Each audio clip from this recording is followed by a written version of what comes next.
The year 410 CE marked a decisive turning point in British history when Emperor Honorius issued his famous rescript to the British civitates, effectively telling them to look to their own defences. This imperial decree represented far more than administrative convenience. It signalled the end of nearly 4 centuries of Roman rule and thrust Britain into an uncertain future. The withdrawal had been gradual rather than sudden, with the last regular Roman troops departing around 407 CE under the usurper Constantine III, who stripped Britain of its garrison to pursue his continental ambitions. What remained was a Romano-British elite, desperately clinging to familiar structures while facing mounting pressures from Pictish raids in the north, Irish incursions in the west, and an increasingly restless population struggling with economic collapse. The Romano-British administrative apparatus began fragmenting almost immediately. The complex system of provincial governors, urban magistrates, and military commanders that had governed Britain since Claudius's invasion in 43 CE simply evaporated without imperial backing. Towns that had thrived as administrative centres found themselves without purpose or funding. The sophisticated road network, once maintained by imperial engineers, began deteriorating as local authorities lacked the resources and expertise to preserve it. Archaeological evidence from sites like Wroxeter and Silchester reveals a stark transformation. Grand public buildings fell into disrepair, hypocaust heating systems were abandoned, and the production of fine pottery and metalwork ceased almost entirely. Into this vacuum stepped local strongmen who possessed the military capability to maintain order in their immediate territories. These figures, often drawn from the Romano-British aristocracy or military commanders left behind by the legions, established themselves as regional warlords. They controlled fortified settlements, commanded personal war bands, and extracted tribute from surrounding populations. The villa system, which had sustained Romano-British rural economy, largely collapsed as these new rulers concentrated power in defensible positions rather than sprawling country estates. Archaeological excavations at sites like Cadbury Castle in Somerset reveal evidence of post-Roman refortification, with timber halls built within ancient hill fort ramparts, a clear indication of how quickly Romano-British society adapted to new realities. The arrival of Germanic settlers fundamentally altered this landscape. Contemporary sources, particularly Gildas's 6th century work De Excidio Britanniae, describe the initial invitation of Saxon mercenaries by British leaders around 449 CE to help combat Pictish raids. This account, though written with obvious bias and moral purpose, aligns with archaeological evidence suggesting that Germanic settlement began as a controlled process rather than a chaotic invasion. The Gallic Chronicle of 452 CE provides additional confirmation, noting that Britain, which had been lost to the Romans, yielded to the power of the Saxons. The Germanic tribes that settled in Britain, primarily Angles from modern Denmark, Saxons from northwestern Germany, and Jutes from the Jutland Peninsula, brought distinct material cultures that archaeologists can trace across the landscape. The Angles, whose name would eventually give England its designation, concentrated primarily in the eastern regions that became East Anglia, Mercia, and Northumbria. Saxon settlements dominated the Thames Valley and southern England, establishing the kingdoms of Wessex, Essex, and Sussex. The Jutes, fewer in number, established themselves primarily in Kent and the Isle of Wight. Archaeological evidence from cemeteries provides crucial insights into these settlement patterns. The distinctive cremation practices found at sites like Spong Hill in Norfolk, where over 2,400 cremation urns have been excavated, demonstrate clear continuity with Germanic homeland traditions. These urns, decorated with stamped geometric patterns and containing burned bone fragments along with personal grave goods, represent a complete departure from Romano-British burial customs. Similarly, the appearance of distinctive brooch types, cruciform brooches in Anglian areas, saucer brooches in Saxon territories, allows archaeologists to map the geographic distribution of different tribal groups with remarkable precision. The transformation of material culture extended far beyond burial practices. Romano-British pottery production, characterised by wheel-thrown vessels and standardised forms, gave way to hand-built Germanic pottery with distinctive decorative schemes. Metalworking traditions shifted dramatically, with Germanic smiths producing long iron spears, single-edged seaxes, and distinctive shield bosses that replaced Roman military equipment. The famous Sutton Hoo ship burial, discovered in 1939 and dating to the early 7th century, exemplifies the sophisticated material culture that emerged from this Germanic settlement. The burial chamber contained a warrior's panoply, including a pattern-welded sword with gold and garnet pommel, an iron helmet with bronze and silver decoration, and a gold belt buckle weighing over 400 grams and decorated with intricate interlaced animal designs. The Sutton Hoo burial also reveals the extent to which Anglo-Saxon culture incorporated influences from across Europe. Byzantine silver bowls, Frankish coins and Coptic bronze bowls demonstrate trading connections that spanned the known world. The famous purse lid, decorated with Quazon garnets set in gold, depicts scenes that blend Germanic warrior ideology with Christian symbolism, suggesting the complex cultural synthesis occurring in 7th century England. Recent archaeological work at the site has revealed additional burial mounds, indicating that Sutton Hoo served as a royal cemetery for the East Anglian Woofing dynasty over several generations.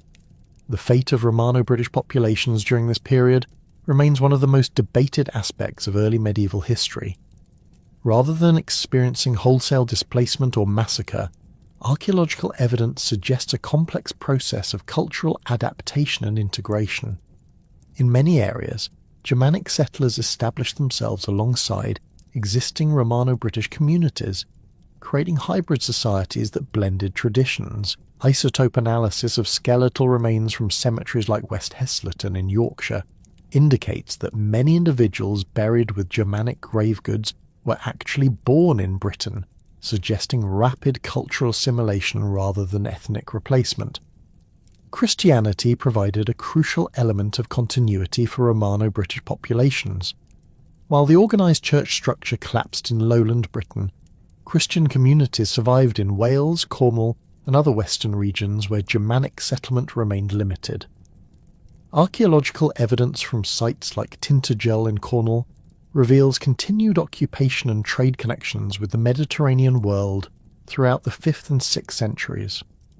Imported pottery from North Africa and the Eastern Mediterranean, found alongside Christian-inscribed stones, demonstrates that these communities maintained their religious identity and international connections despite political fragmentation. The legendary figure of Arthur emerges from this context of Romano-British resistance to Germanic expansion. While the historical Arthur remains elusive, the literary tradition that developed around him reflects genuine historical memory of successful British military leadership against Saxon expansion. The Battle of Baden Hill, mentioned by Gildas as a decisive British victory that halted Saxon advance for a generation, likely occurred around 500 CE and may represent the historical kernel around which Arthurian legend developed. Archaeological evidence from hill forts like South Cadbury, which shows extensive refortification and occupation during the late 5th and early 6th centuries, supports the existence of powerful British leaders capable of organising effective resistance. The gradual establishment of Anglo-Saxon kingdoms created the political framework that would dominate English history for the next 4 centuries. The traditional concept of the heptarchy, 7 major kingdoms, provides a useful framework for understanding this development, though the reality was far more complex and fluid. Wessex emerged in the upper Thames Valley and gradually expanded westward, establishing control over much of southern England. Archaeological evidence from sites like Dorchester-on-Thames reveals early Saxon settlement that formed the nucleus of West Saxon power. The kingdom's name, meaning West Saxons, distinguished it from the South Saxons of Sussex and the East Saxons of Essex. Mercia developed in the Midlands as Anglian settlers moved inland from the eastern coast. The kingdom's name derives from Meas, meaning border people, reflecting its position between British territories to the west and other Anglo-Saxon kingdoms to the east and south. Archaeological evidence from sites like Repton, which later became a royal monastery and burial place for Mercian kings, shows continuous occupation from the 7th century onward.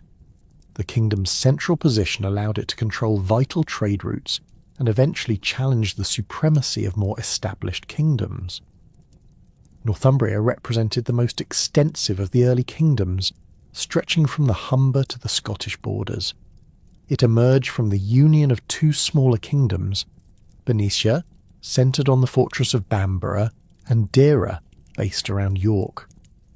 The kingdom's northern position brought it into frequent conflict with British kingdoms like Rheged and Strathclyde, as well as with Pictish and Scottish forces. Archaeological excavations at Yeavering in Northumberland have revealed a complex of timber halls and administrative buildings that served as a royal centre during the 7th century, complete with a wooden amphitheatre-like structure that may have hosted royal assemblies. Kent occupied a unique position among the early kingdoms due to its proximity to continental Europe and its role as the primary point of contact with Frankish Gaul. Archaeological evidence suggests that Jutish settlement in Kent began earlier than in other regions and maintained stronger continental connections.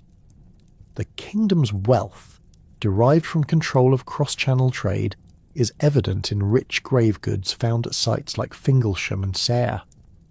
Kentish law codes, the earliest surviving Anglo-Saxon legal documents, reveal a sophisticated administrative system that incorporated elements of both Germanic and Roman legal tradition. The smaller kingdoms of Essex, Sussex, and East Anglia each developed distinct characteristics based on their geographic positions and settlement patterns. Essex, the kingdom of the East Saxons, controlled the Thames estuary and maintained important trading connections with continental Europe. Sussex, hemmed in by the Weald Forest to the north and the sea to the south, remained relatively isolated and politically weak. East Anglia, settled primarily by Angles, developed a distinctive material culture evident in the rich archaeological record from sites like Sutton Hoo and Westow. The political structures of these early kingdoms reflected Germanic traditions adapted to British conditions. Kings ruled through personal relationships with warrior aristocrats who provided military service in exchange for land grants and shares of royal wealth. The institution of the comitatus, or warrior band, formed the core of royal power, with kings expected to lead their followers in battle and reward them generously from the spoils of war. Archaeological evidence from royal centres like Yeavering and Rendlesham reveals large timber halls where these relationships were maintained through feasting and gift-giving ceremonies. The process of kingdom formation involved constant warfare and territorial expansion. Anglo-Saxon chronicle entries for this period, though compiled much later, preserve memories of battles and conquests that shaped the political landscape. The Battle of Diorum in 577 CE, where the West Saxons defeated a coalition of British kingdoms, severed land communications between British territories in Wales and the southwest. Similarly, the Battle of Chester around 616 CE extended Northumbrian power westward and further fragmented British resistance. Economic prosperity and political consolidation achieved by Anglo-Saxon kingdoms during the 6th century created conditions ripe for profound cultural transformation. The arrival of Augustine's mission in Kent during 597 CE marked the beginning of systematic Christian evangelization that would fundamentally reshape Anglo-Saxon society over the following 2 centuries. Pope Gregory the Great had carefully planned this mission, selecting Augustine, prior of the monastery of St. Andrew in Rome, to lead a group of approximately 40 monks on what contemporaries understood to be a perilous journey to the edge of the known world. Augustine's landing on the Isle of Thanet in Kent was no accident of geography or convenience. King Ethelbert of Kent had already established diplomatic relations with Frankish Gaul through his marriage to Bertha, daughter of Charibert, the Frankish king of Paris. Bertha, a Christian princess, had brought her personal chaplain Liudhard to the Kentish court and had been permitted to worship in the old Roman church of St. Martin in Canterbury. This existing Christian presence provided Augustine with crucial political protection and a foothold for his missionary activities. Archaeological excavations at St. Martin's Church have confirmed continuous Christian worship from the Romano-British period through the Anglo-Saxon era, with burials and structural modifications dating to the late 6th century. The initial meeting between Augustine and Ethelbert, as recorded by Bede in his Ecclesiastical History of the English People, took place in the open air on Thanet, with the king insisting on this location to avoid any magical contamination from the Christian monks. Augustine's party approached carrying a silver cross and an icon of Christ painted on a wooden panel, chanting litanies in Latin while the king sat beneath a tree surrounded by his armed retainers. The scene encapsulates the cultural collision occurring across Anglo-Saxon England. Germanic warrior kings confronting Mediterranean Christianity with its sophisticated theological traditions and imperial associations. Ethelbert's conversion, probably occurring in 601 CE, represented a calculated political decision as much as a spiritual transformation. The King's Law Code, issued shortly after his baptism, reveals the practical considerations underlying royal conversion. The laws established compensation payments for theft from churches and bishops, integrated Christian clergy into the existing social hierarchy, and protected church property while maintaining traditional Germanic legal procedures. Archaeological evidence from Canterbury shows rapid church construction following the royal conversion, with the foundation of Christ Church Cathedral and St. Augustine's Abbey creating permanent institutional bases for Christian expansion. The syncretic blending of pagan and Christian traditions characterised the conversion process throughout Anglo-Saxon England. Rather than demanding complete abandonment of ancestral customs, missionary strategy deliberately incorporated existing religious practices into Christian frameworks. Pope Gregory's famous letter to Abbot Mellitus, preserved by Bede, explicitly instructed missionaries to convert pagan temples into churches rather than destroying them, and to transform animal sacrifices into Christian feast days. Archaeological evidence supports this approach. Excavations at sites like Wing in Buckinghamshire reveal churches built directly over pagan burial grounds, while Christian cemeteries often contain grave goods that blend Germanic and Christian symbolism. The conversion process varied dramatically across different kingdoms, reflecting distinct political circumstances and cultural traditions. In Essex, King Saybert's conversion around 604 CE led to the establishment of St. Paul's Cathedral in London, but his pagan sons expelled Bishop Mellitus following their father's death, forcing temporary abandonment of the mission. Archaeological evidence from sites like Prittlewell reveals the complexity of religious transition, with a princely burial containing both Christian and pagan elements, a gold cross alongside traditional Germanic weapons and drinking vessels. Northumbrian conversion followed a particularly dramatic trajectory under King Edwin, who married Ethelbert of Kent around 625 CE. The Kentish princess brought Bishop Paulinus northward, establishing a Christian presence at the Northumbrian court. Edwin's eventual baptism in 627 CE at York, in a hastily constructed wooden church on the site of the future York Minster, marked the beginning of systematic Christianization in northern England. Bede's account of the Royal Council meeting that preceded Edwin's conversion provides remarkable insight into Anglo-Saxon decision-making processes, with nobles and advisors debating the merits of the new religion in terms of practical benefits and spiritual satisfaction.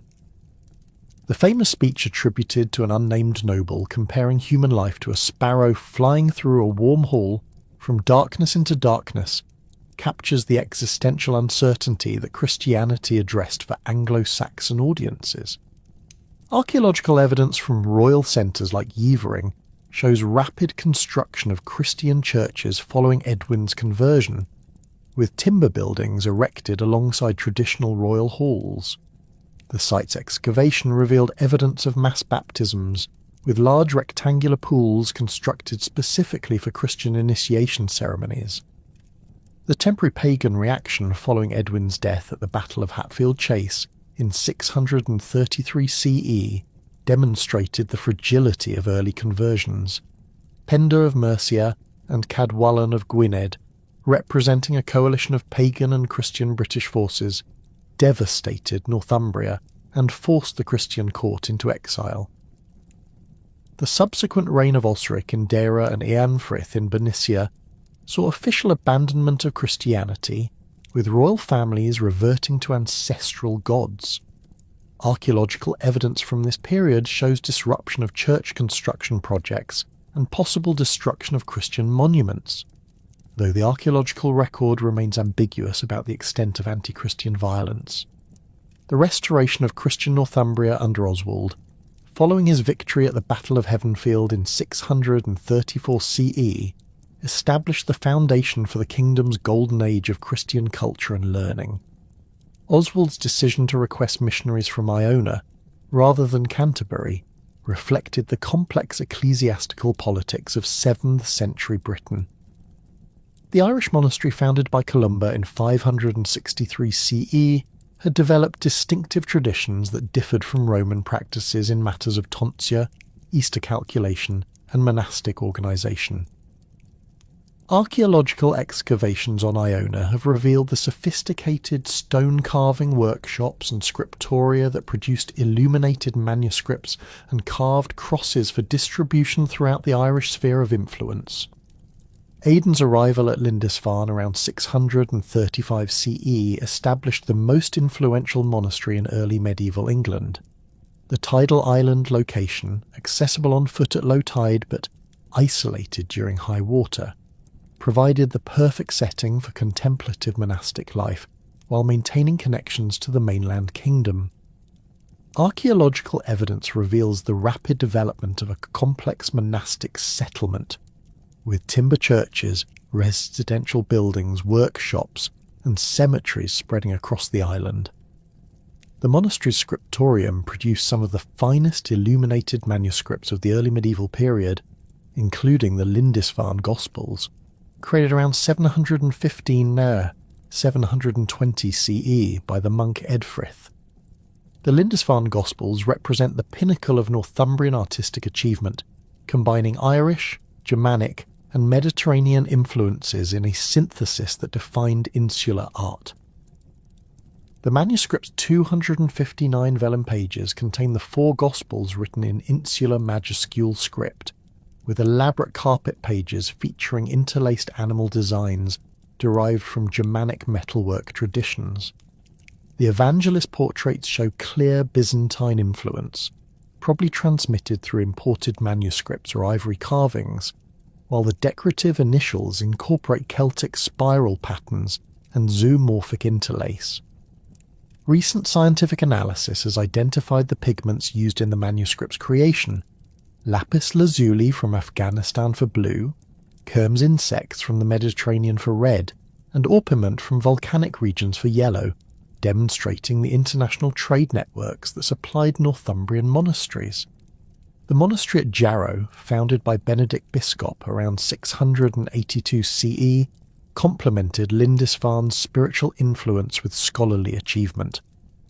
Archaeological excavations have revealed an extensive complex including multiple churches, residential buildings, workshops, and Europe's earliest known glass-making furnaces north of the Alps. The monastery's library, assembled through Benedict Biscop's repeated journeys to Rome, contained the largest collection of books in northern Europe.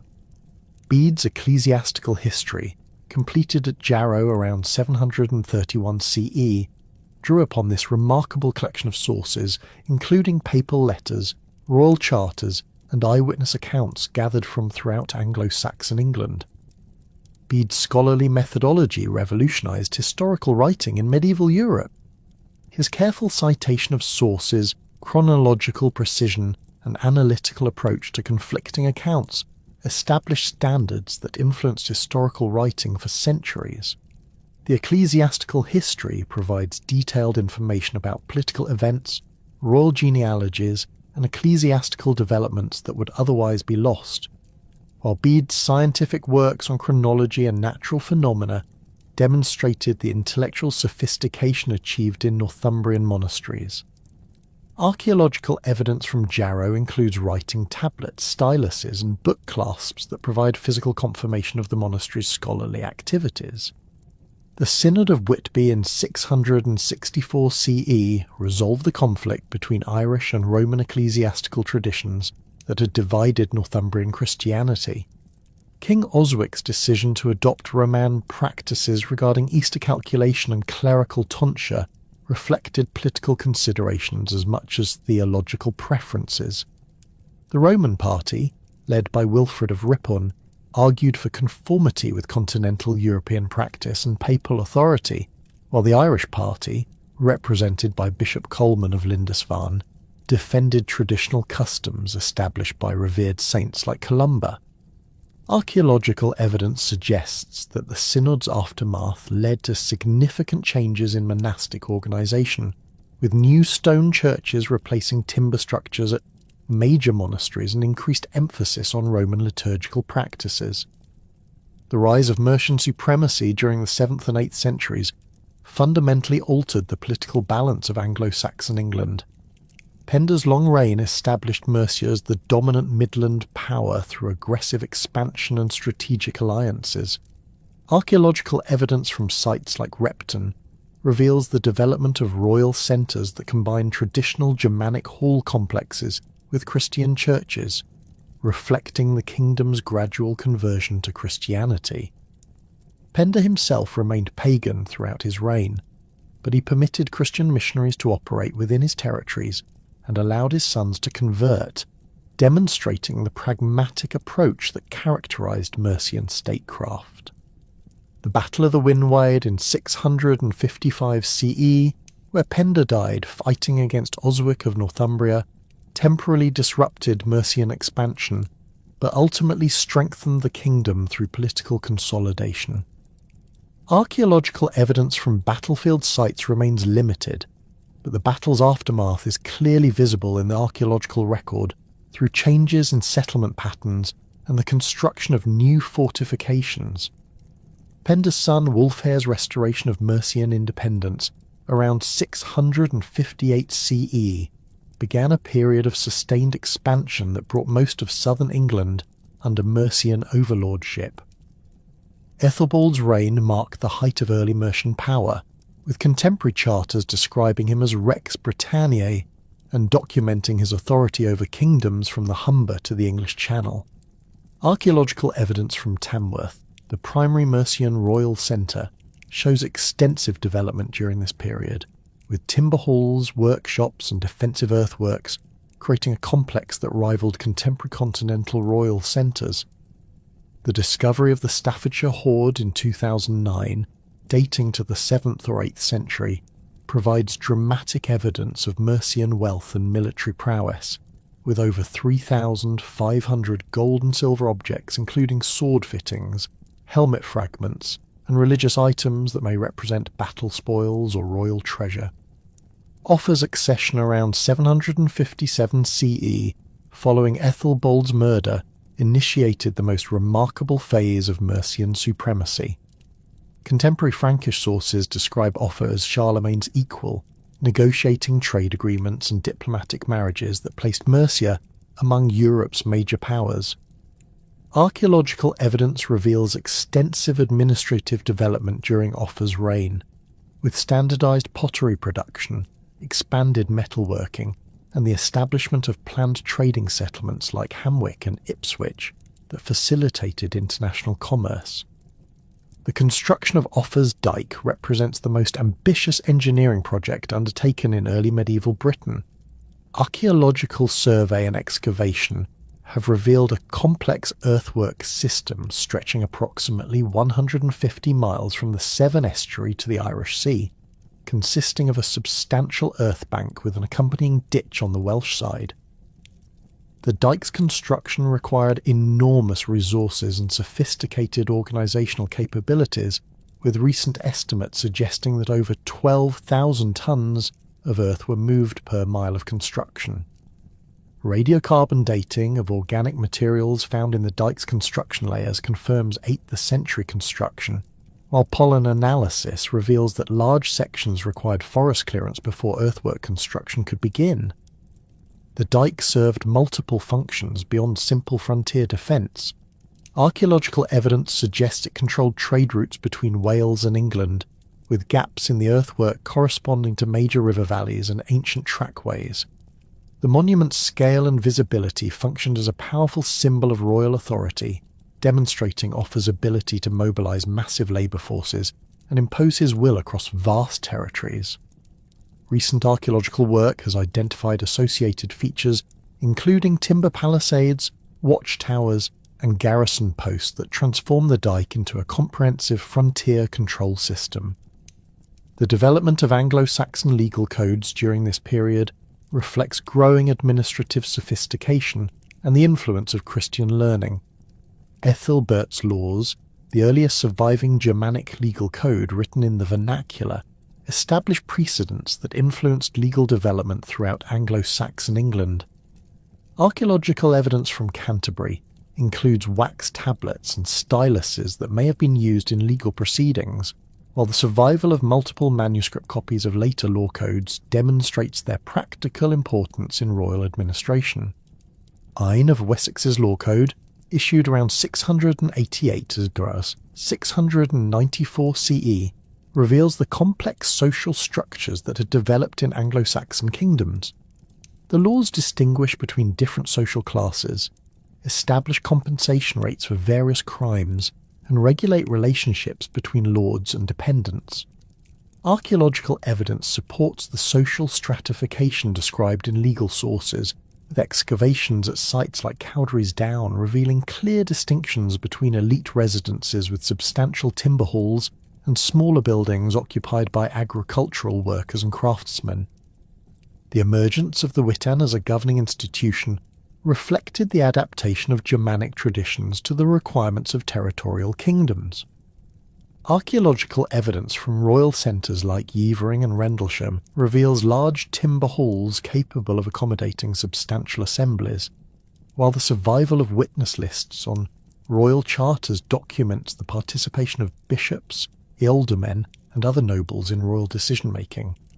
The Witan's composition varied according to circumstances, but typically included the kingdom's most powerful ecclesiastical and secular magnates, whose consent was essential for major policy decisions including warfare, taxation, and legal innovation.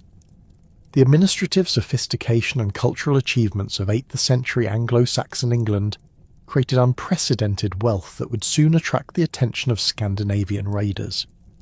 The first recorded Viking attack struck the monastery of Lindisfarne on June 8, 793 CE, sending shockwaves throughout the Christian world. The Anglo-Saxon Chronicle's stark entry for that year records that dire portents appeared over Northumbria and sorely frightened the people. There were immense flashes of lightning, and fiery dragons were seen flying in the air. Archaeological excavations at Lindisfarne have revealed evidence of violent destruction during this period, with burned timber structures, scattered human remains, and a notable absence of precious metalwork that had characterised earlier phases of the monastery's development. The attack on Lindisfarne represented far more than opportunistic piracy. The raiders demonstrated detailed knowledge of the monastery's wealth, the timing of religious festivals when treasure would be displayed, and the site's defensive vulnerabilities. Contemporary sources describe Viking longships appearing suddenly from the North Sea, their crews moving with practiced efficiency to overwhelm the monastery's minimal defences. The raiders systematically looted the church's treasures, including gold and silver altar vessels, illuminated manuscripts with jewelled covers, and reliquaries containing saints' remains. Archaeological evidence suggests that they also captured monks for the slave trade, a practice that would become a hallmark of Viking economic activity. The Lindisfarne raid's psychological impact exceeded its material damage. Alcuin of York, Charlemagne's chief advisor and former student at the cathedral school, wrote in horror to King Ethelred of Northumbria, "Never before has such terror appeared in Britain as we've now suffered from a pagan race." The attack shattered assumptions about monastic security and divine protection that had underpinned Anglo-Saxon Christian culture. Archaeological evidence from other Northumbrian monasteries shows rapid defensive improvements following 793, with sites like Jarrow and Monk Wearmouth constructing earthwork fortifications and relocating treasures to more secure inland locations. The success at Lindisfarne encouraged expanded Viking activity along the English coast. The monastery of Jarrow suffered attack in 794, though the raiders met fiercer resistance, and their leader was killed in the fighting. Archaeological excavations have revealed evidence of hasty repairs to buildings damaged during this assault, along with the construction of a defensive ditch around the monastic precinct. The following year saw attacks on monasteries in Ireland and Scotland, establishing a pattern of coordinated raiding that would characterise Viking activity for the next century.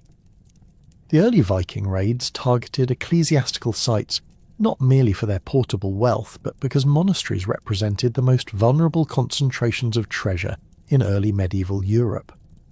Archaeological analysis of hoards buried during this period, such as the Pentney hoard discovered in Norfolk, reveals the types of objects Vikings sought: silver arm rings, brooches and coins that could be easily transported and converted into currency in Scandinavian markets. The raiders' preference for silver reflects the metal's role as a standard medium of exchange in the Baltic trade networks that connected Scandinavia with Byzantium and the Islamic world. The political fragmentation of Anglo-Saxon England facilitated Viking success during the early 9th century. The collapse of Mercian supremacy following Offa's death in 796 created a power vacuum that prevented coordinated resistance to Scandinavian attacks. Archaeological evidence from former Mercian territories shows signs of economic disruption and settlement abandonment during this period, with sites like Flixborough experiencing decline in craft production and trade activity. The inability of competing Anglo-Saxon kingdoms to cooperate against external threats allowed Viking raiders to exploit political divisions and establish secure bases for extended operations. The transition from raiding to settlement began during the 830s as Viking leaders recognized the potential for permanent territorial conquest. The arrival of the Great Army in 865 marked a fundamental shift in Scandinavian objectives, from quick raids to systematic conquest.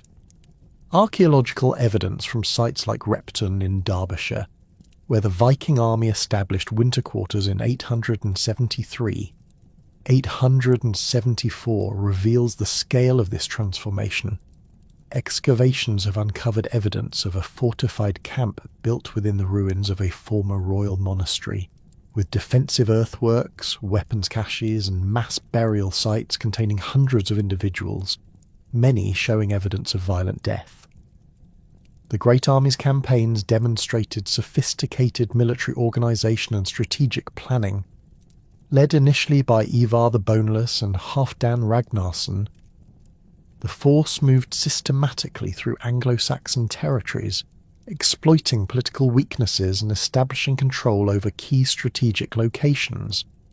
Archaeological evidence from sites like York, captured by the Vikings in 866, shows rapid transformation from Anglo-Saxon administrative centre to Scandinavian commercial hub. Excavations in the Coppergate area have revealed extensive evidence of Viking Age craft production including leatherworking, metalworking and amber carving that connected York to trade networks spanning from Greenland to Constantinople. The establishment of the Danelaw created a parallel Scandinavian society within England that profoundly influenced the development of English culture and language. The boundary established by Alfred's treaty with Guthrum around 886 ran roughly from London to Chester, dividing England between Anglo-Saxon territories in the south and west and Scandinavian-controlled areas in the north and east. Archaeological evidence reveals distinct material culture differences across this boundary, with Scandinavian-influenced pottery styles, metalwork traditions, and settlement patterns clearly distinguishable from contemporary Anglo-Saxon material culture. Scandinavian settlement patterns differed markedly from earlier Anglo-Saxon colonisation. Rather than displacing existing populations, Viking settlers often integrated with Anglo-Saxon communities, creating hybrid societies that blended cultural traditions. Archaeological excavations at sites like West Heslerton in Yorkshire reveal cemeteries containing both Scandinavian and Anglo-Saxon burial practices, with some graves containing distinctively Scandinavian oval brooches alongside Anglo-Saxon jewellery. Isotope analysis of skeletal remains indicates that many individuals buried with Scandinavian grave goods were actually born in England, suggesting rapid cultural assimilation rather than ethnic replacement. The linguistic impact of Scandinavian settlement fundamentally altered the development of the English language. Archaeological evidence from sites like York and Lincoln shows extensive Scandinavian settlement, corresponding to areas where Old Norse linguistic influence remains strongest in modern English dialects.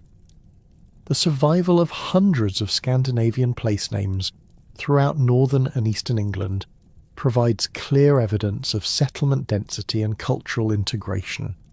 Place names ending in by, Thorpe, and Toft cluster heavily in areas of documented Viking settlement, while the survival of distinctively Scandinavian personal names in legal documents demonstrates continued cultural identity among settler communities. The administrative systems established in Scandinavian territories adapted Germanic legal traditions to English conditions. The establishment of the 5 boroughs, Derby, Leicester, Lincoln, Nottingham and Stamford, created a network of fortified administrative centres that controlled surrounding territories through a combination of military force and legal authority. Archaeological excavations at these sites reveal substantial defensive earthworks, planned street systems, and evidence of specialised craft production that supported both military garrisons and civilian populations. Alfred's rise to power in Wessex occurred during the crisis years of sustained Viking pressure. His accession in 871 following the death of his brother Ethelred came at a moment when Wessex faced immediate existential threat from the Great Army. Archaeological evidence from sites like Reading, where Vikings established a fortified camp in 870, demonstrates the proximity of Scandinavian forces to the West Saxon heartland. The series of battles fought during Alfred's first year as king, including defeats at Reading and Wilton and a victory at Ashdown, established patterns of warfare that would characterise the next phase of Anglo-Saxon resistance.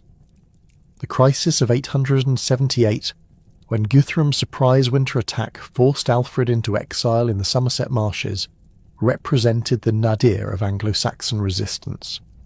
Archaeological evidence from sites like Athelney, where Alfred established his refuge, reveals hasty fortification of naturally defensible positions using timber palisades and earthwork defences.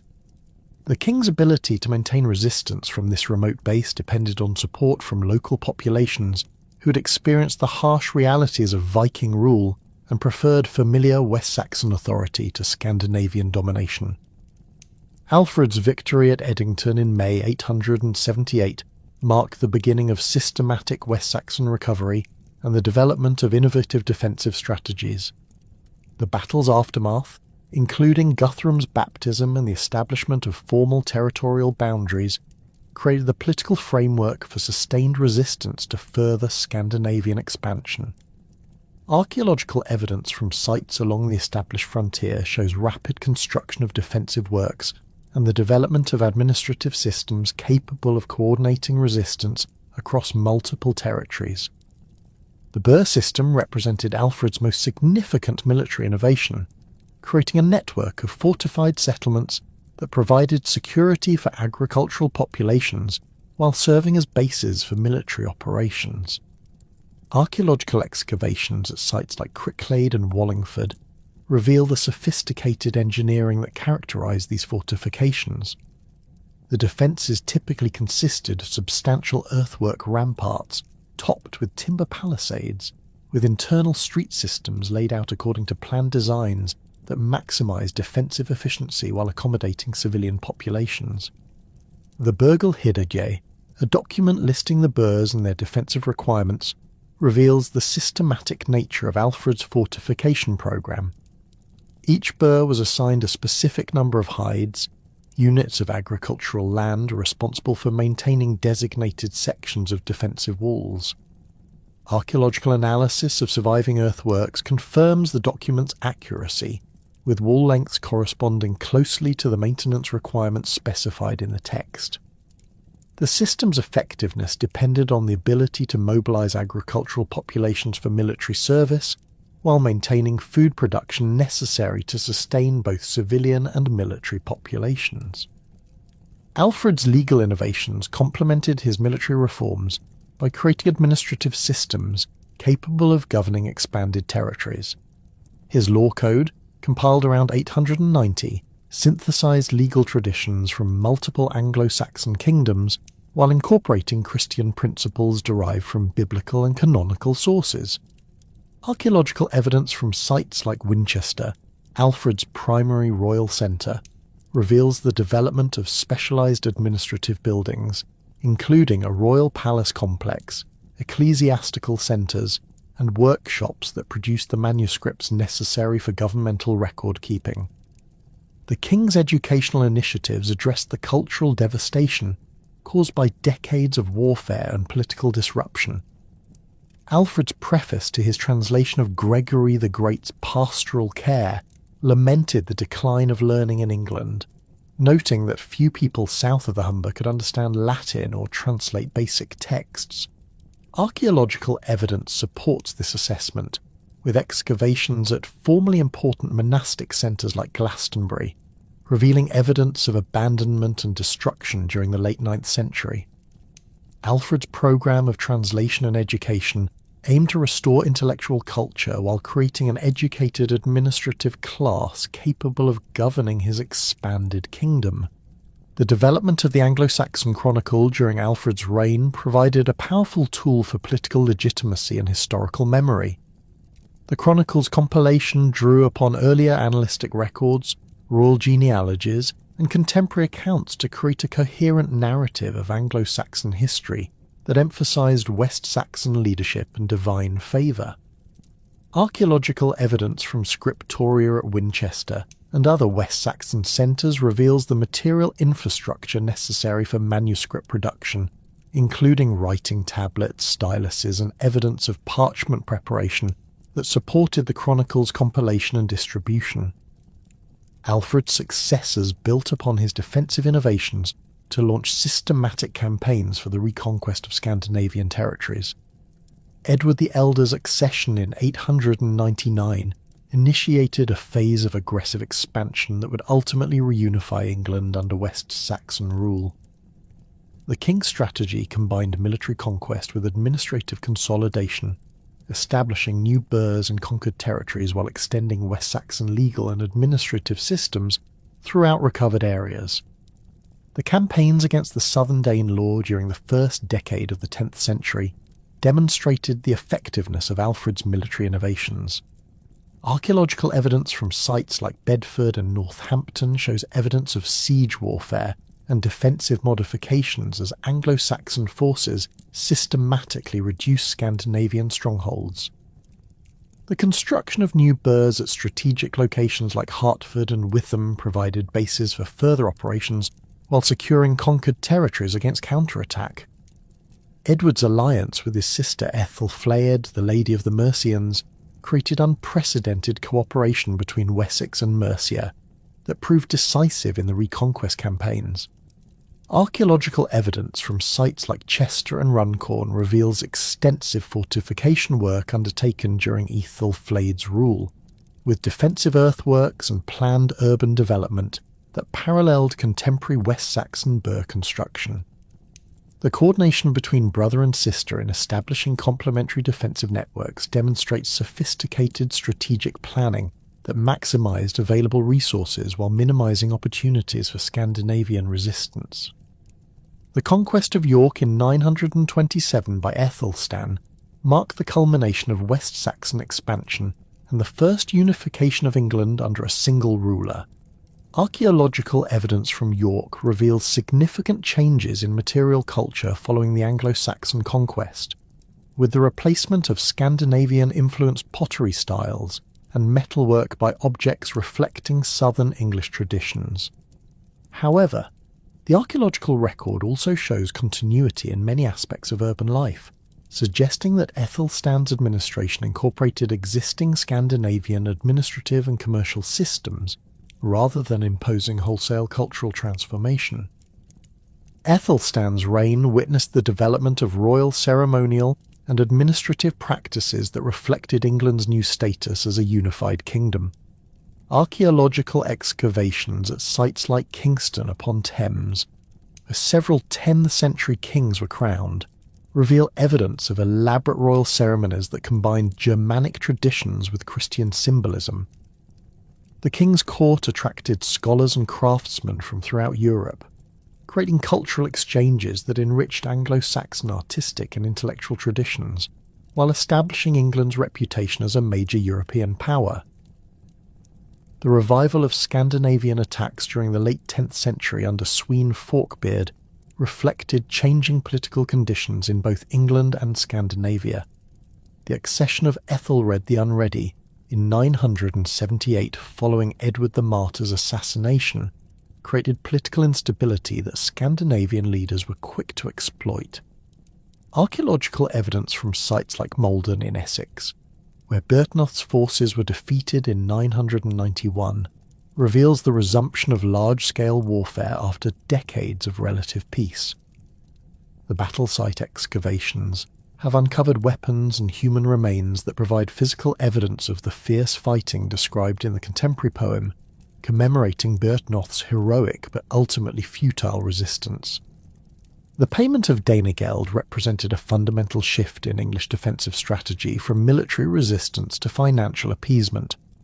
Archaeological evidence reveals the enormous wealth that 10th century England had accumulated through agricultural development and international trade, making tribute payments feasible even as they encouraged further attacks. Coin hoards buried during this period, such as the Cuerdal hoard discovered in Lancashire, contain thousands of silver coins from England, Scandinavia, and Islamic territories, demonstrating the international trade networks that generated the wealth used to purchase temporary peace from Viking raiders. Swene's conquest of England in 1013 represented the culmination of decades of renewed Scandinavian pressure. Archaeological evidence from sites like Gainsborough in Lincolnshire, where Swene established his headquarters, reveals the rapid transformation of English administrative centres to accommodate Scandinavian rule. The king's death in 1014 created a succession crisis that temporarily restored English independence under Ethelred, but the underlying political and military weaknesses that had enabled Scandinavian success remained unresolved. Signut's decisive victory in 1016 established the most successful Scandinavian kingdom in medieval Europe, ruling territories that stretched from England to Denmark and Norway. Archaeological evidence from sites like Winchester and London reveals the continuity of administrative systems under Scandinavian rule, with Knut adopting existing English governmental practices while maintaining connections to Scandinavian political traditions.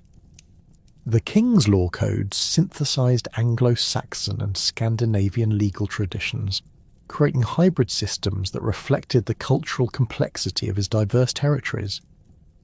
The succession crisis following Sienut's death in 1035 ultimately restored English rule under Edward the Confessor in 1042, but the kingdom that emerged differed fundamentally from its Anglo-Saxon predecessors. Archaeological evidence reveals the profound cultural changes wrought by centuries of Scandinavian influence, with material culture, settlement patterns, and administrative practices reflecting the synthesis of Germanic, Scandinavian, and Christian traditions that would characterize medieval England. The stage was set for the final transformation that would occur in 1066, when competing claims to Edward's inheritance would bring Norman, Norwegian, and Anglo-Saxon armies into conflict for control of the English throne. The death of Edward the Confessor on January 5, 1066, precipitated the most significant succession crisis in English history, with three powerful claimants asserting legitimate rights to the throne.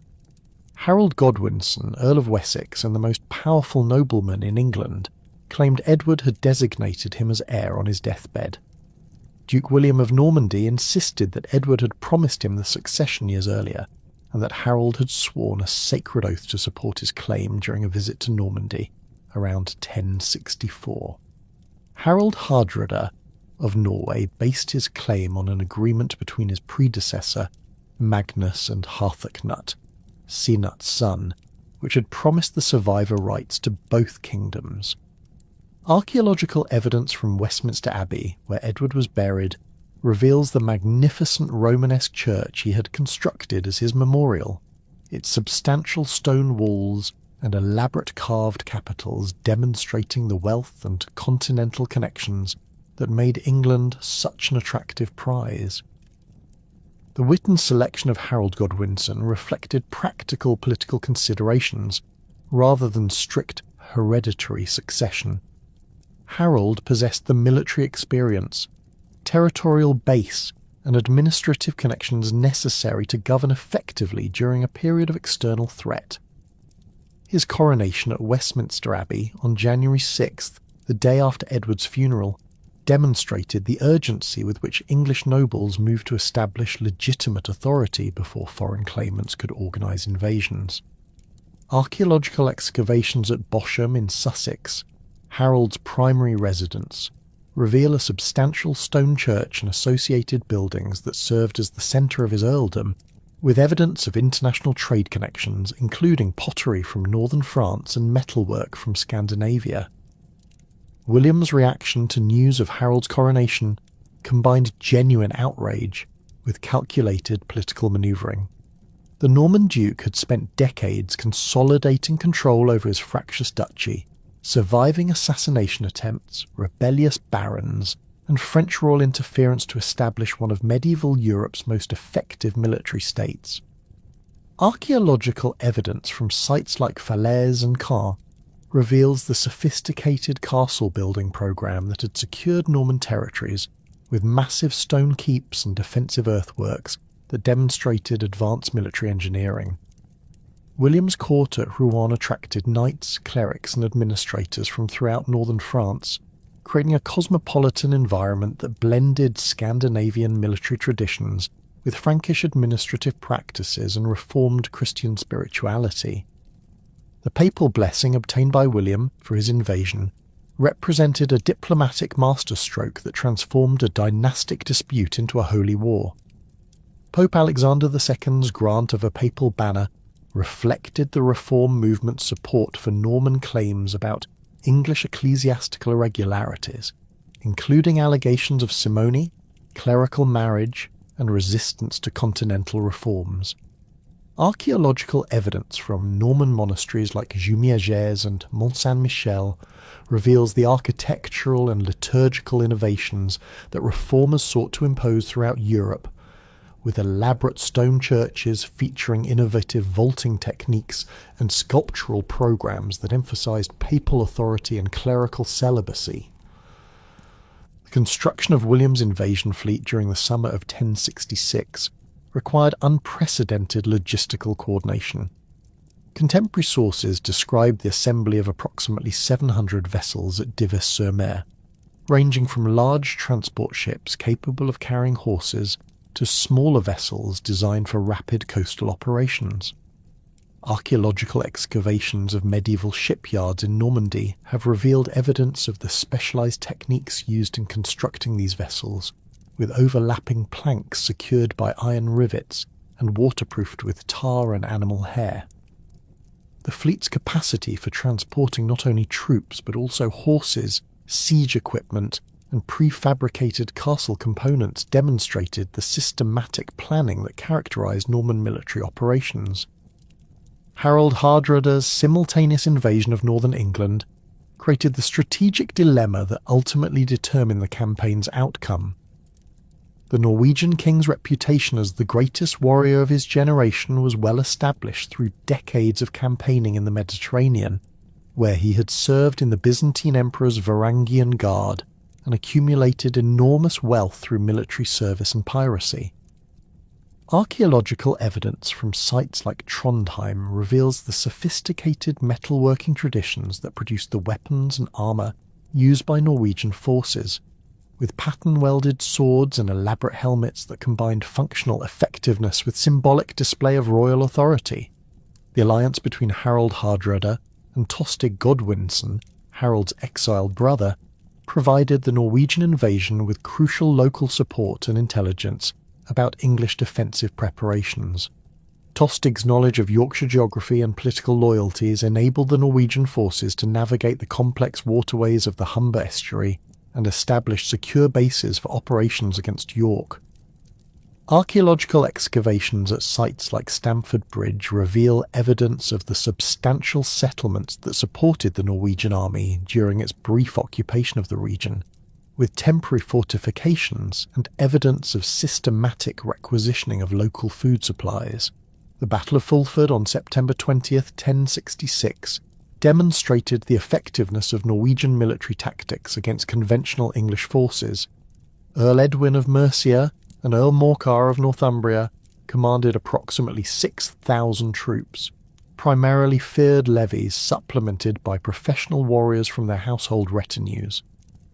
The battle site, located on marshy ground south of York, favoured defensive tactics, but the Norwegian forces' superior discipline and experience in coordinated attacks overwhelmed the English position. Archaeological evidence from the battlefield area includes scattered weapons, fragments, and human remains that suggest the fierce fighting described in contemporary sources, with the English forces suffering catastrophic casualties that eliminated organised resistance in northern England. Harold's forced march northward to confront the Norwegian invasion covered approximately 180 miles in 4 days, demonstrating the effectiveness of the communication systems and logistical arrangements that supported Anglo-Saxon military operations. The king's ability to mobilise forces from southern England and coordinate their movement with surviving northern troops reflected decades of administrative development that had created efficient governmental machinery. Archaeological evidence from sites along the Great North Road reveals the Roman infrastructure that facilitated rapid military movement, with stone bridges and paved surfaces that remained functional despite centuries of limited maintenance. The Battle of Stamford Bridge on September 25, 1066, ranks among the most decisive encounters in medieval military history. Harold Hardrada and Tostig had positioned their forces on the east bank of the River Derwent, expecting to receive hostages and tribute from York rather than facing immediate battle. The Norwegian army's dispersal across the countryside, with many warriors leaving their armour at the ships anchored at Rickel, reflected their confidence in English submission following the victory at Fulford. Archaeological investigation of the battlefield has revealed evidence of the bridge that gave the engagement its name, with stone foundations and timber superstructure that created a natural choke point where small numbers of defenders could hold off larger attacking forces. The legendary account of a single Norwegian warrior holding the bridge against the entire English army, though probably exaggerated in later sources, reflects the tactical significance of river crossings in medieval warfare. Archaeological evidence suggests that the original bridge was narrow enough that individual combat could indeed control access, with the defender's position protected by the river's current and the bridge's elevation above the surrounding terrain. The eventual English victory required coordinated attacks from multiple directions, with some forces crossing the river upstream to outflank the Norwegian position, while others maintained pressure at the bridge itself. The death of Harald Hardrada during the battle eliminated one of medieval Europe's most formidable military leaders and effectively ended Norwegian ambitions for English conquest. Contemporary sources describe the king's death from an arrow wound to the throat, though archaeological evidence cannot confirm specific details of individual casualties. The Norwegian army's collapse following their leader's death demonstrated the personal nature of medieval military leadership, with warrior loyalty tied directly to individual commanders rather than abstract political concepts. The survivors' retreat to their ships at Rickel required only 24 vessels to transport the remnants of an army that had arrived in over 300 ships, indicating the scale of Norwegian casualties.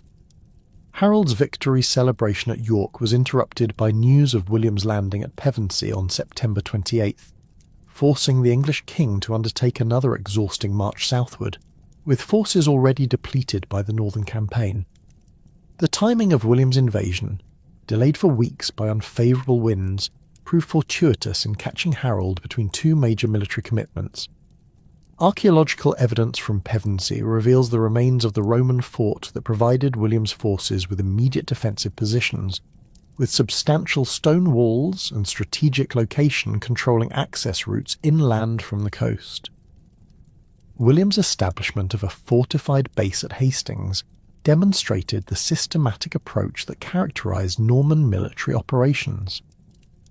Rather than advancing immediately inland, the Norman forces constructed a Motte and Bailey castle using prefabricated wooden components transported with the invasion fleet. Archaeological excavations at Hastings Castle have revealed evidence of these original timber fortifications, with post holes and defensive ditches that provided security for the Norman beachhead, while serving as a base for systematic ravaging of the surrounding countryside, designed to force Harold into premature battle. The devastation of the Sussex countryside represented deliberate psychological warfare intended to undermine Harold's legitimacy by demonstrating his inability to protect his subjects. Contemporary sources describe systematic burning of villages, slaughter of livestock, and destruction of crops that created streams of refugees fleeing toward London. Archaeological evidence from sites like Battle and Sedlescombe reveals layers of ash and destruction dating to this period, with burned timber buildings and scattered metal objects that confirm the intensity of Norman ravaging operations. Harold's decision to advance directly from London to confront William, rather than adopting defensive strategies, reflected both personal honour and practical political considerations. The king's reputation as a successful military commander demanded aggressive action against foreign invaders, while delayed response risked allowing William to establish permanent fortifications and attract additional continental reinforcements. Archaeological evidence from sites along Watling Street reveals the Roman road system that facilitated Harold's rapid advance, though the forced marches required to reach the battlefield left his forces exhausted and reduced in number. The English army that assembled at Caldbeck Hill on October 13th, 1066, represented a mixture of professional warriors and hastily assembled militia forces. Harold's housecarls, armed with two-handed Danish axes and equipped with mail hauberks and iron helmets, formed the army's elite corps, supplemented by thanes from southern shires and feared levies called up for national defence. Archaeological evidence from weapon hoards buried during this period reveals the quality of English military equipment, with pattern-welded swords, spearheads with elaborate socket decorations, and shield bosses that combined functional effectiveness with artistic sophistication. The battlefield chosen by Harold occupied a narrow ridge, approximately 600 yards long, with steep slopes on both flanks that prevented outflanking manoeuvres while concentrating the fighting along a predictable front. Archaeological investigation has confirmed the tactical advantages of the English position, with the slope's gradient creating natural obstacles to cavalry charges while providing elevated positions for missile weapons. The famous apple tree that marked the centre of the English line, mentioned in contemporary sources, probably served as a rallying point and command post during the extended fighting. The Norman army's composition reflected the international character of William's expedition, with contingents from Normandy, Brittany, Flanders, and other French territories united by feudal obligations and promises of English land grants. The force's organisation into 3 divisions, Bretons on the left, Normans in the centre, and French and Flemish troops on the right, demonstrated sophisticated tactical planning that maximised the effectiveness of different fighting styles and equipment types. Archaeological evidence from Norman military sites reveals the standardised equipment that characterised these forces, with kite-shaped shields, mail hauberks, and conical helmets that provided effective protection while maintaining mobility necessary for combined arms tactics. The Battle of Hastings began at approximately 9 a.m. on October 14, 1066, with Norman archers advancing to within range of the English shield wall. The initial missile exchange demonstrated the contrasting tactical approaches of the two armies, with Norman crossbowmen and archers seeking to disrupt English formations, while Harold's forces maintained defensive positions designed to absorb and repel frontal attacks.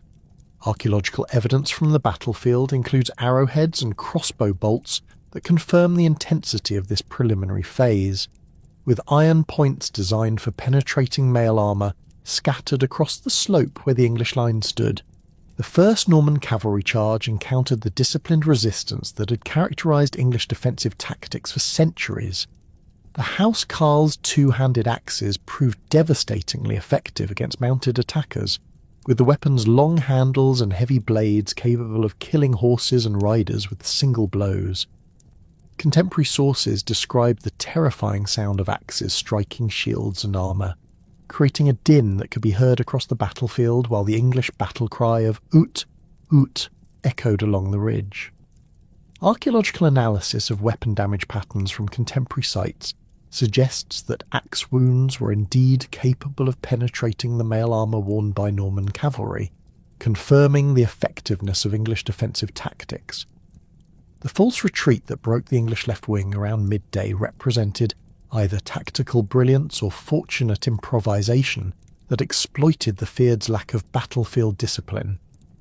When Breton forces on the Norman left appeared to flee in disorder, English militia forces abandoned their defensive positions to pursue what they believed was a defeated enemy.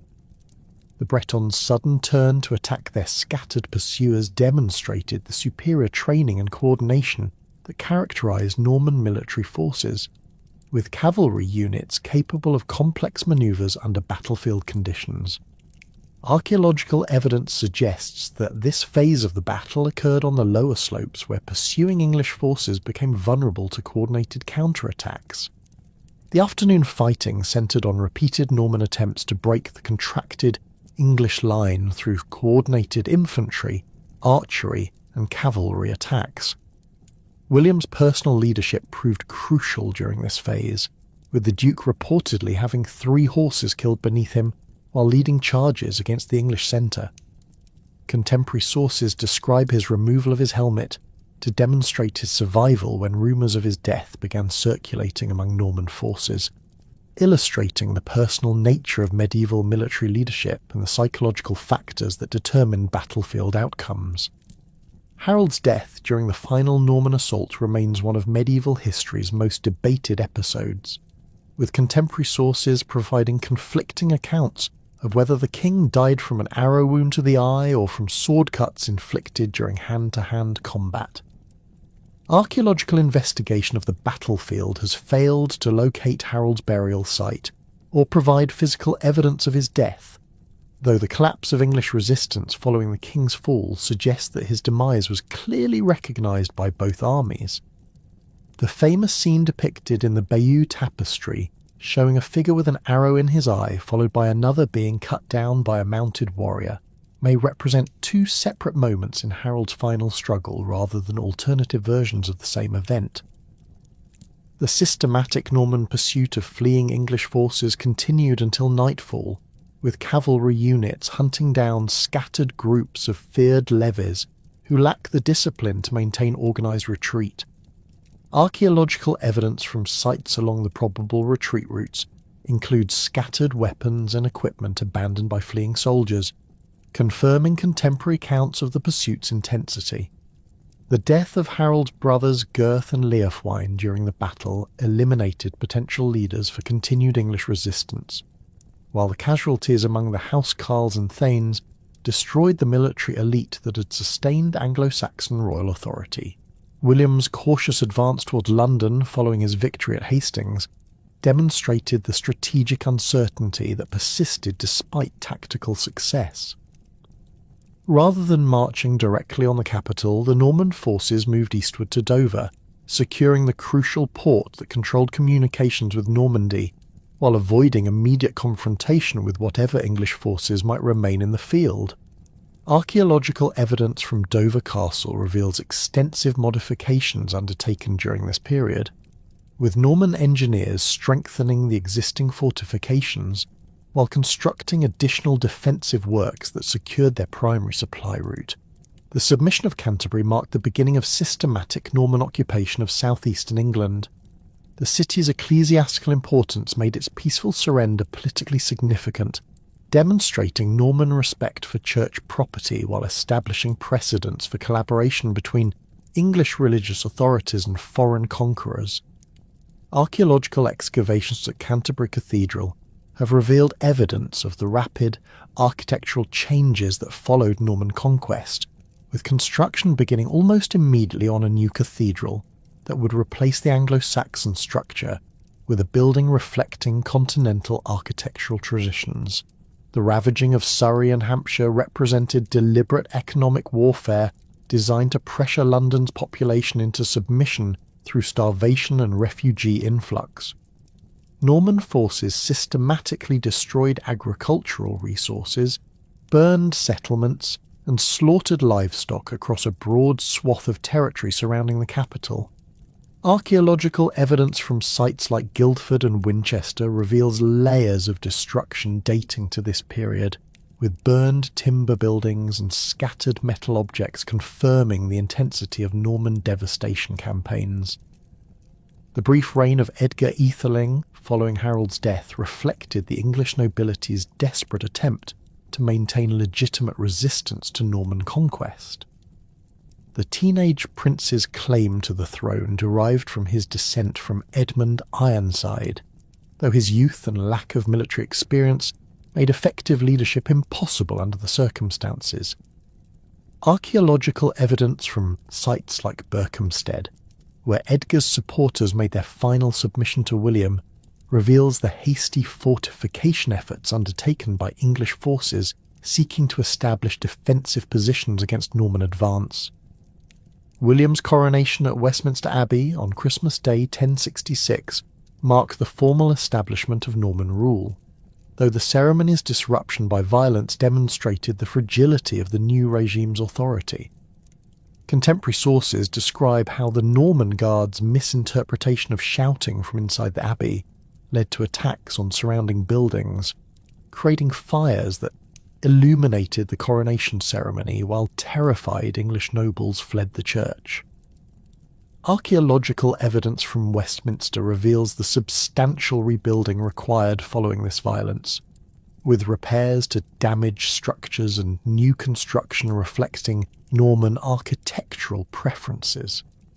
The establishment of Norman administrative control required systematic replacement of English officials with continental appointees who possessed both the linguistic skills and political loyalty necessary for effective governance. Archaeological evidence from sites like Winchester, the traditional seat of English royal administration, reveals rapid changes in material culture as Norman officials established new governmental procedures while adapting existing administrative systems to continental practices. The survival of Anglo-Saxon administrative documents from this period demonstrates the continuity of certain governmental functions even as political control shifted to foreign rulers. The construction of motte and bailey castles across conquered territories represented the most visible symbol of Norman domination and the primary mechanism for maintaining military control over hostile populations. These fortifications, built using impressed English labour under Norman supervision, combined speed of construction with tactical effectiveness, creating secure bases for garrison forces while demonstrating Norman power to local populations. Archaeological excavations at sites like Windsor and Warwick reveal the sophisticated engineering that characterised these early Norman castles, with carefully planned earthworks and timber structures that maximise defensive capabilities while minimising construction time and materials. The harrying of the north during the winter of 1069 to 1070 represented the most systematic campaign of destruction undertaken during the Norman conquest, designed to eliminate the economic base that supported continued English resistance in Yorkshire and surrounding regions. William's forces moved methodically across the landscape, destroying settlements, slaughtering livestock, and burning stored grain supplies that would have sustained populations through the winter months. Archaeological evidence from sites like York and Durham reveals the extent of this devastation, with layers of ash and destruction that confirm contemporary accounts of widespread burning and systematic economic warfare. The demographic impact of the harrying created a wasteland that persisted for decades, with Domesday Book entries from 1086 still recording vast areas of Yorkshire as waste nearly 20 years after the campaign. Archaeological survey work has identified hundreds of deserted settlement sites dating to this period, with evidence of hasty abandonment including buried coin hoards and scattered household goods that suggest populations fled with minimal warning. The campaign's effectiveness in eliminating organised resistance came at enormous human cost, with contemporary sources suggesting that famine and disease killed more people than direct military action.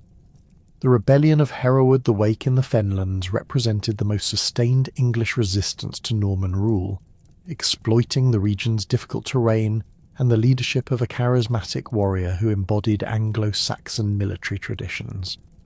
Archaeological evidence from sites like Ely reveals the natural advantages that made the Fenlands nearly impregnable to conventional military operations, with islands of firm ground surrounded by marshes that could only be crossed by those familiar with local conditions. Hereward's ability to maintain resistance for several years demonstrated both the limitations of Norman military power and the persistence of English opposition to foreign rule. The Siege of Ely required innovative engineering solutions that demonstrated Norman adaptability and determination to eliminate all centres of resistance. William's construction of a causeway across the marshes, using timber, stone, and earth to create a solid roadway capable of supporting heavily armed troops, represented a massive undertaking that required enormous resources and sophisticated planning. Archaeological investigation of the probable causeway route has revealed evidence of timber structures and stone foundations that confirm the scale of this engineering project, though the exact location remains disputed among historians and archaeologists. The systematic replacement of English landholders with Norman nobles represented the most fundamental transformation wrought by the conquest, creating an entirely new social structure based on continental feudal principles. The Domesday Book reveals that by 1086, only 2 major English landholders retained substantial estates, with virtually all significant properties having been granted to Norman, Breton, or Flemish nobles who owed military service to the king. Archaeological evidence from manor houses and estate centres shows rapid architectural changes as new lords constructed stone buildings reflecting continental styles, while English timber halls fell into disrepair or were deliberately demolished. The introduction of feudal land tenure transformed the relationship between lords and peasants, replacing the complex web of obligations and rights that had characterized Anglo-Saxon society with standardized continental practices.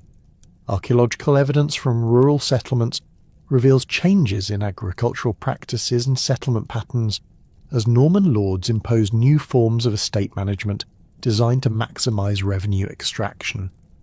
The construction of watermills and the expansion of arable cultivation at the expense of woodland and pasture reflected the commercial orientation that Norman landholders brought to English agriculture.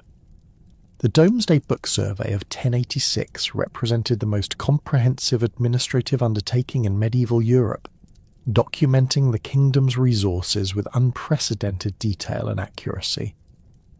The survey's compilation required enormous logistical coordination, with royal commissioners travelling throughout England to record landholding, population, and economic resources at the manor level.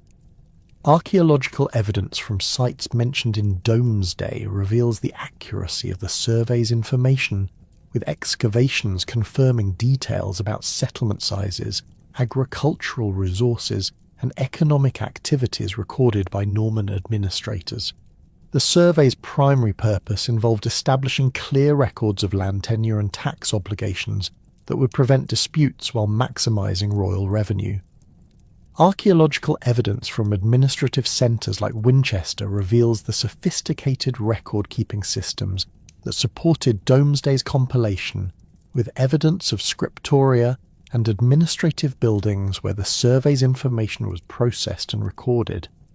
The survival of the two volumes known as Great Domesday and Little Domesday demonstrates the permanent nature of Norman administrative innovations and their influence on subsequent governmental development.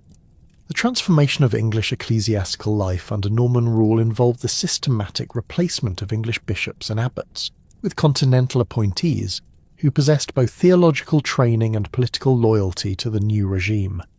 Archaeological evidence from cathedral sites like Canterbury, Winchester and York reveals the rapid architectural changes that accompanied administrative transformation, with construction beginning almost immediately on new buildings that reflected continental Romanesque styles. These massive construction projects required enormous resources and demonstrated Norman determination to impose their cultural preferences on English ecclesiastical institutions while demonstrating their commitment to Reformed Christianity, promoted by the Papal Reform movement. Henry III's accession to the throne in 1100 following the death of his brother William Rufus in a hunting accident marked the beginning of a new phase in Norman royal authority. The younger son of William the Conqueror possessed neither the military reputation of his eldest brother Robert Curthose nor the ruthless efficiency of William II, but his political acumen and administrative innovations would establish foundations for royal government that endured throughout the medieval period. Archaeological evidence from Winchester, where Henry maintained his primary treasury, reveals extensive modifications to the royal palace complex, with new stone buildings designed to accommodate the expanded bureaucracy that characterized his reign. The construction of specialized chambers for record-keeping and financial administration demonstrates the systematic approach Henry brought to royal government. The succession crisis that erupted immediately after Henry's accession reflected the complex inheritance arrangements established by William the Conqueror. Robert Curthose's claim to England, based on primogeniture, conflicted with Henry's possession of the royal treasury and control of key administrative centres. Archaeological excavations at Portsmouth reveal evidence of the fortifications Henry constructed to defend against his brother's expected invasion, with earthwork defences and stone towers that controlled access to the harbour where Robert's invasion fleet might land. The rapid construction of these defensive works demonstrates Henry's ability to mobilise resources and coordinate military preparations despite the uncertain legitimacy of his rule. The Battle of Tinchebray in 1106 resolved the succession dispute through Henry's decisive victory over Robert's forces in Normandy. The engagement's location near the site of William the Conqueror's birth provided symbolic significance that Henry exploited to legitimise his conquest of the duchy. Archaeological evidence from the battlefield area includes weapon fragments and horse equipment that confirm contemporary accounts of fierce cavalry fighting between Norman nobles supporting rival claimants. Henry's capture of Robert Curthose eliminated the primary threat to his authority, while establishing English control over Normandy that would persist for over a century. Henry's administrative innovations transformed royal government from the personal household management that had characterised earlier Norman rule into a sophisticated bureaucratic system capable of governing territories spanning from Scotland to the Loire Valley. The development of the Exchequer as a specialised financial court created permanent institutions for revenue collection and audit that operated independently of the king's personal presence. Archaeological evidence from Westminster reveals the construction of specialised buildings designed to accommodate the Exchequer's sessions, with stone chambers equipped with the counting tables and storage facilities necessary for complex financial calculations and record-keeping. The pipe rolls that survive from Henry's reign provide unprecedented insight into royal finances and administrative procedures. These annual records of sheriff's accounts document revenue collection from every English county, revealing the systematic nature of Norman fiscal administration. Archaeological evidence from shire towns like Oxford and Northampton shows the construction of specialised buildings designed to accommodate royal officials during their periodic visits for account auditing and judicial proceedings. The standardisation of weights, measures and accounting procedures across Henry's territories demonstrates the bureaucratic sophistication that distinguished his government from earlier medieval administrations. Henry's legal innovations established precedents that would influence English law for centuries.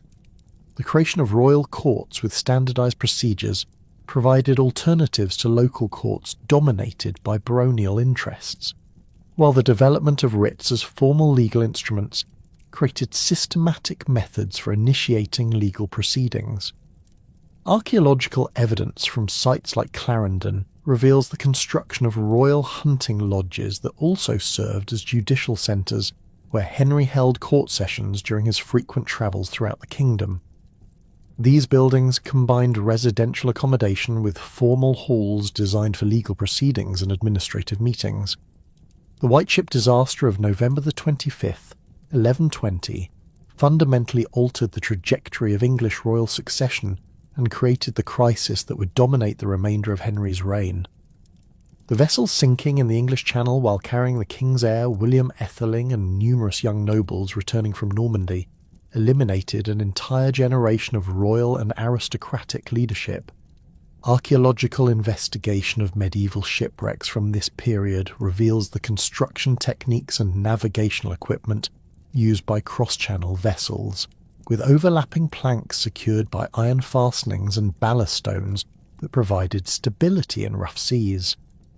The White Ship's loss during what contemporary sources describe as calm weather suggests either structural failure or navigational error that proved catastrophic for English political stability. Henry's response to his son's death involved desperate attempts to secure the succession through remarriage and the unprecedented designation of his daughter Matilda as heir. The king's marriage to Adeliza of Louvain in 1121 represented a calculated effort to produce male heirs, while Matilda's recall from Germany following her husband Emperor Henry V's death in 1125 demonstrated Henry's determination to maintain direct dynastic control. Archaeological evidence from royal residences shows extensive modifications undertaken during this period to accommodate the expanded court necessary for training Matilda in governmental procedures and establishing her legitimacy as future ruler.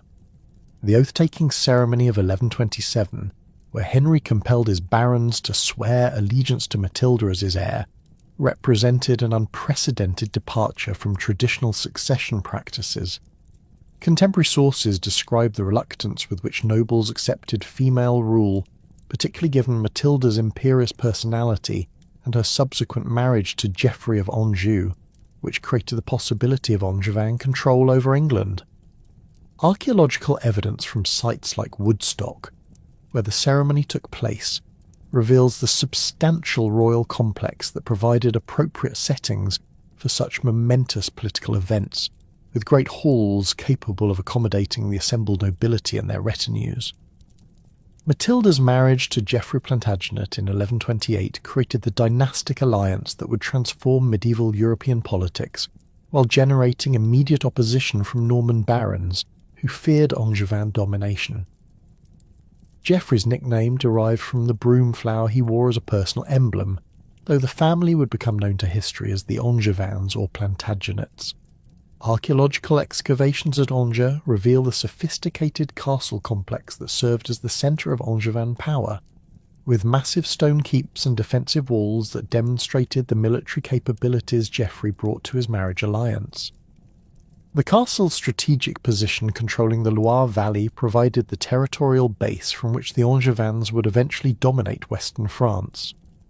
Stephen of Blois' seizure of the English throne following Henry's death in December 1135 initiated the civil war known as the Anarchy that would devastate England for nearly 2 decades. Stephen's claim derived from his position as Henry's favourite nephew and his presence in England when the king died, allowing him to secure the royal treasury at Winchester and obtain coronation at Westminster before potential rivals could organise opposition. Archaeological evidence from London reveals the rapid fortification of the tower undertaken during Stephen's early reign, with new defensive walls and residential buildings that provided secure accommodation for the royal court during periods of political uncertainty. The civil war that erupted when Matilda invaded England in 1139 created unprecedented destruction across the kingdom, as rival claimants competed for territorial control. Contemporary sources describe the breakdown of royal authority that allowed local strongmen to construct unauthorised castles and prey upon civilian populations without legal restraint. Archaeological survey work has identified over 500 castle sites dating to this period, many representing temporary fortifications built by minor nobles seeking to establish independent authority during the collapse of central government. These adulterine castles typically consisted of simple motte and bailey constructions that could be erected quickly using local labour and materials. The siege warfare that characterised the Civil War demonstrated both the effectiveness of castle fortifications and the limitations of medieval military technology.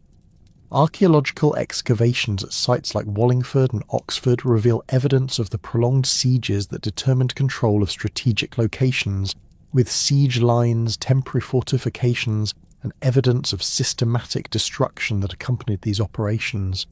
The siege of Oxford Castle in 1142, where Matilda escaped across frozen ground during a winter night, illustrates the dramatic reversals of fortune that characterised this period of political instability.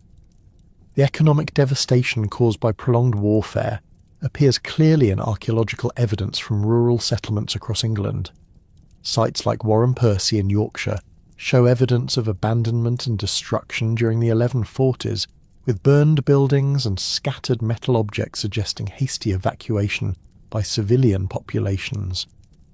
The breakdown of royal authority allowed local strongmen to extract tribute from surrounding territories while engaging in private warfare that disrupted agricultural production and trade networks that had sustained economic prosperity during Henry I's reign. The Treaty of Wallingford in 1153 finally resolved the succession crisis through a compromise that recognised Stephen as king for his lifetime, while designating Matilda's son Henry as heir. Archaeological evidence from Wallingford reveals the substantial earthwork fortifications that made the site strategically crucial during the Civil War, with multiple defensive lines and evidence of siege operations that demonstrate the location's military importance. The treaty negotiations took place in the shadow of these fortifications, with their visible reminder of warfare's costs providing incentive for both parties to reach accommodation. Henry II's accession in 1154 at age 21 brought to the English throne one of medieval Europe's most capable rulers, whose territories would eventually span from the Scottish borders to the Pyrenees Mountains. The young king inherited not only England and Normandy from his maternal grandfather Henry I, but also Anjou, Maine and Touraine from his father Geoffrey Plantagenet. His marriage to Eleanor of Aquitaine in 1152 had added her vast duchies in southwestern France, creating the Angevin Empire that dominated Western European politics for the next century. Archaeological evidence from Chinon, one of Henry's favourite residences, reveals the sophisticated castle complex that served as an administrative centre for these scattered territories, with residential quarters, administrative buildings, and defensive works that accommodated the peripatetic court necessary for governing such extensive domains. The administrative systems Henry developed to govern his empire represented the most sophisticated governmental machinery in medieval Europe.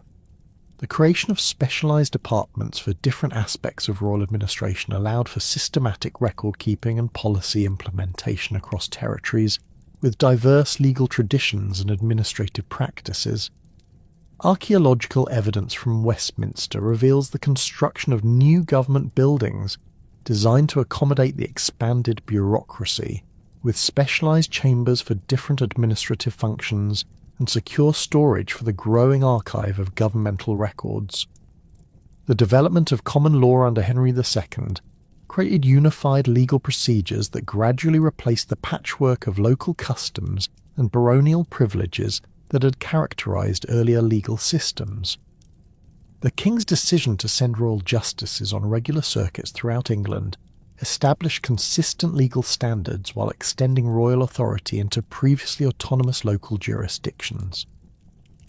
Archaeological evidence from shire towns shows the construction of specialised buildings designed to accommodate these judicial sessions, with formal courtrooms and secure facilities for holding prisoners awaiting trial.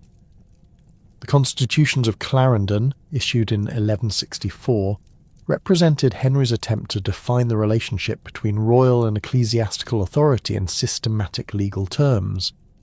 The document's 16 clauses addressed issues ranging from clerical taxation to criminal jurisdiction over clergy members, reflecting the king's determination to assert royal authority over all aspects of English society. Archaeological excavations at Clarendon Palace reveal the substantial royal complex where these constitutions were promulgated, with great halls and residential buildings that provided appropriate settings for the formal ceremonies that accompanied major legislative pronouncements. The conflict with Thomas Becket emerged from Henry's appointment of his Chancellor as Archbishop of Canterbury in 1162, expecting continued cooperation from his former administrative subordinate. Becket's transformation from royal servant to defender of ecclesiastical privileges reflected the spiritual conversion that accompanied his elevation to England's premier ecclesiastical office. Archaeological evidence from Canterbury Cathedral reveals the substantial rebuilding programme undertaken during Becket's archiepiscopate, with new construction reflecting reformed liturgical practices and architectural styles that emphasised ecclesiastical independence from secular authority. The escalating dispute between Henry and Becket centred on fundamental questions about the relationship between temporal and spiritual authority that had divided medieval Europe since the investiture controversy. Becket's resistance to royal attempts to try criminal clergy in secular courts reflected broader ecclesiastical claims to independence from lay interference in church affairs. Archaeological evidence from sites like Northampton, where Becket was tried before a royal court in 1164, reveals the formal settings where these constitutional conflicts played out, with great halls designed to accommodate the elaborate ceremonial that surrounded medieval legal proceedings. Becket's exile in France from 1164 to 1170 created an international crisis that involved the Pope, the French king and other European rulers in English ecclesiastical affairs.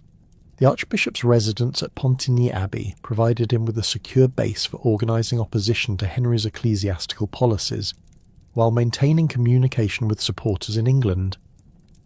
Archaeological excavations at Pontigny reveal the monastic complex that sheltered Becket during his exile, with evidence of the international pilgrimage that developed around the exiled archbishop even before his eventual martyrdom.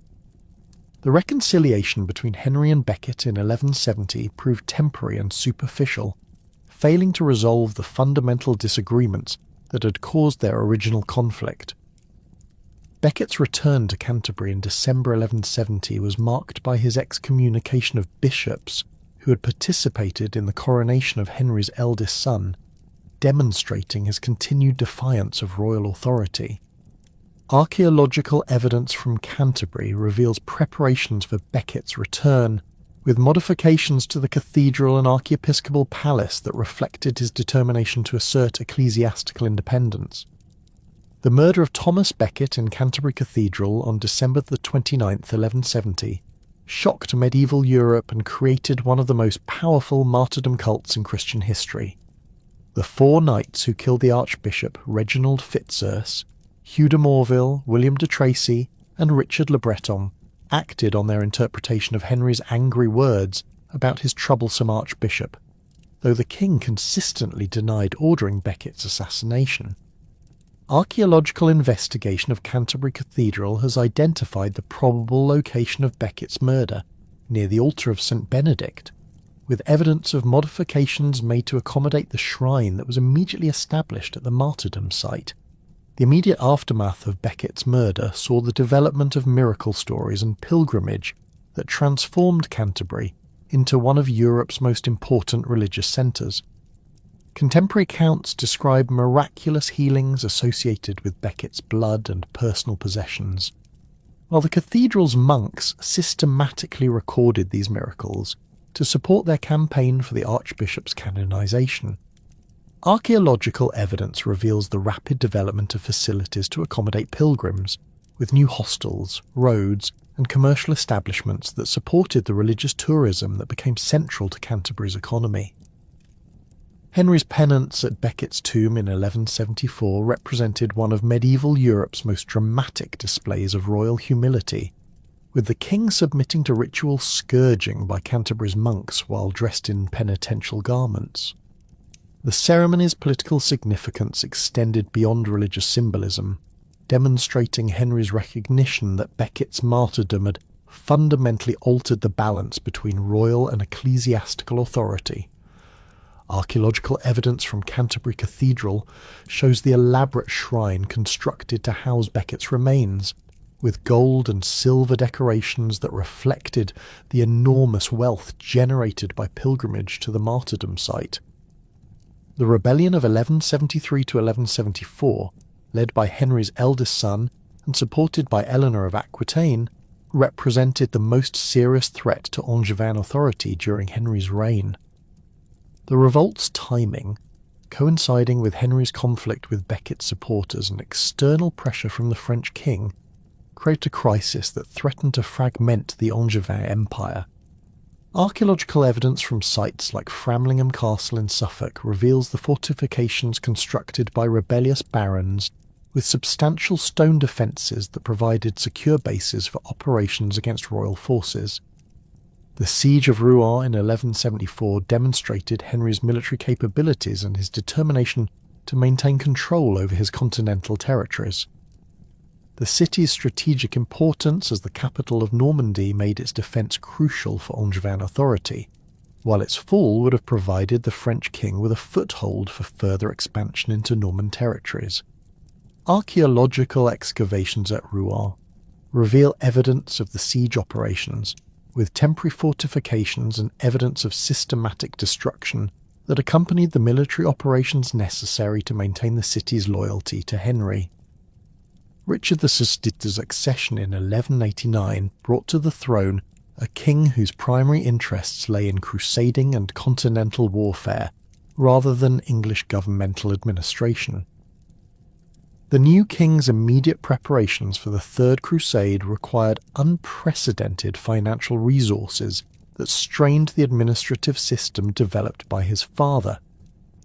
Archaeological evidence from sites like the Tower of London reveals modifications undertaken to secure the enormous treasure Richard accumulated for his crusading expedition, with strengthened walls and new storage facilities designed to protect the wealth extracted from English resources. The Third Crusade represented the largest military expedition undertaken by medieval England, requiring logistical coordination that demonstrated the administrative sophistication achieved under Angevin rule. Richard's fleet, assembled at Portsmouth and other English ports, included vessels capable of transporting not only troops but also horses, siege equipment, and supplies necessary for extended campaigning in the eastern Mediterranean. Archaeological investigation of medieval shipyards reveals the construction techniques used for these specialized transport vessels, with reinforced hulls and expanded cargo capacity that reflected the unique requirements of crusading warfare. Richard's campaigns in the Holy Land established his reputation as one of medieval Europe's greatest military commanders, while demonstrating the limitations of crusading warfare against sophisticated Muslim opponents. The Siege of Acre, where Richard's forces played a crucial role in the city's capture, revealed both the effectiveness of Western military technology and the resilience of Islamic defensive strategies. Archaeological excavations at Acre have uncovered evidence of the siege operations, with massive stone projectiles and evidence of systematic destruction that accompanied the city's eventual fall to crusading forces. The king's capture by Leopold of Austria during his return journey created a succession crisis that tested the stability of Angevin governmental institutions. Richard's imprisonment in Germany from 1192 to 1194 required the payment of an enormous ransom that strained English resources while creating opportunities for his brother John to attempt usurpation. Archaeological evidence from sites like Nottingham Castle reveals the fortifications John constructed during his brother's absence, with new defensive works that provided secure bases for his attempted seizure of royal authority. Eleanor of Aquitaine's role in securing Richard's release demonstrated the continued importance of royal women in medieval politics, despite their formal exclusion from governmental authority. The Queen Mother's negotiations with Emperor Henry VI required diplomatic skills and financial resources that reflected her decades of experience in European politics. Archaeological evidence from sites like Winchester reveals the administrative infrastructure that supported Eleanor's efforts, with expanded facilities for record-keeping and financial administration that coordinated the ransom collection across Richard's territories. John's accession in 1199 following Richard's death at the Siege of Chalus created immediate challenges from his nephew Arthur of Brittany, whose supporters argued for his superior claim based on primogeniture. The dispute reflected the uncertain nature of Angevin's succession practices and the complex inheritance arrangements that governed medieval royal families. Archaeological evidence from sites like Rouen reveals the fortifications both claimants constructed during their struggle for control, with competing defensive works that divided Norman loyalties between rival members of the royal family. The loss of Normandy to Philip Augustus of France in 1204 represented the most significant territorial defeat suffered by English kings since the Norman conquest. John's inability to defend his continental inheritance reflected both military inadequacy and the financial exhaustion that resulted from decades of warfare and crusading expenses. Archaeological evidence from Norman castles like Chateau Gaillard reveals the sophisticated defensive works constructed by Richard I to protect the duchy, with concentric fortifications and innovative architectural features that proved insufficient against sustained French pressure and John's military incompetence. The interdict imposed by Pope Innocent III from 1208 to 1213 created unprecedented religious and political crisis in medieval England. The papal prohibition on religious services except for baptisms and last rites effectively placed the entire kingdom under spiritual quarantine, while John's excommunication in 1209 released his subjects from their oaths of allegiance. Archaeological evidence from parish churches reveals the impact of the interdict, with evidence of abandoned religious buildings and the disruption of normal ecclesiastical activities that affected every aspect of medieval social life. John's submission to papal authority in 1213 transformed England into a papal fief, while providing the king with powerful ecclesiastical support against domestic opposition. The ceremony at Dover, where John surrendered his crown to papal legate Pandulf before receiving it back as a papal vassal, represented one of the most dramatic reversals in medieval English political history.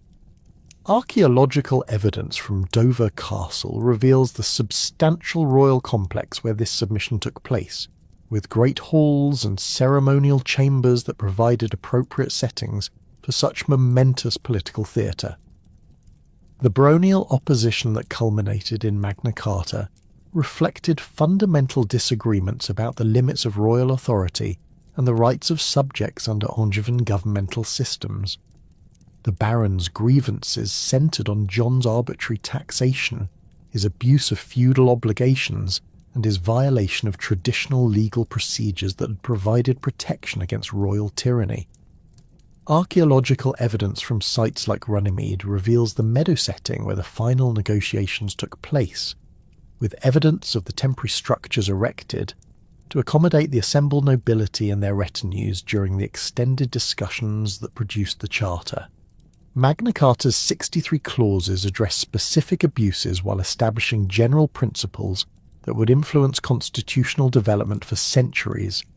The Charter's provisions regarding taxation, legal procedures, and individual rights reflected the barons' determination to constrain royal authority within legal frameworks that protected traditional privileges. Archaeological evidence from sites like St Albans reveals the monastic scriptoria where copies of the Charter were produced for distribution throughout the kingdom, with evidence of the specialised materials and techniques used to create these crucial constitutional documents. The First Barons' War that erupted following John's repudiation of Magna Carta demonstrated the fragility of the constitutional settlement and the persistence of fundamental disagreements about royal authority. The barons' invitation to Prince Louis of France to claim the English throne created the possibility of Capetian conquest that threatened to reverse the Norman conquest's legacy. Archaeological evidence from siege sites like Rochester Castle reveals the intensity of the warfare that accompanied this constitutional crisis, with evidence of systematic destruction and the sophisticated siege techniques employed by both royal and baronial forces. John's death at Newark on October 19, 1216, during the height of the First Barons' War, created an unexpected opportunity for constitutional settlement that would fundamentally reshape English royal authority. The 9-year-old Henry III's accession, under the regency of William Marshal, Earl of Pembroke, transformed the political landscape by removing the personal animosity that had driven baronial opposition to John's rule. Archaeological evidence from Gloucester Cathedral, where Henry's hasty coronation took place, reveals the modest scale of the ceremony compared to previous royal inaugurations, with temporary arrangements necessitated by the Civil War and the absence of traditional regalia captured by rebel forces. The young king's coronation, using his mother's gold circlet rather than the crown jewels, symbolised both the monarchy's reduced circumstances and the pragmatic adaptations required during political crisis. William Marshal's appointment as regent reflected the barons' recognition that only a figure of unquestioned honour and military capability could navigate the complex challenges facing the kingdom. At over 70 years old, Marshal brought decades of experience serving 4 previous kings, along with a reputation for chivalric conduct that transcended factional divisions. Archaeological excavations at his estate at Caversham reveal the substantial stone buildings and defensive works that supported his regional authority, while documentary evidence shows his methodical approach to rebuilding royal administration through careful personnel selection and systematic restoration of governmental procedures. The reissue of Magna Carta in November 1216, modified to remove the most objectionable clauses while retaining core protections against royal abuse, demonstrated the new government's commitment to constitutional rule. The revised charter eliminated provisions for baronial oversight of royal actions, while maintaining fundamental legal protections and limitations on arbitrary taxation. Archaeological evidence from scriptoria at St Albans and other monastic centres reveals the rapid production of copies for distribution throughout England, with evidence of standardised parchment preparation and scribal techniques that ensured accurate transmission of the constitutional text. The Siege of Lincoln in May 1217 marked the turning point in the Civil War, with Marshall's victory over the combined forces of rebellious barons and French troops effectively ending organised resistance to Henry's rule. The battle demonstrated Marshall's continued military effectiveness despite his advanced age, with tactical innovations that exploited the urban terrain to neutralise French cavalry advantages. Archaeological investigation of Lincoln's medieval defences reveals evidence of the siege operations, including temporary fortifications erected by both attackers and defenders, along with scattered weapons and equipment that confirm contemporary accounts of fierce fighting in the city's narrow streets. The naval battle of Sandwich in August 1217 eliminated the French threat by destroying the supply fleet that sustained Prince Louis's forces in England. Hubert de Burgh's command of the English fleet demonstrated the maritime capabilities that had developed during the Angevin period, with specialised warships equipped for ramming and boarding actions against enemy vessels. Archaeological investigation of the medieval harbours reveals the infrastructure necessary for maintaining naval forces, including shipyards, rope walks, and storage facilities for the naval stores that supported extended maritime operations. The Treaty of Lambeth in September 1217 formally ended French intervention in English affairs while establishing precedents for diplomatic negotiation that would influence future conflict resolution. Louis's renunciation of his claim to the English throne in exchange for financial compensation and safe passage for his supporters demonstrated the pragmatic approach that characterised Marshall's regency. Archaeological evidence from Lambeth Palace reveals the ecclesiastical setting where these negotiations took place, with great halls and residential buildings that provided appropriate accommodation for the diplomatic meetings that resolved the constitutional crisis.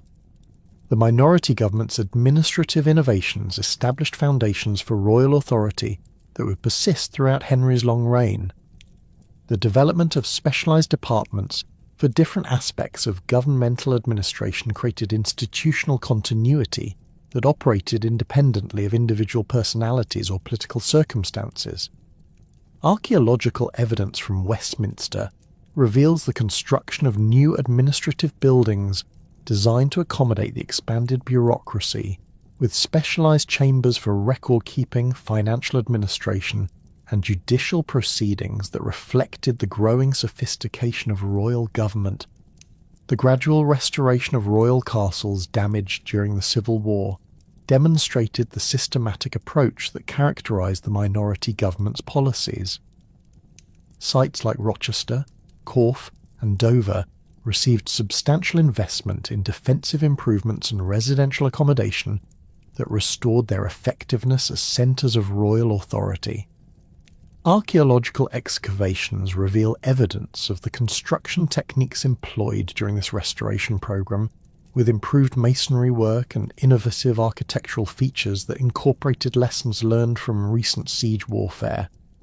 Henry's assumption of personal rule in 1227 marked the beginning of a new phase in English royal government, though the young king's inexperience and reliance on foreign advisers created tensions with English barons, who had expected greater influence in governmental affairs. The dismissal of Hubert de Burgh in 1232 eliminated the last connection to the successful minority government, while opening positions of authority to Poitevin and Provençal favourites who lacked understanding of English political traditions. Archaeological evidence from royal residences shows extensive modifications undertaken to accommodate these foreign courtiers, with new residential buildings and ceremonial spaces that reflected continental architectural preferences. The king's marriage to Eleanor of Provence in 1236 strengthened continental connections, while introducing additional foreign influences that complicated English political relationships. Eleanor's relatives, particularly her uncles Peter of Aigueblanche and Boniface of Savoy, received substantial English benefices and governmental positions that generated resentment among English nobles excluded from royal favour. Archaeological evidence from episcopal palaces reveals the substantial building programmes undertaken by these foreign ecclesiastics, with construction projects that demonstrated their wealth and political influence, while highlighting the resources diverted from traditional English recipients of royal patronage. The failed expedition to Poitou in 1242 represented Henry's most serious attempt to recover the continental territories lost by his father, but military incompetence and inadequate financial resources doomed the campaign to failure. The king's inability to coordinate effectively with local allies or adapt to changed military conditions in France demonstrated the limitations of English military capabilities after decades of civil war and administrative neglect. Archaeological evidence from French castle sites reveals the sophisticated defensive works that English forces encountered, with concentric fortifications and innovative architectural features that reflected advances in military engineering during the intervening decades. The financial crisis that followed the Poitevin expedition's failure created unprecedented tensions between the crown and its subjects over taxation and governmental expenditure. Henry's requests for extraordinary taxation to fund further continental adventures met increasing resistance from barons who questioned both the campaign's feasibility and their benefit to English interests. Archaeological evidence from shire towns reveals the administrative infrastructure necessary for tax collection, with specialised buildings and record-keeping systems that documented the growing burden placed on English resources to fund royal ambitions. The Sicilian affair, beginning in 1254 when Henry accepted papal offers of the Sicilian crown for his second son Edmund, created financial obligations that exceeded the kingdom's resources while generating opposition to papal taxation. The Pope's demands for substantial payments to support military campaigns against the Hohenstaufen dynasty in southern Italy conflicted with English political traditions that required consent for extraordinary taxation. Archaeological evidence from ecclesiastical sites reveals the impact of papal taxation on English religious institutions, with evidence of financial strain and reduced building activity that reflected the diversion of resources to support papal political objectives. Simon de Montfort's emergence as leader of baronial opposition to Henry's policies reflected both personal grievances and broader constitutional concerns about royal authority and governmental accountability. His marriage to the king's sister Eleanor in 1238 had initially brought him into the royal circle, but subsequent disputes over financial arrangements and political influence transformed him into a critic of royal policies. Archaeological evidence from his estates at Kenilworth reveals the substantial castle complex that provided the military base for his political activities, with innovative defensive features and residential accommodation that reflected his status as one of England's most powerful magnates. The provisions of Oxford in 1258 represented the most systematic attempt to reform royal government since Magna Carta, establishing baronial oversight of royal administration while addressing specific grievances about taxation, foreign influences, and judicial procedures. The documents detail provisions for governmental reform reflected careful planning by baronial leaders who possessed both theoretical understanding of constitutional principles and practical experience in administrative affairs. Archaeological evidence from Oxford reveals the university setting where these negotiations took place, with evidence of the intellectual ferment that contributed to constitutional innovation during this period. The establishment of the Council of 15 under the provisions created unprecedented limitations on royal authority, while providing mechanisms for baronial participation in governmental decision-making. The council's composition, including representatives of different baronial factions along with royal nominees, reflected attempts to balance competing interests while ensuring effective governmental operation. Archaeological evidence from council meeting sites reveals the formal settings where these constitutional innovations were implemented, with great halls and ceremonial chambers that provided appropriate venues for the elaborate procedures established by the provisions. The provisions of Westminster in 1259 extended constitutional reform to local government and judicial administration, addressing grievances about sheriff's conduct, court procedures, and the relationship between royal and local authority. These provisions reflected broader concerns about governmental accountability and the protection of individual rights that had developed during decades of administrative expansion and political conflict.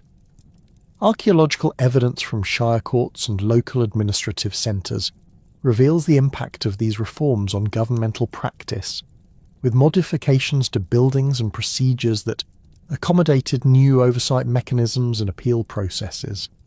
Henry's repudiation of the provisions in 1261, supported by papal absolution from his oath to observe constitutional limitations, initiated the political crisis that would culminate in civil war.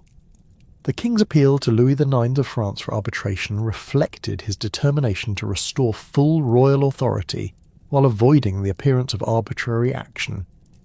Archaeological evidence from royal castles reveals extensive military preparations undertaken during this period, with improvements to defensive works and accumulation of military supplies that demonstrated both sides' recognition that constitutional conflict might require military resolution. The Mise of Amiens in January 1264, where Louis IX invalidated the provisions of Oxford while upholding royal authority, eliminated hopes for peaceful constitutional settlement and made armed conflict inevitable. The French king's decision reflected both his commitment to royal prerogatives and his concern about the precedent that successful baronial resistance might establish for his own kingdom. Archaeological evidence from sites along the Channel coast reveals military preparations undertaken by both sides, with fortification improvements and supply accumulations that demonstrated the scale of the impending conflict.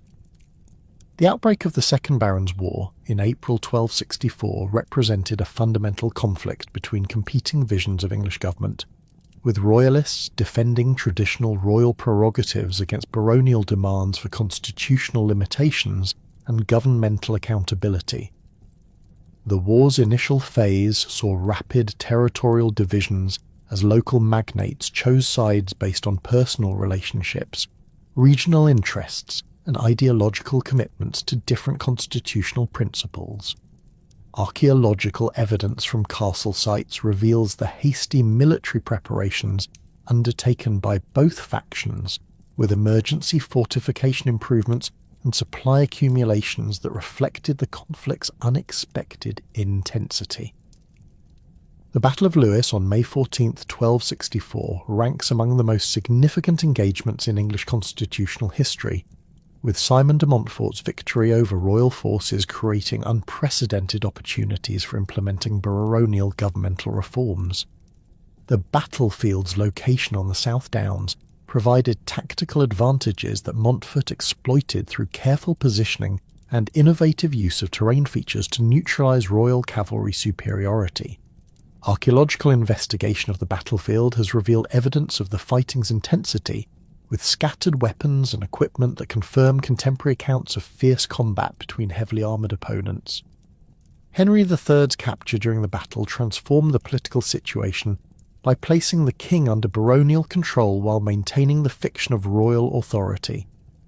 Montfort's careful treatment of his royal prisoner reflected both practical political considerations and genuine respect for monarchical dignity, even while implementing governmental reforms that fundamentally limited royal power.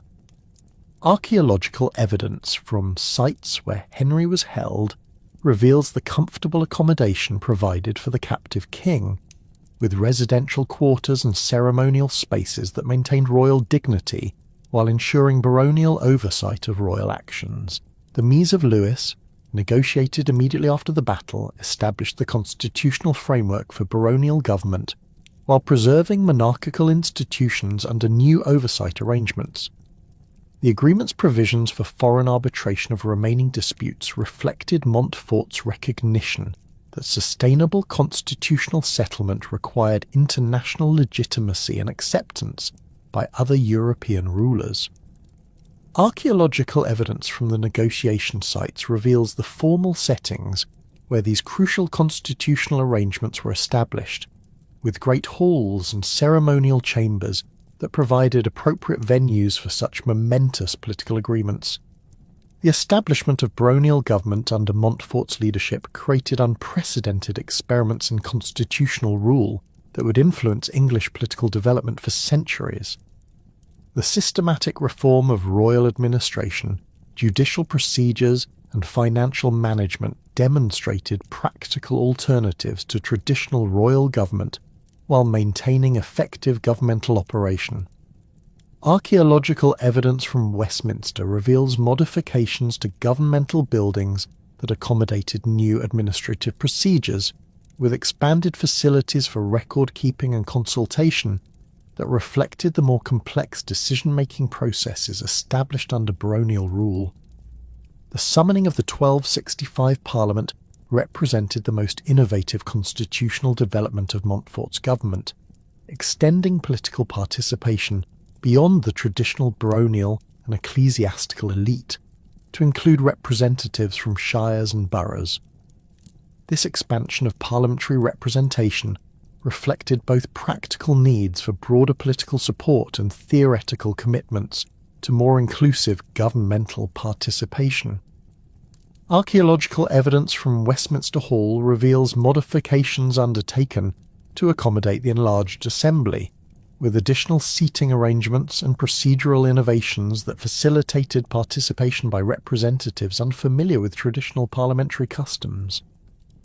The inclusion of burgesses and knights of the shire in Parliament created precedents for representative government that would fundamentally alter English political development. These representatives brought local perspectives and practical experience that enrich parliamentary deliberations while providing mechanisms for communicating governmental policies to local communities. Archaeological evidence from borough centres reveals the administrative infrastructure that supported this representative system, with meeting halls and record-keeping facilities that enabled local communities to select representatives and communicate their concerns to central government. Edward's escape from baronial custody in May 1265 initiated the final phase of the Civil War, with the future king's military reputation and political connections enabling rapid mobilisation of royalist forces. His alliance with Gilbert de Clare, Earl of Gloucester, reflected the fragmentation of baronial unity that had developed as Montfort's government faced practical challenges of governing while maintaining military control. Archaeological evidence from sites like Ludlow reveals the castle complexes that provided secure bases for royalist military operations, with defensive improvements and supply accumulations that supported extended campaigning against baronial forces. The Battle of Evesham on August 4, 1265, eliminated organised baronial resistance through Montfort's death and the destruction of his military forces. Edward's tactical innovations, including the use of Welsh infantry and coordinated cavalry charges, demonstrated military capabilities that would later prove decisive in his continental and Celtic campaigns. Archaeological investigation of the battlefield has revealed evidence of the fighting's intensity, with mass burial sites and scattered equipment that confirm contemporary accounts of the battle's devastating impact on baronial military power. The systematic punishment of Montfort's supporters through the dictum of Kenilworth created unprecedented opportunities for royal land redistribution, while generating lasting resentment among dispossessed families. The terms offered for recovering confiscated estates, requiring payments of multiple years' income, reflected both the Crown's financial needs and its determination to prevent future rebellions through economic penalties. Archaeological evidence from formerly baronial estates reveals the impact of these confiscations, with evidence of administrative changes and new construction projects that reflected their transfer to royal supporters. The gradual reconciliation process that followed Evesham demonstrated Henry's recognition that sustainable peace required accommodation with former opponents rather than permanent exclusion from political participation. The restoration of some confiscated estates and the integration of former rebels into royal service reflected pragmatic political calculation rather than magnanimous forgiveness. Archaeological evidence from sites like Kenilworth reveals the extensive modifications undertaken to transform Montfort's former stronghold into a royal residence, with new construction that symbolised the restoration of royal authority while incorporating defensive innovations developed during the Civil War. Edward's assumption of increasing governmental responsibility during the 1260s reflected both his father's advancing age and recognition of the heir's superior political and military capabilities. The prince's leadership in Welsh campaigns and his role in negotiating the Treaty of Montgomery in 1267 demonstrated diplomatic skills that complemented his established military reputation. Archaeological evidence from border castles reveals the defensive improvements undertaken during this period, with new construction techniques and architectural innovations that reflected lessons learned from recent conflicts. The crusading expedition of 1270 to 1272 represented Edward's commitment to international Christian objectives while providing opportunities for military experience and diplomatic contact with European rulers. The prince's participation in Louis IX's final crusade to Tunis, followed by his independent campaign in the Holy Land, established his reputation as a formidable military commander while creating international connections that would prove valuable during his subsequent reign. Archaeological evidence from Crusader sites reveals the military technology and tactical innovations that Edward encountered during these campaigns, with fortification techniques and siege equipment that would influence his later castle-building programs. Henry III's death on November 16, 1272, while Edward was returning from crusade, created a smooth succession that contrasted sharply with previous dynastic transitions. The kingdom's peaceful acceptance of Edward's authority, despite his absence, demonstrated the stability achieved through decades of constitutional development and administrative reform. Archaeological evidence from Westminster Abbey reveals the elaborate tomb constructed for Henry, with architectural features and sculptural programs that celebrated royal authority while acknowledging the constitutional limitations that had defined his reign. Edward VII's coronation on August 19, 1274, marked the beginning of a reign that would fundamentally transform English royal authority through military conquest, legal innovation, and administrative reform. The new king brought to the throne military experience gained through civil war and crusading, along with political skills developed through years of governmental participation under his father's oversight. Archaeological evidence from Westminster reveals the elaborate ceremonial arrangements for Edward's coronation, with modifications to the abbey and palace that reflected the enhanced royal dignity that would characterise his reign. The Statute of Westminster I in 1275 initiated Edward's systematic legal reforms, addressing procedural issues and substantive law that had generated complaints during previous decades. The statute's provisions regarding criminal procedure, property rights, and judicial administration reflected careful analysis of legal problems and practical solutions developed through extensive consultation with legal experts and political leaders. Archaeological evidence from courts and administrative centres reveals the impact of these legal reforms on governmental practice, with new procedures and record-keeping systems that improve judicial efficiency while protecting individual rights. Edward's Welsh campaigns, beginning in 1276, represented the most systematic attempt at Celtic conquest since the Norman period, combining military innovation with administrative planning that aimed at permanent territorial incorporation rather than temporary submission.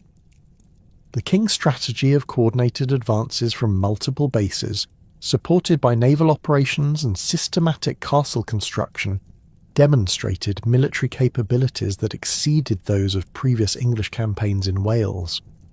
Archaeological evidence from sites like Flint and Rhuddlan reveals the castle-building program that accompanied military conquest, with innovative defensive features and residential accommodation that provided secure bases for English administration in conquered territories. The conquest of Gwynedd in 1282 to 1283 eliminated the last independent Welsh principality, while establishing English administrative control over territories that had maintained autonomy since the Roman period. Llewellyn ap Gruffudd's death in December 1282 removed the focus for Welsh resistance, while his brother Dafydd's capture and execution in 1283 demonstrated Edward's determination to eliminate potential centres of future rebellion. Archaeological evidence from sites like Caernarfon and Conwy reveals the massive castle construction programme that secured English control, with architectural features that combined military effectiveness with symbolic assertions of royal authority. The Statute of Wales in 1284 established the legal and administrative framework for governing conquered Welsh territories, introducing English legal procedures while acknowledging some local customs and traditional practices. The statute's provisions for shire organisation, judicial administration and tax collection created governmental structures that integrated Welsh territories into the English administrative system. Archaeological evidence from newly established administrative centres reveals the rapid development of governmental infrastructure, with courts, prisons and record-keeping facilities that supported English rule in formerly independent territories. The construction of Edward's Welsh castles represented the most ambitious military engineering project undertaken in medieval Britain, creating a network of fortifications that controlled strategic locations while demonstrating royal power through architectural magnificence. Sites like Caernarfon, Harlech and Beaumaris incorporated the latest developments in military architecture, with concentric defences, innovative gate arrangements and residential accommodation that reflected both functional requirements and symbolic purposes.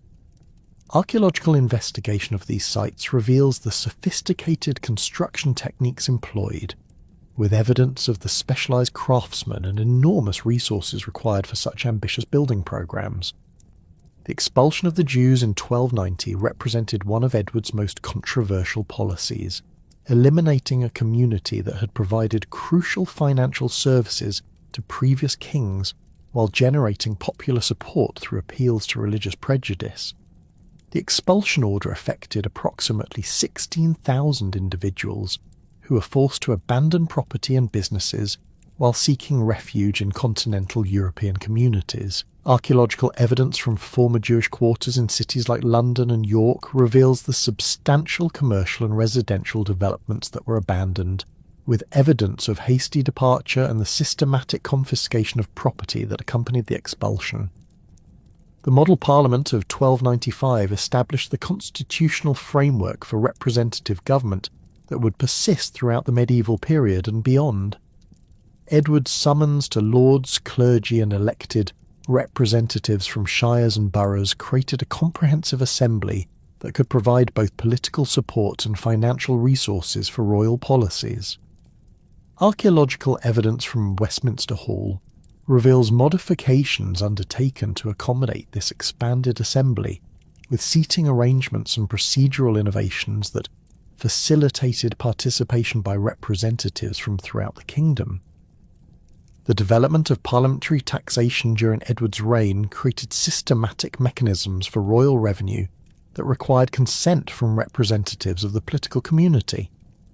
The principle that extraordinary taxation required parliamentary approval established constitutional limitations on royal financial independence while providing predictable revenue sources for governmental operations. Archaeological evidence from tax collection centres reveals the administrative infrastructure necessary for implementing parliamentary grants, with specialised buildings and record-keeping systems that documented the complex procedures involved in national taxation. The Scottish succession crisis that erupted following Alexander III's death in 1286 created opportunities for English intervention that would dominate the remainder of Edward's reign. The competing claims of John Balliol and Robert Bruce reflected the complex inheritance arrangements that governed medieval royal succession, while the involvement of other claimants complicated efforts to achieve peaceful resolution. Archaeological evidence from Scottish royal centres reveals the political instability that followed Alexander's death, with evidence of defensive preparations and administrative disruption that reflected uncertainty about future governmental arrangements. Edward's role as arbitrator in the Scottish succession dispute reflected both his established reputation for legal expertise and his strategic interest in extending English influence over Scottish affairs. The king's insistence on recognition as overlord of Scotland before proceeding with arbitration demonstrated his determination to establish legal precedents for future English intervention in Scottish politics. Archaeological evidence from sites like Norham Castle reveals the formal settings where these crucial negotiations took place, with great halls and ceremonial chambers that provided appropriate venues for such momentous political decisions. The installation of John Balliol as King of Scotland in 1292 created a client relationship that Edward expected would provide English control over Scottish affairs without the expense and difficulty of direct conquest.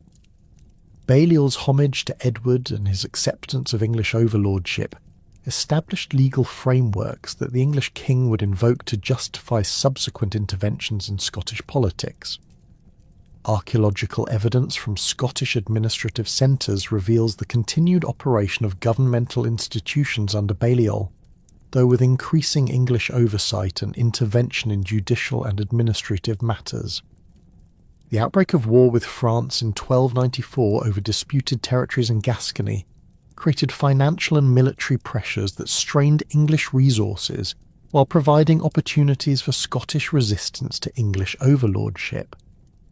The Franco-Scottish alliance that emerged from these circumstances would fundamentally alter the strategic balance in northern Britain, transforming what had appeared to be successful English hegemony into a prolonged struggle for control that would consume enormous resources and generate unprecedented military innovations. Edward's death at Berg by Sands on July 7th, 1307, while leading another expedition against Scottish rebels, marked the end of an era of aggressive English expansion and the beginning of a period characterised by military failure, political crisis, and social transformation that would reshape medieval England. Edward II's accession brought to the throne a king whose personality and priorities differed dramatically from his formidable father. The 23-year-old monarch possessed neither the military experience nor the political acumen that had characterised Edward I's leadership, instead displaying interests in crafts, rowing, and other activities that contemporary nobles considered inappropriate for royal dignity. Archaeological evidence from royal residences reveals modifications undertaken during Edward II's early reign, with workshops and recreational facilities that reflected the new king's unconventional interests, while generating criticism from nobles who expected more traditional royal behaviour. The relationship between Edward II and Piers Gaveston dominated the early years of the reign, creating political tensions that would ultimately contribute to royal downfall. Gaveston, a Gascon knight who had been Edward's companion since childhood, received unprecedented honours and wealth that generated resentment among English nobles, who felt excluded from royal favour. Archaeological excavations at Gaveston's estates reveal substantial building programmes funded by royal grants, with elaborate residential complexes and defensive works that demonstrated his extraordinary influence, while highlighting the resources diverted from traditional recipients of royal patronage. The ordinances of 1311 represented the barons' systematic attempt to control royal authority through constitutional limitations that addressed both specific grievances about Gaveston's influence and broader concerns about governmental accountability. The document's 41 clauses established baronial oversight of royal appointments, financial administration, and foreign policy, while explicitly requiring Gaveston's permanent exile. Archaeological evidence from sites where the ordinances were negotiated reveals the formal settings where these constitutional confrontations occurred, with great halls and ceremonial chambers that provided appropriate venues for the elaborate procedures that accompanied medieval political crisis. Gaveston's return from exile in 1312 precipitated the crisis that led to his capture and execution by a coalition of earls led by Thomas of Lancaster. The favourite's death at Blacklow Hill on June 19, 1312, eliminated the immediate source of baronial grievances while creating lasting hostility between the king and his nobles that would poison political relationships throughout the reign. Archaeological investigation of the execution site has revealed evidence of the temporary structures erected for this judicial murder, with post holes and disturbed ground that confirm contemporary accounts of the elaborate ceremonial that accompanied Gaveston's death. The king's grief over Gaveston's death and his determination to punish those responsible created a cycle of revenge and counter-revenge that destabilised English politics for the remainder of the reign. Edward's systematic exclusion of Gaveston's killers from royal favour, combined with his elevation of new favourites like Hugh Despenser the Younger, demonstrated his inability to learn from previous mistakes while generating new sources of political conflict. Archaeological evidence from royal castles reveals extensive modifications undertaken to provide secure accommodation for the king's new favourites, with defensive improvements and residential quarters that reflected ongoing fears of baronial violence. The Scottish campaigns that resumed under Edward II revealed the military incompetence that would characterise his reign, with poorly planned expeditions that achieved little while consuming enormous resources. The campaign of 1314, intended to relieve the siege of Stirling Castle, demonstrated the tactical inflexibility that contrasted sharply with his father's innovative military leadership.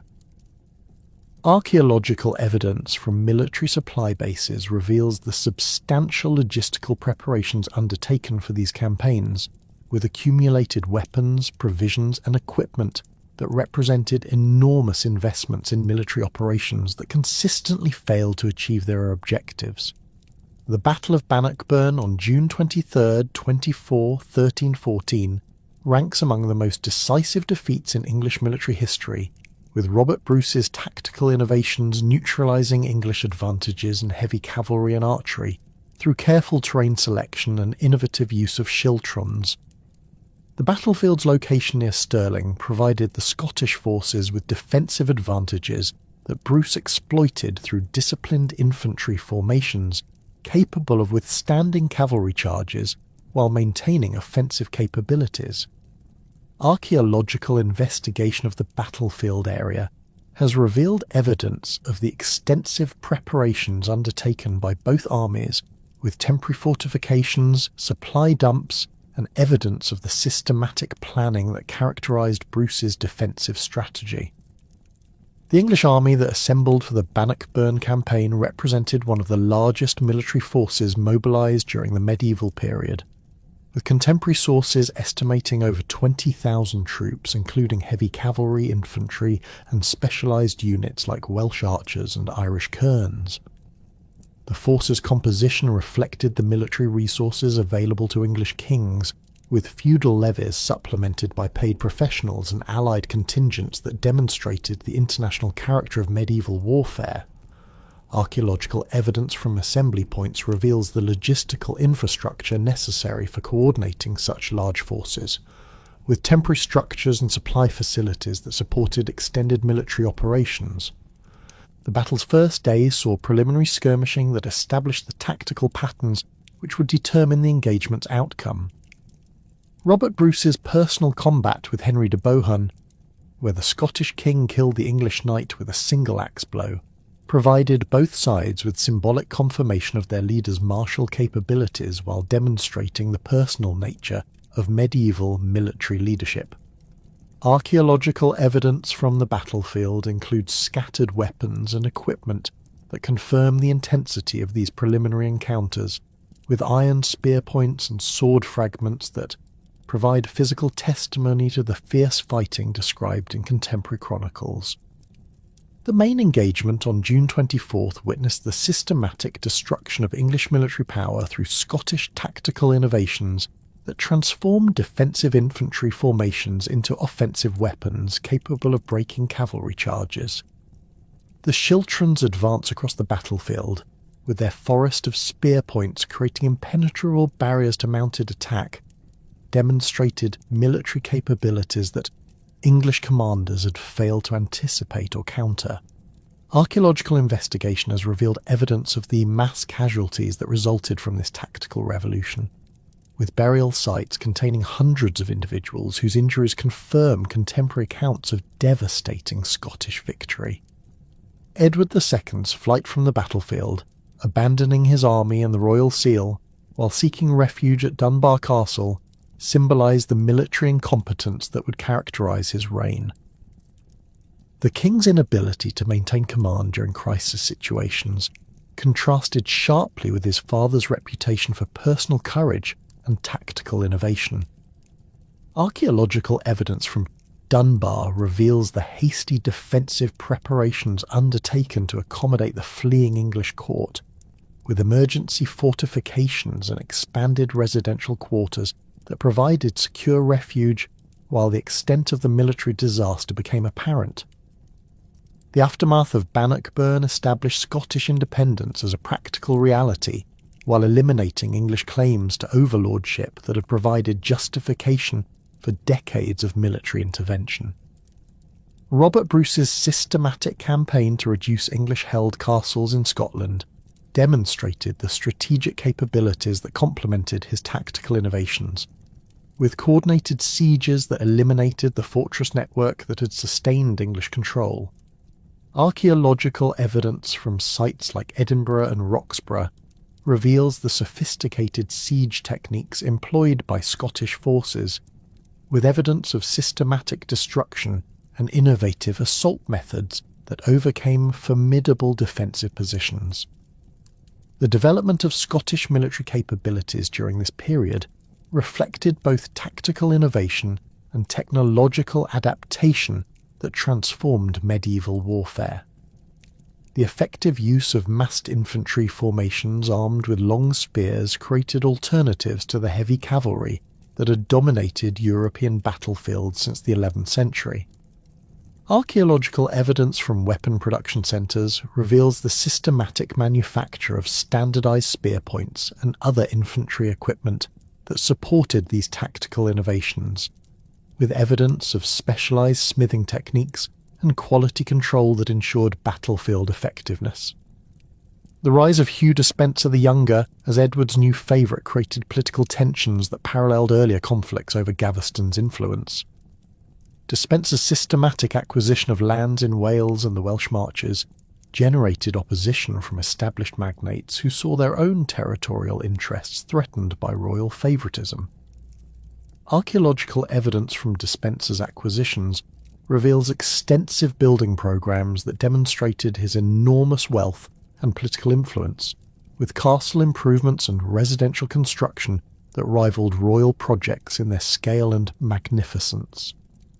The Despenser War of 1321 to 1322 represented the culmination of baronial opposition to royal favouritism, with Thomas of Lancaster leading a coalition that demanded the favourite's exile and the restoration of constitutional government according to the ordinances. The conflict's intensity reflected the accumulated grievances of 2 decades of political mismanagement, with both sides recognising that compromise had become impossible.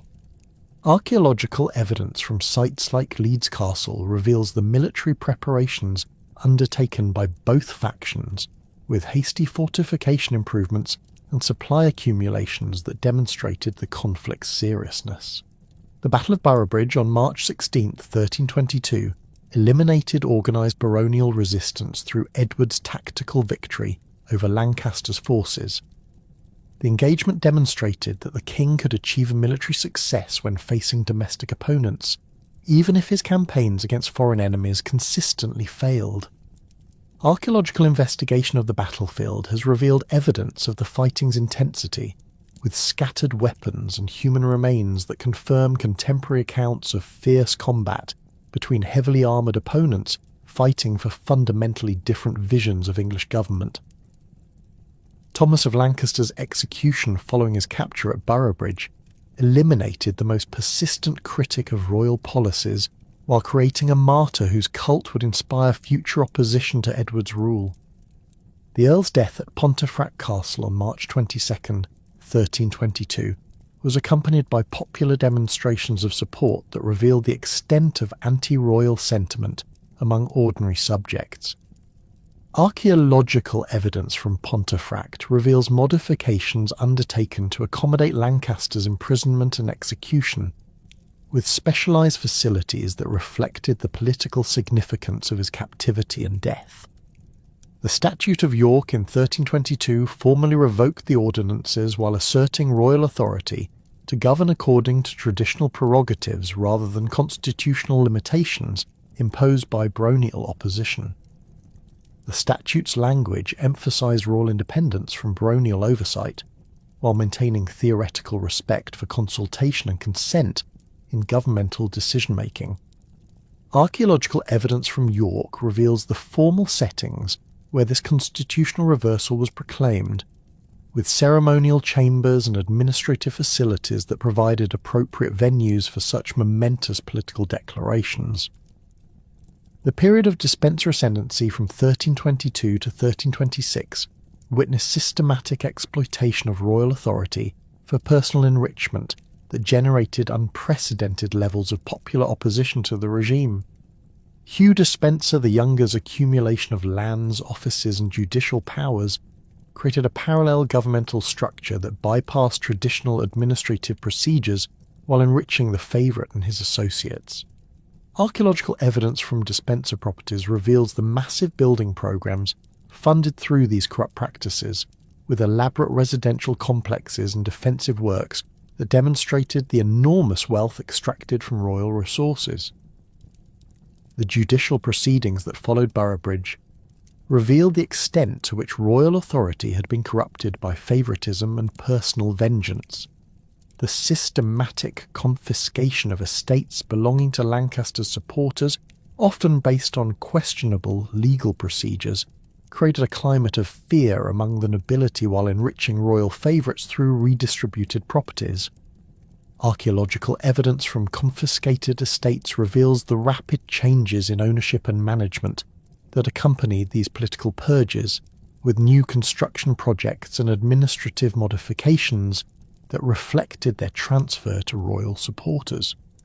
Isabella of France's growing alienation from her husband reflected both personal grievances about his relationship with Hugh Despencer and political concerns about the regime's impact on Anglo-French relations.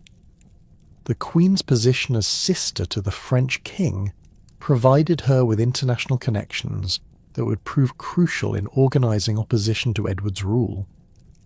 Archaeological evidence from royal residences reveals the increasing separation between royal couple with separate residential quarters and reduced ceremonial interaction that reflected the breakdown of their political and personal relationship. The war with France that erupted in 1324 over disputed territories in Gascony created military and financial pressures that revealed the regime's fundamental weaknesses. Edward's inability to organise effective military resistance to French expansion, combined with the enormous costs of continental warfare, generated criticism of royal policies while providing opportunities for domestic opponents to organise resistance. Archaeological evidence from English positions in Gascony reveals the hasty defensive preparations undertaken to resist French attack, with emergency fortifications and supply accumulations that proved inadequate against sustained military pressure. Isabella's mission to Paris in 1325 to negotiate peace with her brother Charles IV provided the Queen with opportunities to organise opposition to her husband's regime, while maintaining the fiction of diplomatic service. Her refusal to return to England unless the Despensers were removed from power demonstrated the extent to which royal favouritism had alienated even the king's closest family members.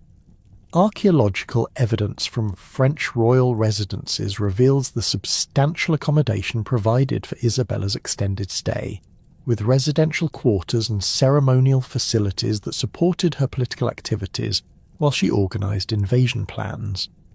The alliance between Isabella and Roger Mortimer created the military leadership necessary for effective opposition to Edward's regime. Mortimer's escape from the Tower of London in August 1323 had demonstrated both his resourcefulness and his commitment to overthrowing the Despencer regime. Archaeological evidence from the tower reveals the sophisticated security measures that Mortimer overcame during his escape, with evidence of the rope and climbing equipment used to descend the fortress walls while guards were distracted by accomplices. The invasion force that assembled in the Low Countries during 1326 represented a coalition of English exiles, foreign mercenaries, and international supporters who shared common interests in overthrowing Edward's regime. The expedition's financing through loans from continental bankers demonstrated the international character of medieval political opposition, with financial networks that transcended national boundaries. Archaeological evidence from embarkation ports reveals the logistical preparations necessary for amphibious operations, with specialized vessels and equipment designed for rapid deployment of troops and supplies on hostile shores. The landing at Orwell on September 24, 1326, met no organized resistance as Edward's regime collapsed with unprecedented rapidity. The invasion force's rapid advance toward London demonstrated the extent of popular opposition to the Despencer regime, with local populations providing support and intelligence that facilitated military operations. Archaeological evidence from sites along the invasion route reveals the enthusiastic reception provided to Isabella's forces, with evidence of celebrations and supply contributions that contrasted sharply with the resistance that might have been expected during foreign invasion. Hugh Despencer the Elder's capture at Bristol on October 26, 1326, followed by his immediate execution, eliminated one source of popular hatred while demonstrating the invaders' determination to punish those responsible for the regime's abuses. The favourite's death by hanging, drawing and quartering reflected both legal traditions regarding treason and popular demands for vengeance against those who had exploited royal authority. Archaeological evidence from Bristol reveals the substantial crowd that gathered to witness the execution, with temporary structures erected to accommodate the thousands of spectators who celebrated the favourite's death.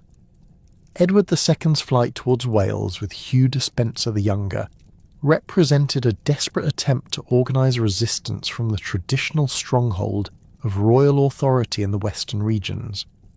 The king's inability to rally support even in areas that had previously demonstrated loyalty revealed the extent to which his regime had lost popular confidence. Archaeological evidence from sites like Caerphilly Castle reveals the hasty preparations undertaken to provide refuge for the fleeing court, with emergency supply accumulations and defensive improvements that proved inadequate against the systematic pursuit organised by Isabella's forces. The capture of Edward and Hugh Despencer at Nethaby on November 16, 1326, eliminated the last hope of organised resistance to the invasion, while providing Isabella with the royal persons necessary for legitimate governmental transition. Despencer's execution at Hereford on November the 24th, accompanied by elaborate tortures that reflected popular hatred for his role in the regime's abuses, demonstrated the vengeful character that marked the regime's overthrow. Archaeological evidence from Hereford reveals the substantial crowd that assembled to witness Despencer's death, with temporary structures and crowd control measures that accommodated the thousands of spectators who celebrated the favourite's destruction.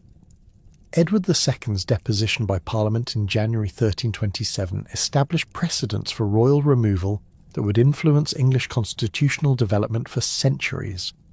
The proceedings' careful attention to legal forms, combined with the systematic presentation of charges against the deposed king, created frameworks for legitimate resistance to royal tyranny while maintaining theoretical respect for monarchical institutions.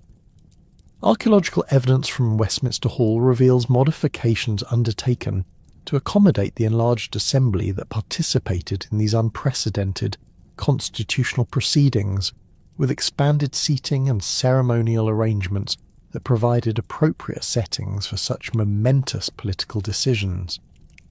The installation of 14-year-old Edward III under Isabella and Mortimer's regency created governmental structures that maintained the fiction of legitimate royal authority while ensuring continued control by those who had organised the successful invasion. The young king's coronation at Westminster Abbey on February 1, 1327, combined traditional ceremonial elements with innovations that reflected the unusual circumstances of his accession. Archaeological evidence from Westminster reveals the elaborate preparations undertaken for this coronation, with temporary structures and ceremonial arrangements that demonstrated the new regime's determination to establish legitimacy through traditional royal rituals.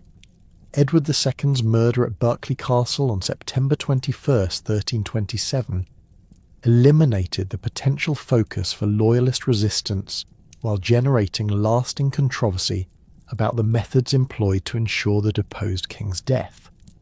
Contemporary accounts describe the elaborate precautions taken to avoid leaving physical evidence of violence, with the famous red-hot poker providing a method of execution that would leave no external marks. Archaeological investigation of Berkeley Castle has failed to confirm specific details of Edward's death, though the fortress's substantial defensive works and secure accommodation demonstrate its suitability for holding such an important prisoner.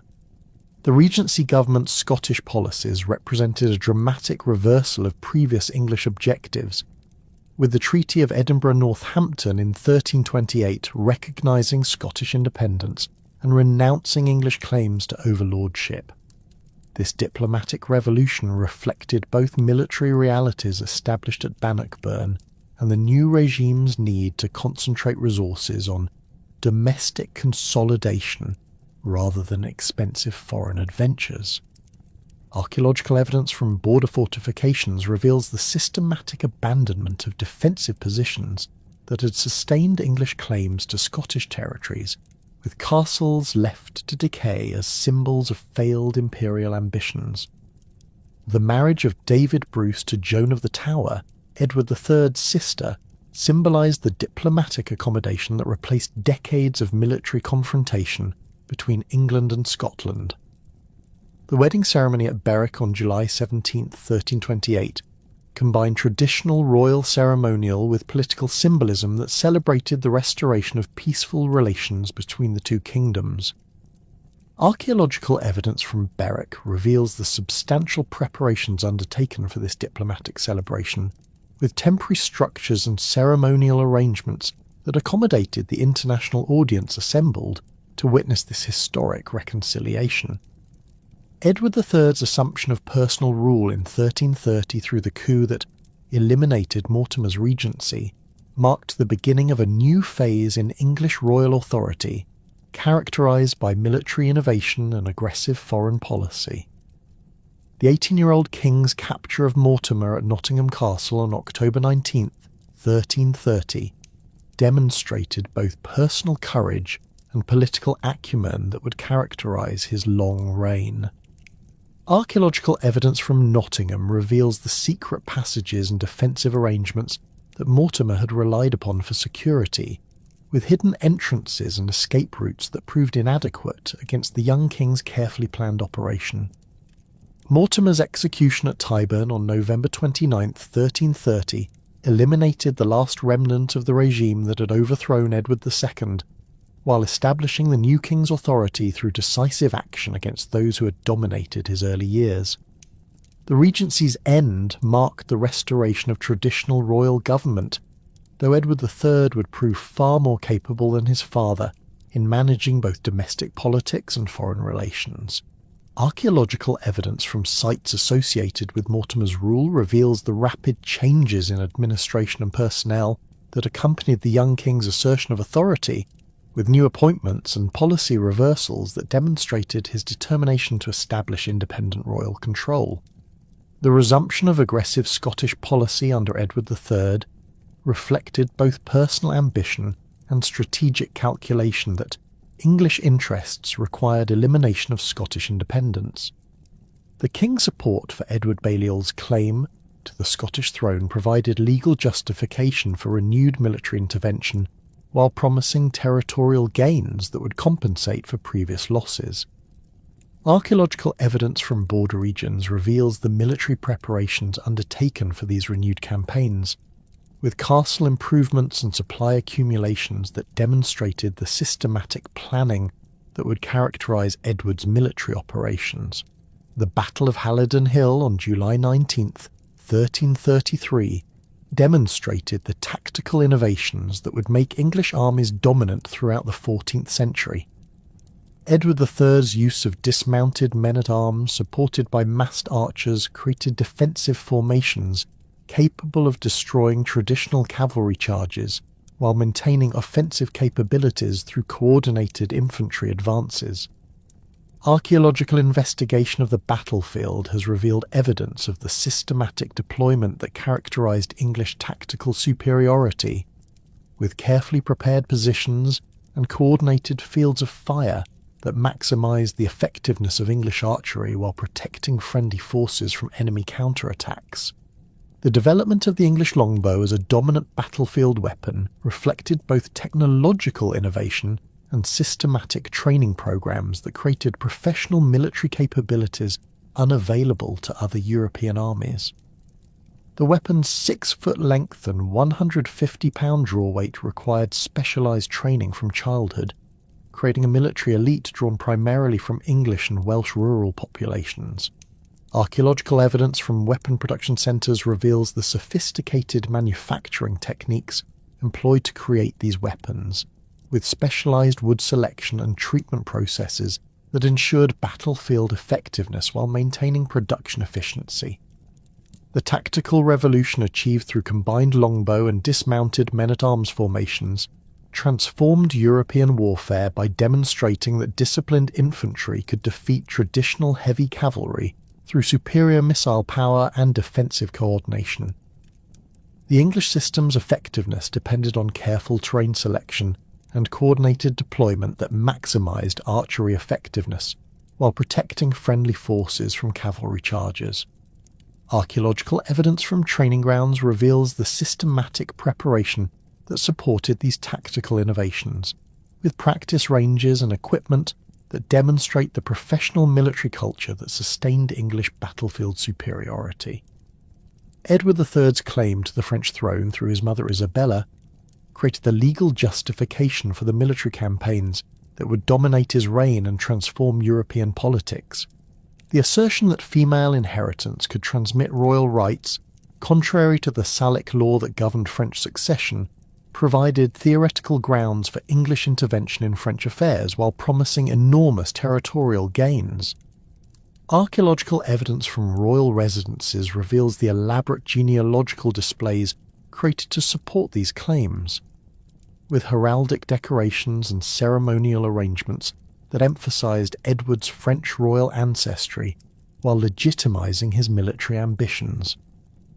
The outbreak of the 100 Years' War in 1337 represented the culmination of decades of Anglo-French tension over territorial disputes, commercial rivalries, and dynastic claims that had created multiple sources of conflict between the two kingdoms. Philip VI's confiscation of Gascony provided the immediate cause for hostilities, while Edward's assumption of the French royal title escalated the conflict into a fundamental struggle for continental supremacy. Archaeological evidence from military preparation sites reveals the enormous logistical efforts undertaken by both kingdoms, with weapon stockpiles, supply accumulations, and shipbuilding programs that demonstrated the unprecedented scale of the impending conflict.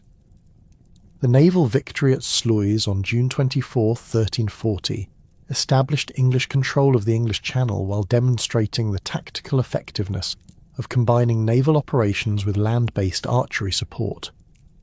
The engagement's outcome eliminated French naval threats to English communications while providing secure supply lines for continental operations. Archaeological investigation of the battle site has revealed evidence of the massive ship construction programs that preceded the engagement, with timber remains and specialised vessel designs that supported the complex amphibious operations characteristic of 14th century naval warfare.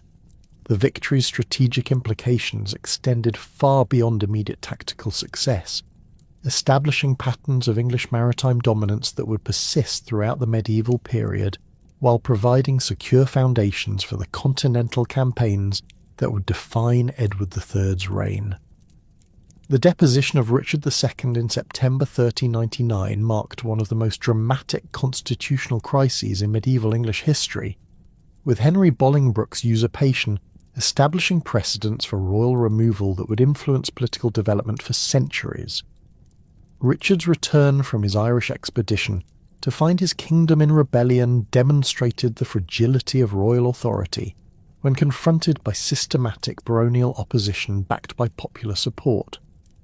Archaeological evidence from Conway Castle, where Richard was allegedly tricked into leaving sanctuary through false promises of safe conduct, reveals the fortress's strategic importance in controlling North Wales, while highlighting the king's desperate situation as his support evaporated across England.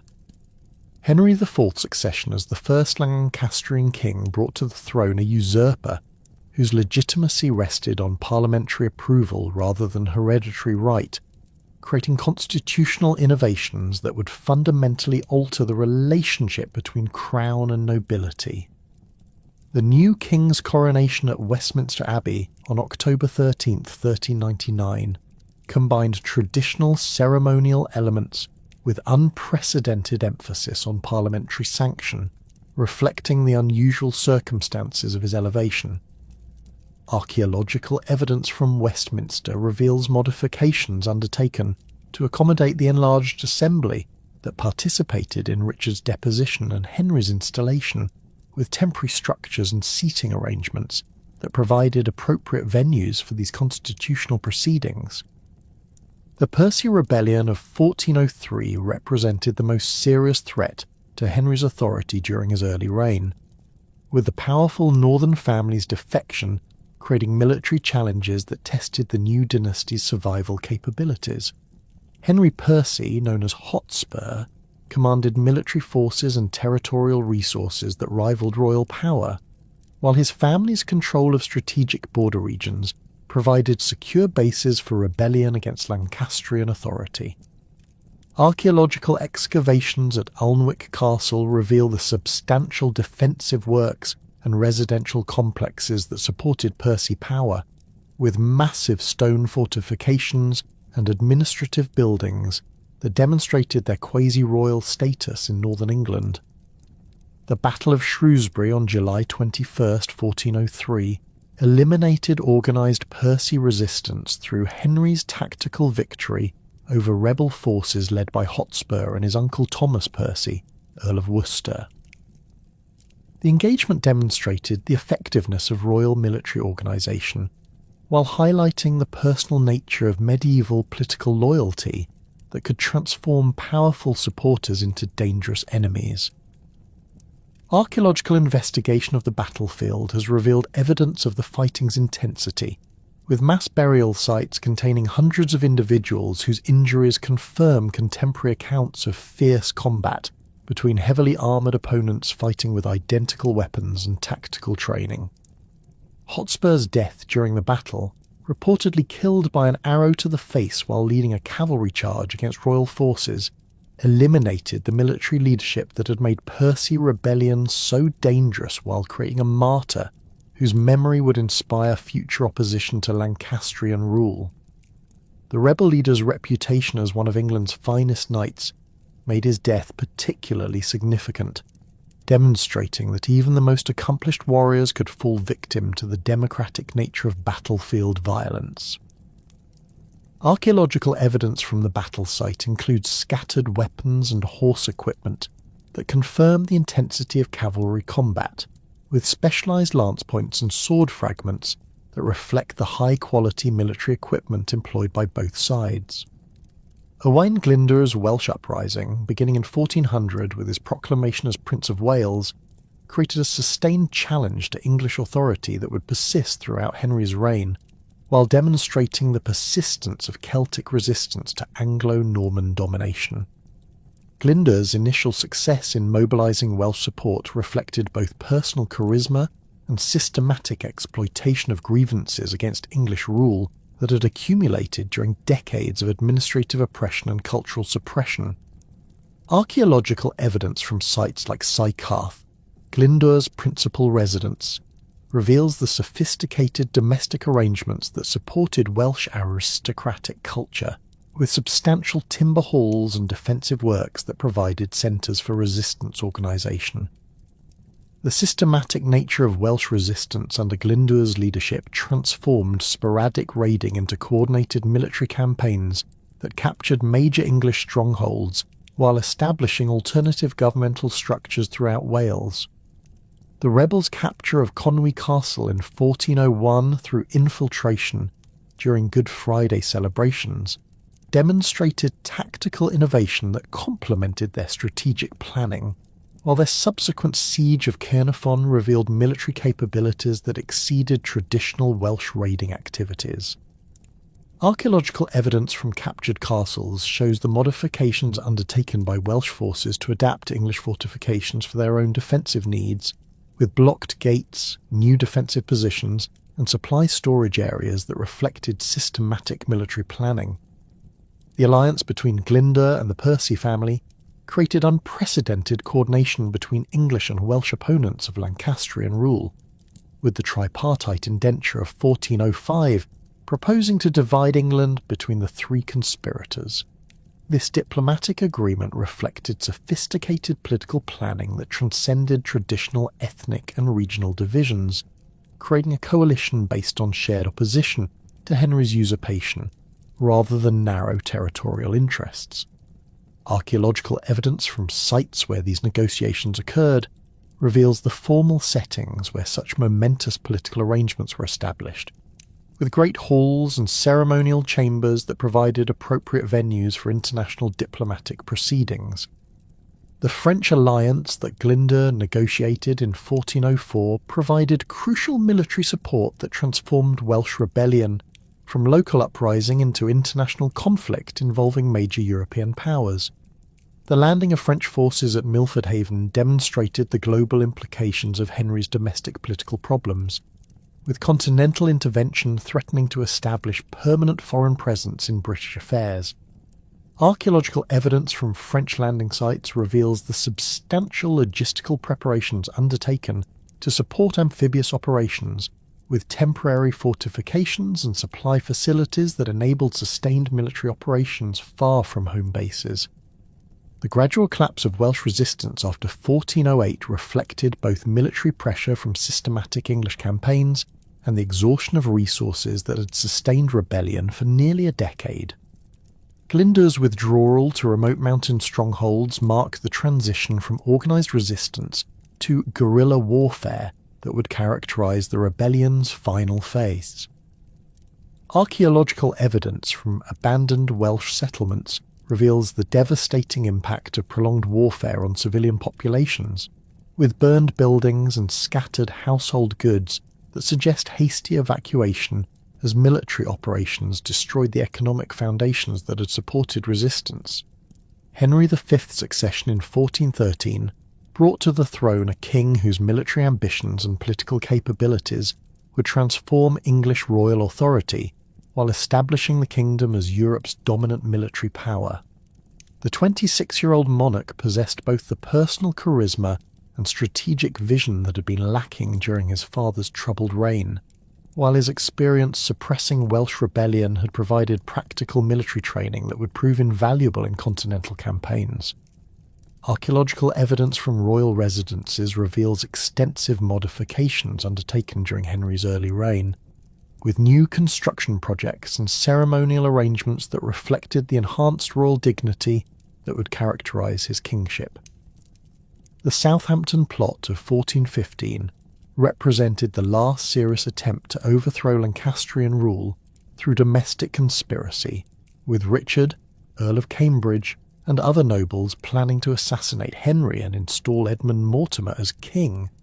The conspiracy's discovery and the subsequent execution of its leaders eliminated potential sources of opposition, while demonstrating Henry's security arrangements and intelligence capabilities.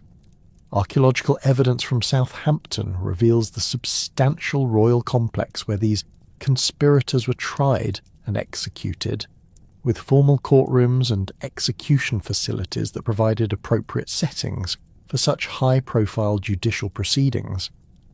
Henry's renewal of the 100 Years' War in 1415 represented a calculated decision to exploit French political divisions while pursuing dynastic claims that promised enormous territorial gains and enhanced royal prestige.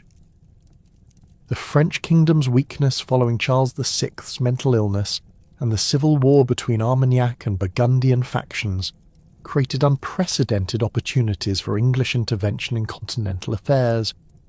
Archaeological evidence from military preparation sites reveals the systematic planning that preceded Henry's invasion, with weapon stockpiles, supply accumulations, and shipbuilding programs that demonstrated the unprecedented scale of English military preparations. The Siege of Harfleur from August 18th to September 22nd, 1415, demonstrated both the effectiveness of English siege techniques and the enormous costs of medieval warfare in terms of casualties and resources. The port's strategic importance as a base for further operations in Normandy made its capture essential for English campaign objectives, while its strong fortifications required innovative siege methods that pushed contemporary military technology to its limits. Archaeological excavations at Harfleur have revealed evidence of the extensive siege works constructed by English forces with approach trenches, artillery positions, and temporary fortifications that enabled systematic reduction of the town's defences. The dysentery epidemic that devastated English forces during the Harfleur siege eliminated approximately one-third of the army while forcing fundamental changes to Henry's campaign strategy.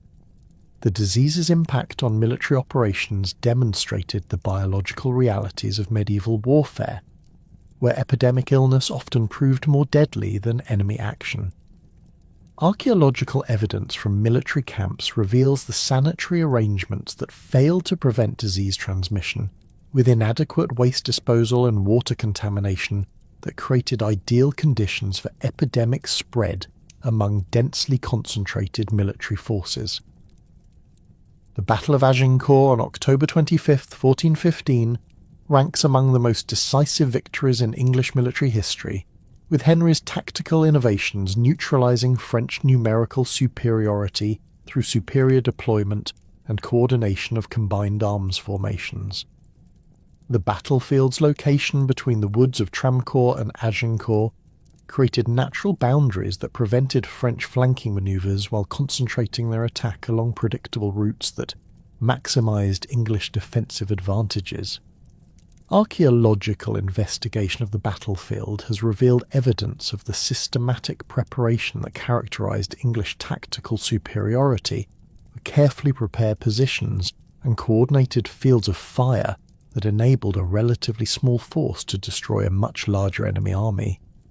The English army that assembled for the Agincourt campaign represented the culmination of military innovations developed during decades of continental warfare, with professional soldiers equipped with standardized weapons and trained in coordinated tactics that maximize battlefield effectiveness. The force's composition included approximately 900 men-at-arms and 5,000 archers, creating the optimal ratio between heavy infantry and missile troops that had proven successful in previous engagements. Archaeological evidence from weapon production centres reveals the sophisticated manufacturing techniques employed to equip these forces with standardized arrow production, specialized armor construction, and quality control measures that ensured battlefield reliability. The French army that confronted Henry at Agincourt included many of the kingdom's most prominent nobles, with contemporary estimates suggesting over 25,000 troops organised according to traditional feudal principles that emphasised individual prowess rather than coordinated tactics. The force's composition reflected the social structure of medieval France, with heavily armoured cavalry forming the army's elite corps supported by infantry levies drawn from urban militias and rural populations. Archaeological evidence from French military sites reveals the elaborate equipment employed by these forces, with decorated armour, specialised weapons and heraldic displays that emphasise social status rather than battlefield functionality. The battle's initial phase witnessed systematic destruction of French cavalry through coordinated English archery that created impassable barriers of dead and wounded horses while disrupting enemy formations before they could engage in close combat. The longbow's effectiveness against heavily armoured opponents reflected both superior weapon design and systematic training that enabled English archers to maintain rapid, accurate fire under battlefield conditions. Archaeological evidence from the battle site includes thousands of arrowheads and weapon fragments that confirm the intensity of this missile exchange, with specialised bodkin points designed for armour penetration scattered across the area where French cavalry charges were stopped. The hand-to-hand combat that followed the archery phase demonstrated English tactical flexibility, with men-at-arms advancing from defensive positions to engage disordered French forces in close combat while maintaining formation discipline that prevented effective enemy counterattacks. Henry's personal leadership during this phase, fighting on foot among his men while wearing a distinctive crown that made him a target for enemy attacks, exemplified the personal courage that characterised medieval kingship while inspiring his troops to extraordinary efforts. Archaeological investigation has revealed evidence of the intense close combat that characterised this phase, with sword cuts on recovered bones and scattered armour fragments that confirm contemporary accounts of fierce fighting in muddy conditions that favoured English tactical advantages. The systematic execution of French prisoners during the battle's final phase reflected both military necessity and the brutal realities of medieval warfare when faced with overwhelming enemy numbers and the possibility of renewed attack. Henry's controversial order to kill captured nobles violated traditional chivalric customs, but demonstrated practical military judgment when confronted with tactical situations that threatened his army's survival. Archaeological evidence from mass burial sites reveals the scale of French casualties, with hundreds of individuals showing evidence of violent death that confirms contemporary estimates of devastating French losses. The Treaty of Troyes, signed on May 21, 1420, represented the pinnacle of English success in the Hundred Years' War, with Henry's recognition as heir to the French throne and his marriage to Catherine of Valois creating the legal framework for permanent union between the two kingdoms. The agreement's provisions effectively disinherited the Dauphin Charles while establishing English control over northern France through a combination of military conquest and diplomatic negotiation. Archaeological evidence from Troy reveals the substantial urban complex where these negotiations occurred, with great halls and ceremonial chambers that provided appropriate settings for such momentous international agreements.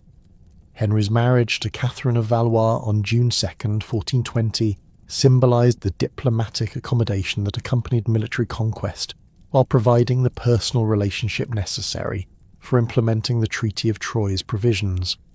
The wedding ceremony at Troyes Cathedral combined traditional royal ceremonial with political symbolism that celebrated the union of English and French royal houses.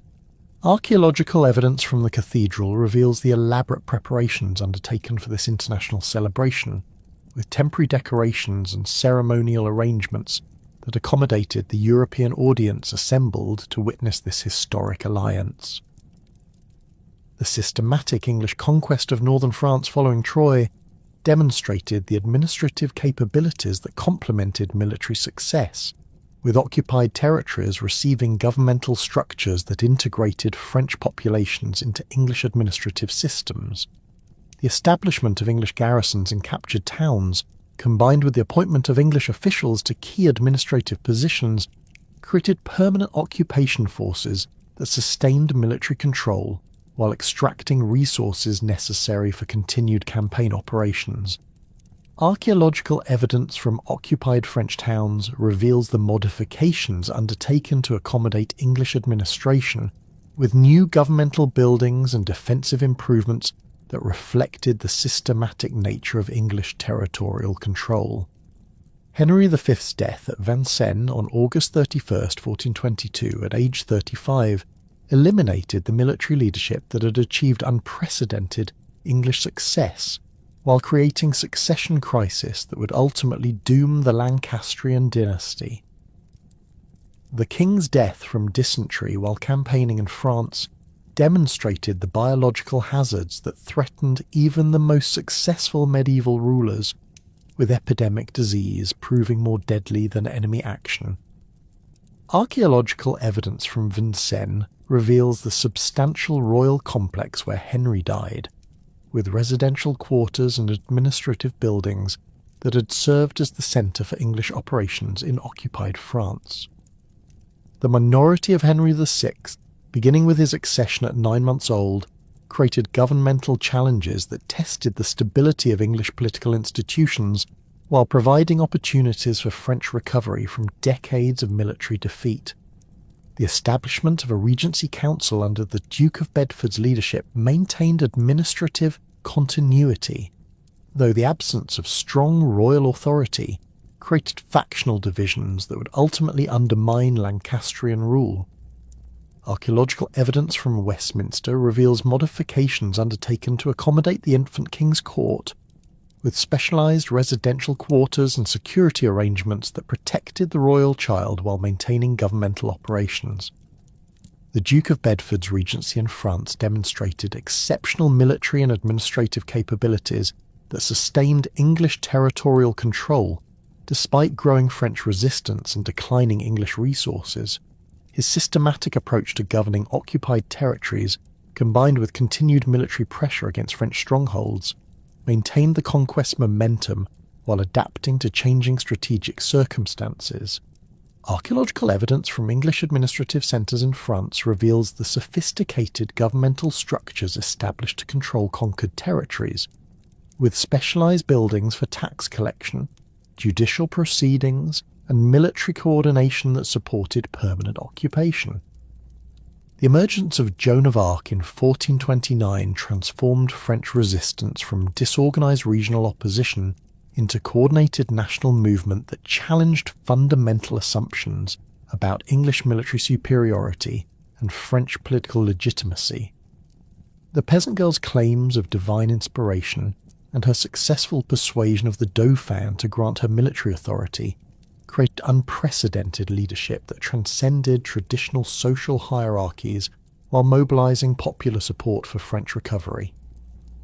Archaeological evidence from sites associated with Joan's activities reveals the substantial popular support that enabled her rapid rise to prominence, with evidence of pilgrimage activity and religious devotion that demonstrated her impact on French popular consciousness. The Siege of Orleans from October 1428 to May 1429 represented the crucial test of English strategic objectives in France, with the city's location controlling access to southern French territories making its capture essential for completing territorial conquest. The siege's prolonged duration demonstrated both English determination and French resistance capabilities, with innovative siege techniques confronting equally sophisticated defensive methods. Archaeological excavations at Orleans have revealed evidence of the extensive siege works constructed by English forces, with approach trenches, artillery positions, and temporary fortifications that enabled systematic reduction of the city's defences while protecting attacking forces from defensive countermeasures. Joan of Arc's arrival at Orleans on April 29, 1429, transformed the siege's dynamics through her inspirational leadership and tactical innovations that exploited English weaknesses while coordinating French defensive efforts.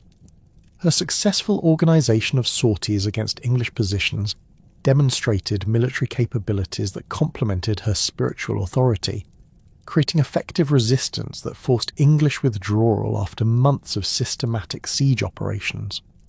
Archaeological evidence from the siege site includes weapons and equipment abandoned during the English retreat, with specialised artillery pieces and siege equipment that confirm the scale of military investment that Joan's intervention rendered worthless. The coronation of Charles VII at Reims Cathedral on July 17, 1429, with Joan of Arc standing beside the newly crowned king, symbolised French recovery from decades of political division and military defeat while challenging English claims to French royal authority. The ceremony's location at the traditional site of French royal coronations emphasised legitimacy and continuity that contrasted sharply with English occupation of Paris and northern territories. Archaeological evidence from Reims reveals the substantial preparations undertaken for this coronation, with temporary structures and ceremonial arrangements that accommodated the national celebration that marked French political recovery. The capture and trial of Joan of Arc by English and Burgundian forces in 1430 to 1431 represented a systematic attempt to discredit French resistance through judicial proceedings that combined political necessity with religious persecution. Her trial at Rouen for heresy and witchcraft reflected English recognition that her spiritual authority posed threats that exceeded her military capabilities, requiring ideological counterattack that would neutralise her influence over French popular opinion. Archaeological evidence from Rouen reveals the formal settings where these proceedings occurred, with specialised courtrooms and prison facilities that provided appropriate venues for such high-profile judicial proceedings. Joan's execution by burning on May 30th, 1431, eliminated the inspirational leadership that had transformed French resistance, while creating a martyr whose memory would continue inspiring opposition to English rule. The elaborate public ceremony that accompanied her death demonstrated English determination to discredit her spiritual claims while providing spectacular entertainment that would reinforce occupation authority. Archaeological investigation of the execution site has revealed evidence of the substantial crowd that gathered to witness Joan's death, with temporary structures and crowd control measures that accommodated the thousands of spectators who attended this dramatic conclusion to her remarkable career. The gradual loss of English territories in France following Joan's death reflected both declining English resources and recovering French military capabilities that systematically reduced the territorial gains achieved during Henry's campaigns. The fall of Paris to French forces in 1436 marked a crucial turning point that eliminated English control over the French capital, while demonstrating the occupation's fundamental instability. Archaeological evidence from abandoned English positions reveals the hasty evacuation that accompanied territorial losses, with scattered equipment and unfinished construction projects that confirm the rapid collapse of English authority in formerly secure areas. The growing political instability in England during the 1440s created domestic challenges that diverted resources from French campaigns, while generating factional conflicts that would ultimately destroy Lancastrian rule. Henry VI's mental illness, first manifesting in 1453, eliminated effective royal leadership while creating succession disputes that divided the nobility into competing factions.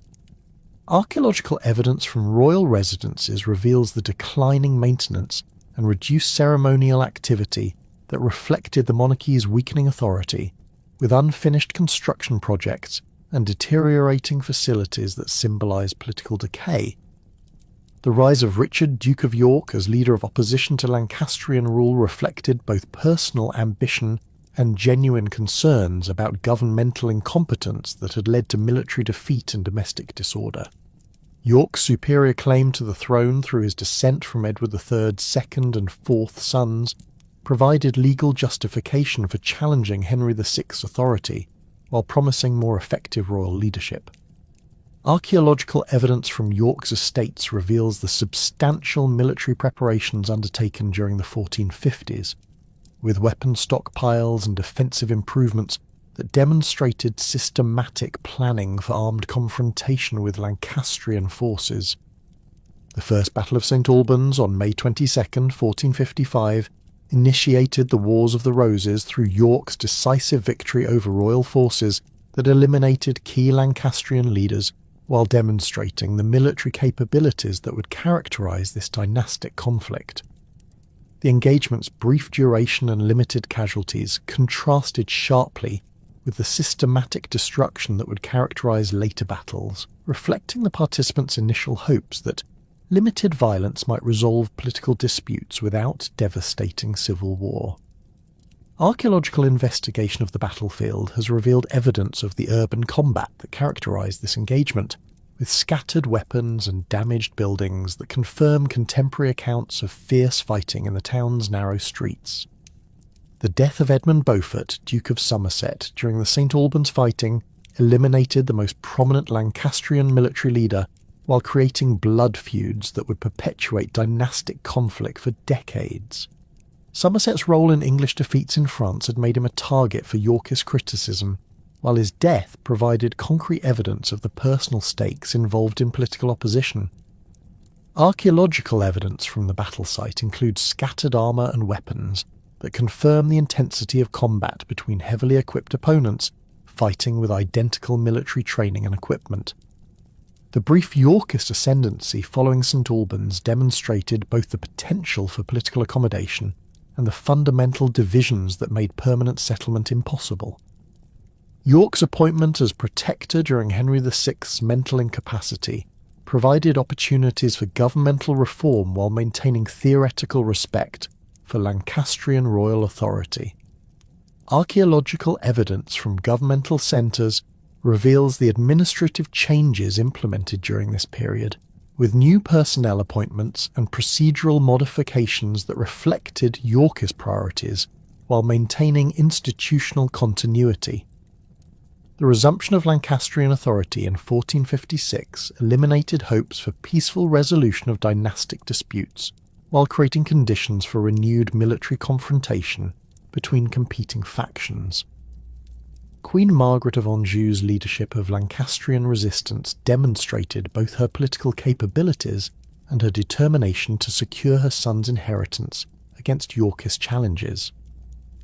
Archaeological evidence from sites associated with Margaret's activities reveals the substantial support networks that sustained Lancastrian resistance, with evidence of financial contributions and military preparations that enabled continued opposition to Yorkist authority.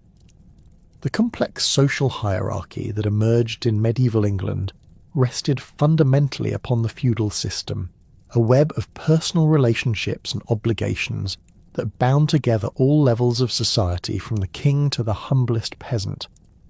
At its apex stood the monarch, who theoretically owned all land in the kingdom and granted portions to his immediate vassals, the great nobles, bishops and abbots, in exchange for military service and counsel. These tenants-in-chief then subdivided their holdings among lesser nobles, knights, and eventually down to the peasant farmers who actually worked the soil. Archaeological evidence from sites like Warren Percy in Yorkshire reveals the physical manifestation of this hierarchy, with the Lord's Manor House positioned prominently on elevated ground overlooking the village, its stone construction and defensive features marking it as clearly distinct from the timber and thatch cottages of the peasantry clustered below. The manorial system provided the economic foundation for this social structure, organising agricultural production around the lord's demesne land and the peasants' individual holdings. Each manor typically encompassed between 1,200 and 1,800 acres, though sizes varied considerably based on local geography and historical circumstances. The lord's demesne, usually comprising about 1/3 of the total area, was worked by peasant labour as part of their feudal obligations, while the remainder was divided into individual peasant holdings called virgates or bovetes, typically ranging from 15 to 30 acres depending on local custom and soil quality. Archaeological excavations at sites like Caldercote in Hertfordshire have revealed the characteristic layout of medieval villages, with long strips of arable land radiating outward from the central settlement, their boundaries still visible as earthwork ridges that demonstrate the systematic organisation of medieval agriculture. The three-field system dominated agricultural practice throughout much of medieval England, representing a sophisticated approach to land management that balanced productivity with soil conservation. Under this system, the manor's arable land was divided into 3 large fields, with 2 planted in rotation, typically one with winter grains like wheat or rye, another with spring crops such as barley, oats or legumes, while the third lay fallow to restore fertility. This rotation cycle not only maintained soil productivity, but also spread risk across different crops and growing seasons, providing insurance against harvest failure that could devastate communities dependent on local food production. Archaeological analysis of medieval field systems reveals the impressive scale of this organisation, with some manors managing over 600 acres of arable land divided into thousands of individual strips, each carefully allocated to ensure equitable distribution of good and poor soil among the peasant holders.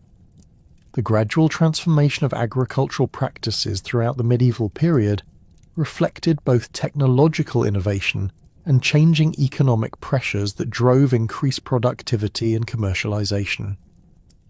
The introduction of the heavy-wheeled plough during the 11th and 12th centuries revolutionized cultivation of England's heavy clay soils, enabling farmers to work previously marginal lands while increasing yields from existing fields.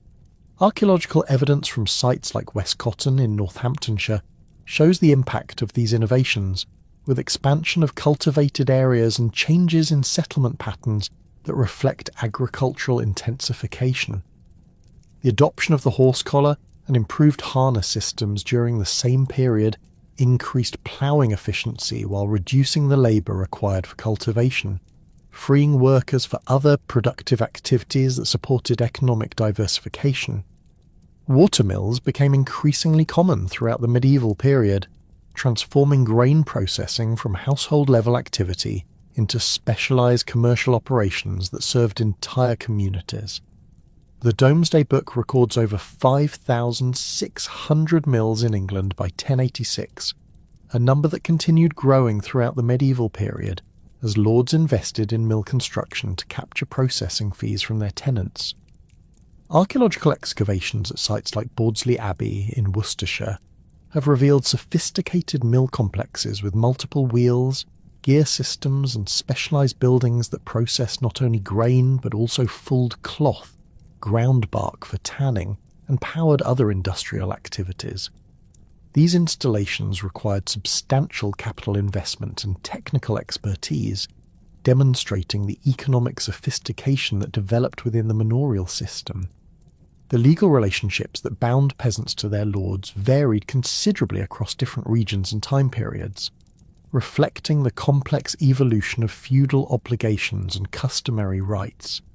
Villeins, who comprised the majority of the rural population, owed specific labour services to their lords, typically 2 or 3 days per week working the domain land, plus additional obligations during harvest and other peak periods. In exchange, they received hereditary rights to their holdings, protection from external threats, and access to common resources like pasture, woodland, and water sources.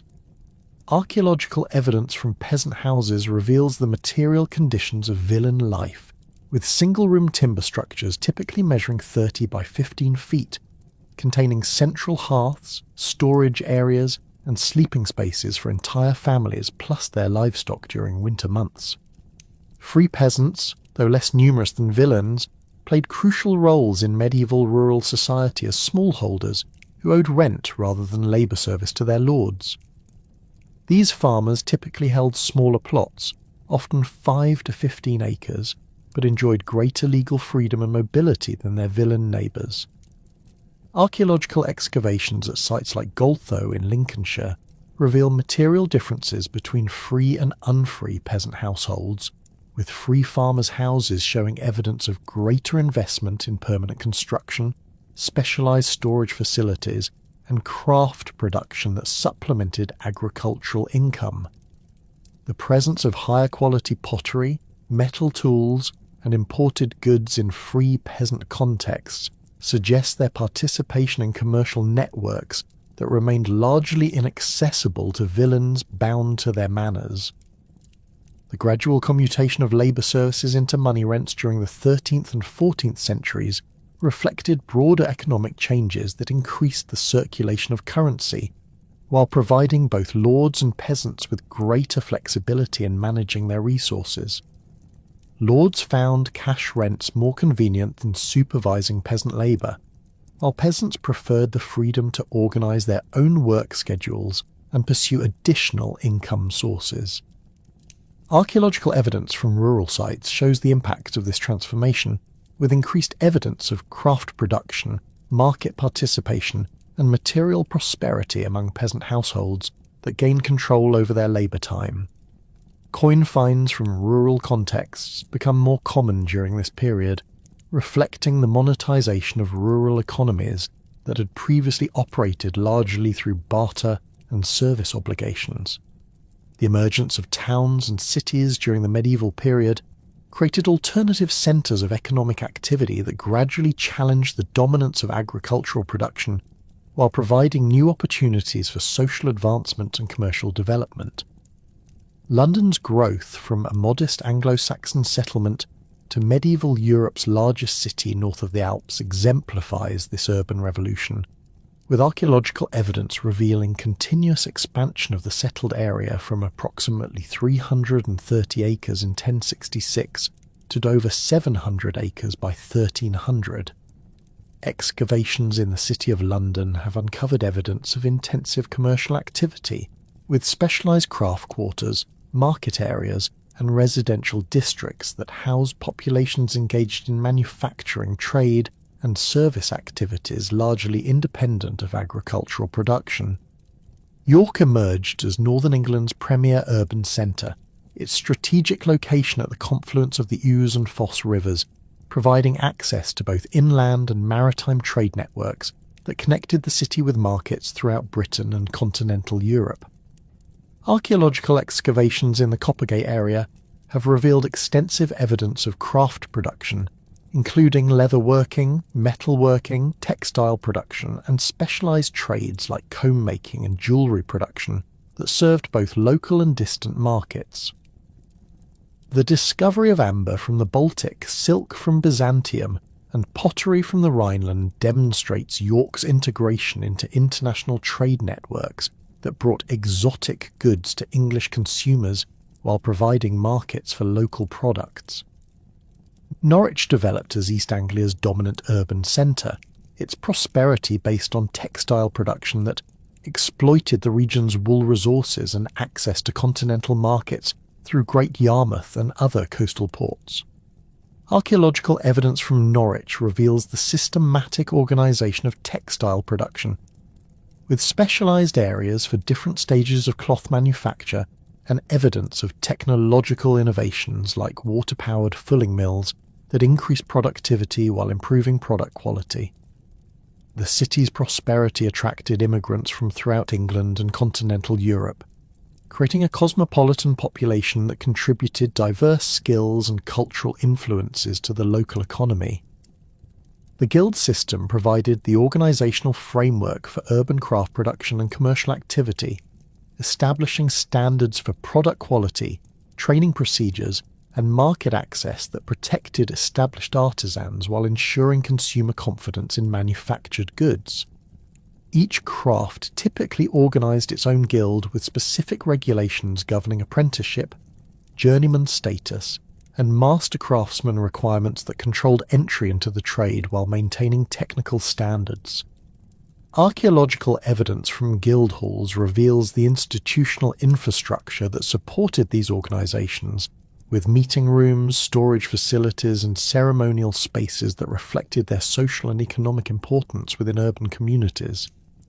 Merchant guilds developed alongside craft organisations to regulate commercial activity and protect local trading interests against outside competition. These associations controlled market access, established trading standards, and negotiated with royal and noble authorities for commercial privileges that enhanced their members' economic opportunities. Archaeological excavations at sites like King's Lynn have revealed the substantial commercial infrastructure that supported medieval trade, with warehouses, wharves, and specialised buildings for different types of merchandise that facilitated the complex transactions involved in long-distance commerce. England's integration into international trade networks during the medieval period transformed the kingdom from a peripheral agricultural economy into a major commercial power whose products reached markets throughout Europe and beyond. Wool exports provided the foundation for this commercial expansion, with English fleeces prized throughout continental Europe for their quality and consistency. Archaeological evidence from wool-producing regions reveals the systematic organisation of this trade, with specialised storage facilities, transportation infrastructure, and quality control measures that ensured English wool's reputation in competitive international markets. The Flemish cloth industry created the primary market for English wool, with cities like Bruges, Ghent and Ypres developing sophisticated manufacturing processes that transformed raw fleeces into luxury textiles sold throughout Europe. This commercial relationship generated enormous wealth for both English wool producers and Flemish manufacturers, while creating diplomatic and military complications when political conflicts disrupted trade relationships. Archaeological evidence from English ports like Boston and Hull reveals the infrastructure developed to support wool exports, with specialised warehouses, loading facilities, and administrative buildings that process the enormous volumes of merchandise involved in this international trade. Wine imports from Gascony provided England's most valuable import trade, with thousands of tons of wine arriving annually at ports like London, Bristol, and Southampton. This commerce required sophisticated logistics and financial arrangements, with English merchants establishing permanent representatives in Bordeaux and other wine-producing centres, while Gascon merchants maintained operations in English cities.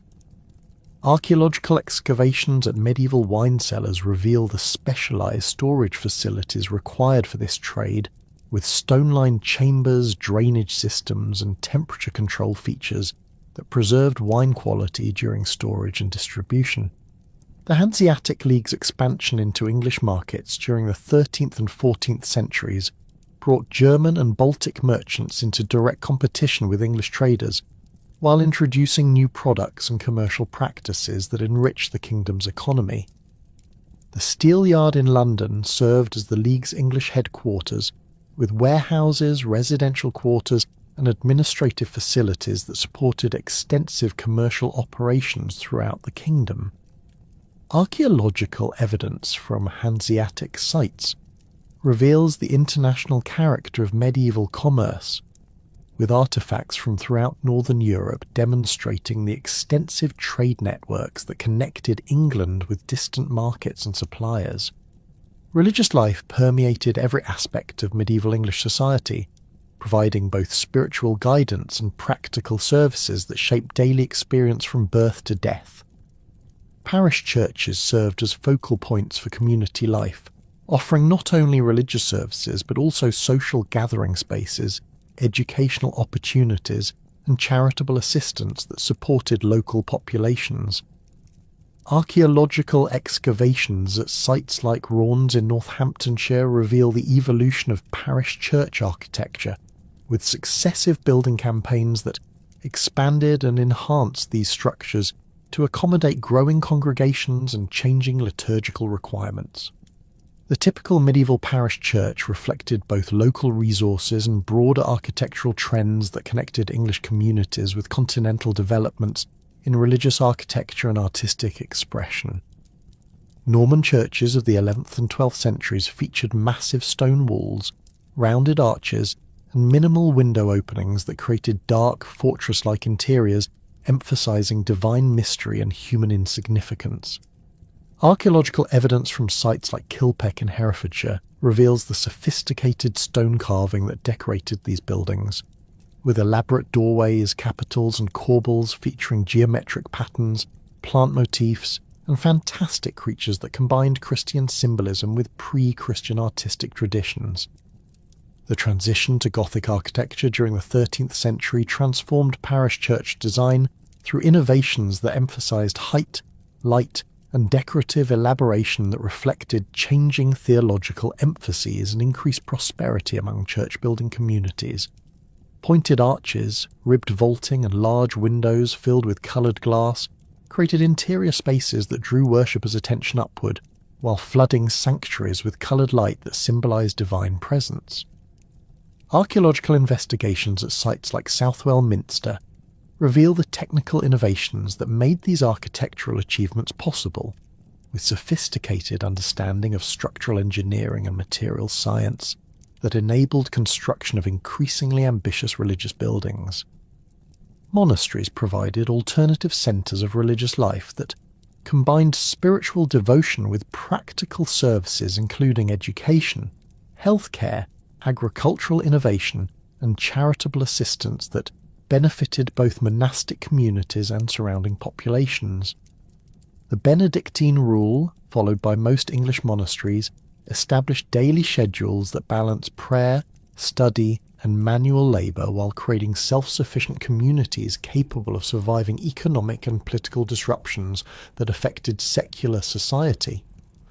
Archaeological excavations at sites like Fountains Abbey reveal the sophisticated infrastructure that supported monastic life, with churches, dormitories, refectories, and specialised buildings for different aspects of community life arranged according to standardised plans that facilitated religious observance while accommodating practical necessities. Cistercian monasteries, established in England during the 12th century, pioneered agricultural innovations and industrial development that transformed rural economies while maintaining strict religious observance.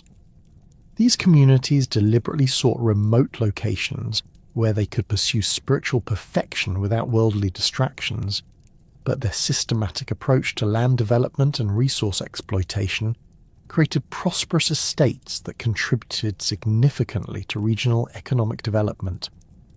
Archaeological evidence from sites like Rievaulx Abbey reveals the extensive infrastructure that supported Cistercian economic activities, with water management systems, industrial buildings, and specialised facilities for sheep farming, iron production, and other enterprises that generated revenue supporting monastic life.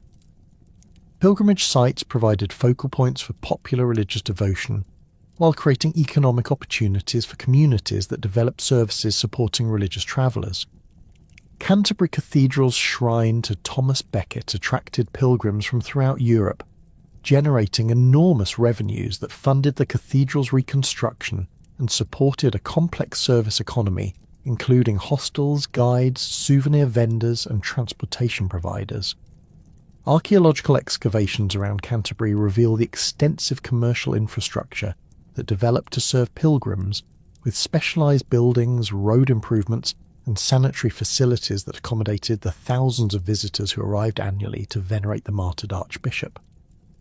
Popular devotional practices reflected the integration of Christian beliefs with traditional customs and local traditions that created distinctive forms of religious expression adapted to English cultural preferences and social conditions. The cult of saints provided accessible intermediaries between ordinary believers and divine power, with local saints often reflecting regional identities and historical experiences that connected Christian faith with community memories and cultural values. Archaeological evidence from shrine sites reveals the material culture of popular devotion, with pilgrim badges, votive offerings, and religious artefacts that demonstrate the intensity of medieval religious feeling while showing how Christian practices adapted to local needs and preferences. The Church's role in education provided virtually the only opportunities for literacy and advanced learning available to medieval populations, with cathedral schools, monastic scriptoria, and eventually universities creating institutional frameworks for preserving and transmitting knowledge. Cathedral schools like those at Canterbury, York, and Winchester trained clergy while providing education for lay students whose families could afford the expenses involved in extended study. Archaeological evidence from these educational centres reveals the physical infrastructure that supported medieval learning, with libraries, scriptoria, and lecture halls equipped with the materials and facilities necessary for manuscript production and scholarly instruction. The development of universities at Oxford and Cambridge during the 12th and 13th centuries created new centres of learning that attracted students from throughout Europe, while establishing England's reputation for scholarly achievement. These institutions emerged from informal gatherings of masters and students into formal corporations with standardised curricula, degree requirements, and institutional privileges that protected academic freedom while ensuring educational quality. Archaeological excavations at early college sites reveal the residential and educational facilities that supported university life, with halls, libraries, and specialised buildings that accommodated the complex requirements of advanced education in theology, law, medicine, and the liberal arts. The Church's charitable activities provided essential social services including healthcare, poor relief, and support for orphans, widows, and other vulnerable populations who lacked family resources or economic opportunities. Hospitals established by religious foundations offered medical care and shelter for travellers, pilgrims, and local residents who required assistance during illness or economic hardship. Archaeological evidence from sites like St Bartholomew's Hospital in London reveals the sophisticated facilities that provided medieval healthcare, with specialised wards, treatment areas, and support facilities that offered medical care based on contemporary understanding of disease and therapeutic practices. Cultural achievements during the medieval period reflected the increasing sophistication of English society and its growing connections with broader European intellectual and artistic developments. The emergence of Middle English literature during the 14th century marked a crucial transition from the dominance of Latin and French in written culture to the development of vernacular literary traditions that reflected distinctively English cultural perspectives and social experiences. Geoffrey Chaucer's Canterbury Tales exemplifies this literary revolution, combining sophisticated narrative techniques with detailed social observation that provides unparalleled insights into medieval English society across all social levels. Chaucer's pilgrims represent a cross-section of 14th century English society, from the knight whose military service reflects the martial values of medieval nobility to the miller whose crude humour and social ambitions illustrate the changing dynamics of rural communities. The Wife of Bath's prologue and tale explore questions of gender, authority, and social mobility that concerned medieval audiences while demonstrating the literary sophistication that English writers had achieved by the late 14th century. Archaeological evidence from sites associated with Chaucer's life, including his residence in Aldgate and his connections with the royal court, reveals the social context that informed his literary achievements while demonstrating the cultural networks that supported vernacular literature's development. William Langland's Piers Plowman addresses social and religious concerns through allegorical narrative that combines spiritual instruction with sharp criticism of contemporary society's failures and corruptions. The poem's complex structure and theological sophistication demonstrate the intellectual capabilities of medieval English writers, while its social criticism reveals the tensions and conflicts that characterised 14th century society. Archaeological evidence from rural sites provides material confirmation of the social conditions that Langland describes, with evidence of agricultural change, social mobility, and economic transformation that created the context for his literary observations. The anonymous Gawain poet created some of medieval England's finest literary achievements through works that combine sophisticated narrative techniques with profound exploration of moral and spiritual themes. So Gawain and the Green Knight demonstrates the technical mastery that English poets had achieved in handling complex verse forms while exploring questions of honour, temptation, and human limitation that resonated with medieval audiences. Archaeological evidence from sites in the poem's northwestern setting reveals the cultural context that informed the poet's work, with evidence of courtly culture, religious practices, and social relationships that provided the material for his literary achievements. Architectural evolution during the medieval period reflected both technological innovation and changing aesthetic preferences that transformed English building traditions while connecting the kingdom with broader European artistic developments. The transition from Romanesque to Gothic architecture involved fundamental changes in structural engineering, decorative programs, and spatial organisation that created distinctively different environments for religious and secular activities.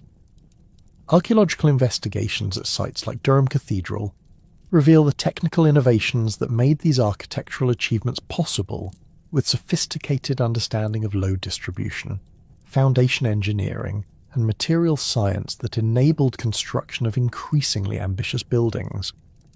Gothic architecture's emphasis on height, light, and decorative elaboration reflected theological changes that emphasized divine transcendence and the possibility of spiritual ascent through contemplation of beauty and order.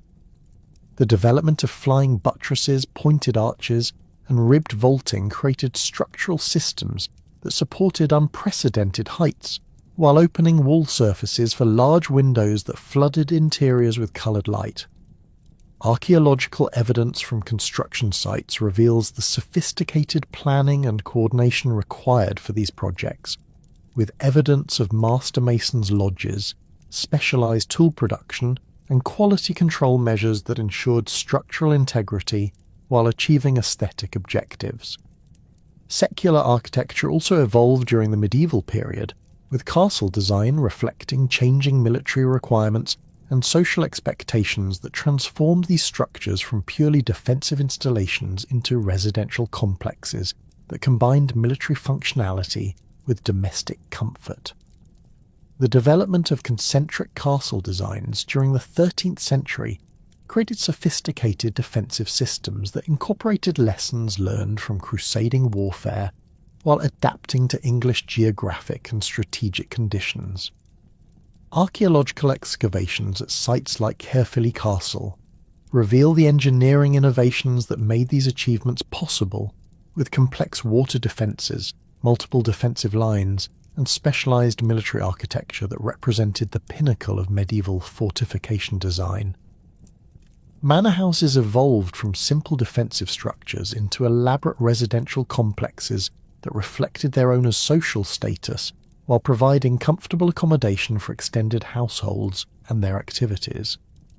The development of the Great Hall as the centre of domestic life created spaces designed for both practical functions like dining and entertainment and ceremonial activities that reinforce social hierarchies and cultural values.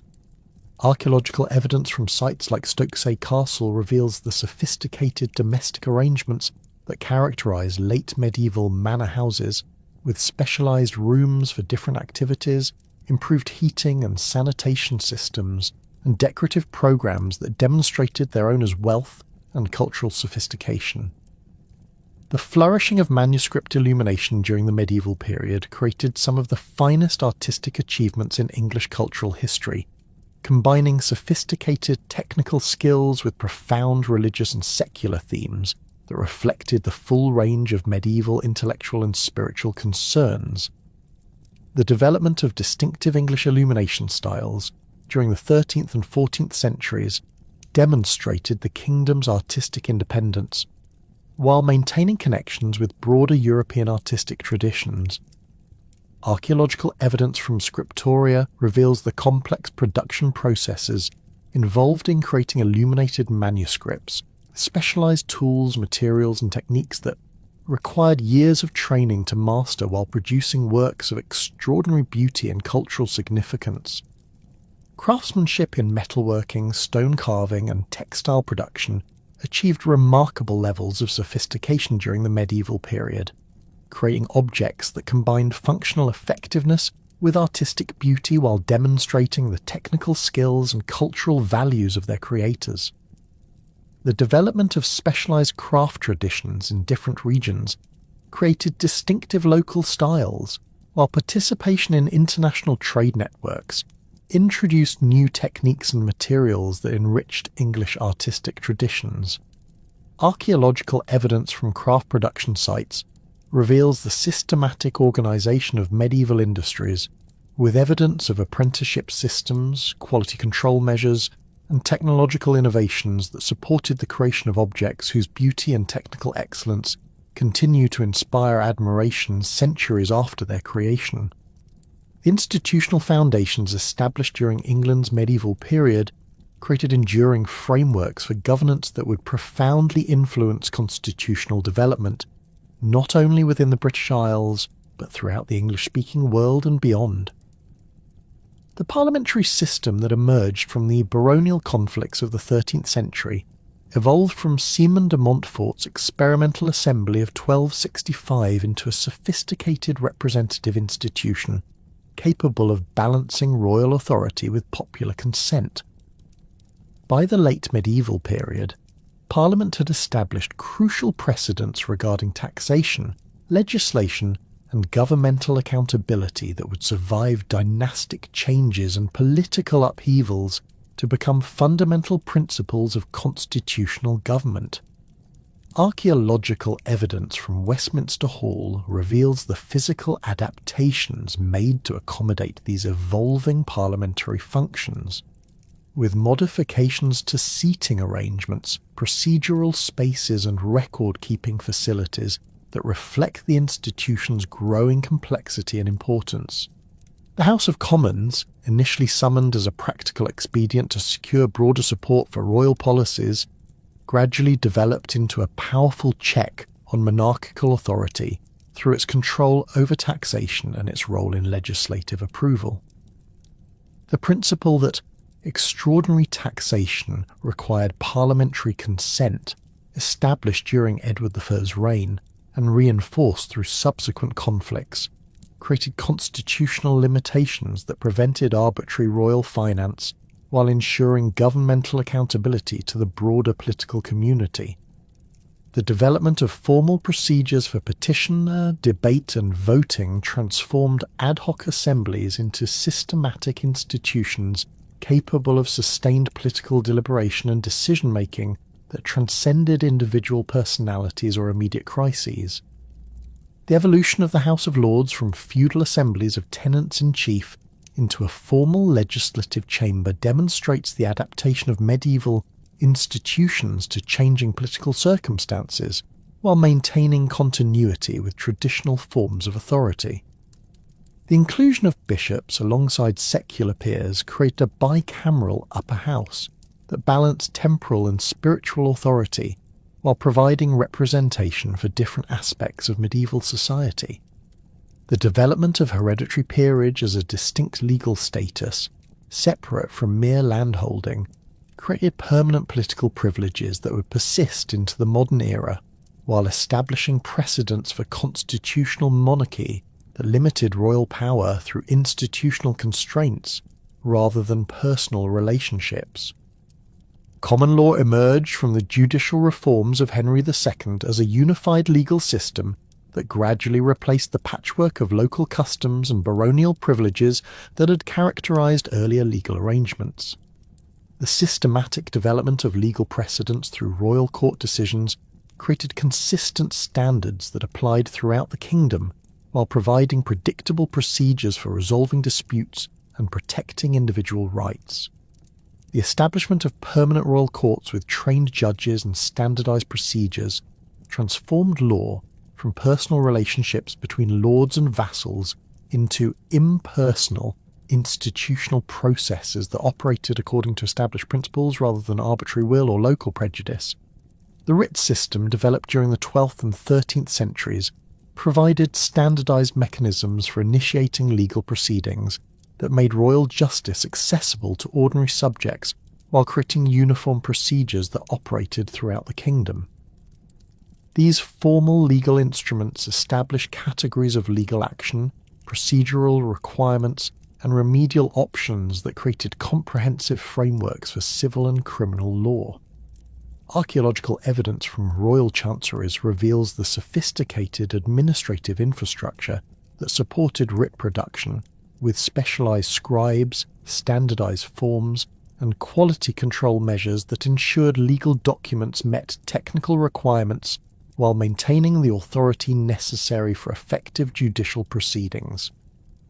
The jury system represented perhaps the most innovative contribution of medieval English law to global legal development, creating mechanisms for popular participation in judicial proceedings that balance professional legal expertise with community knowledge and values. The evolution from Norman inquest procedures into systematic trial by jury established precedents for citizen involvement in legal decision-making that would influence legal systems throughout the world.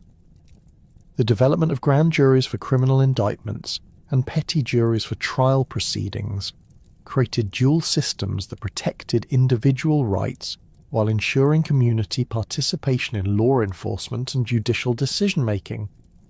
Royal administration evolved from the personal household management that characterized early medieval kingship into sophisticated bureaucratic systems capable of governing territories spanning multiple kingdoms while maintaining consistent policies and procedures.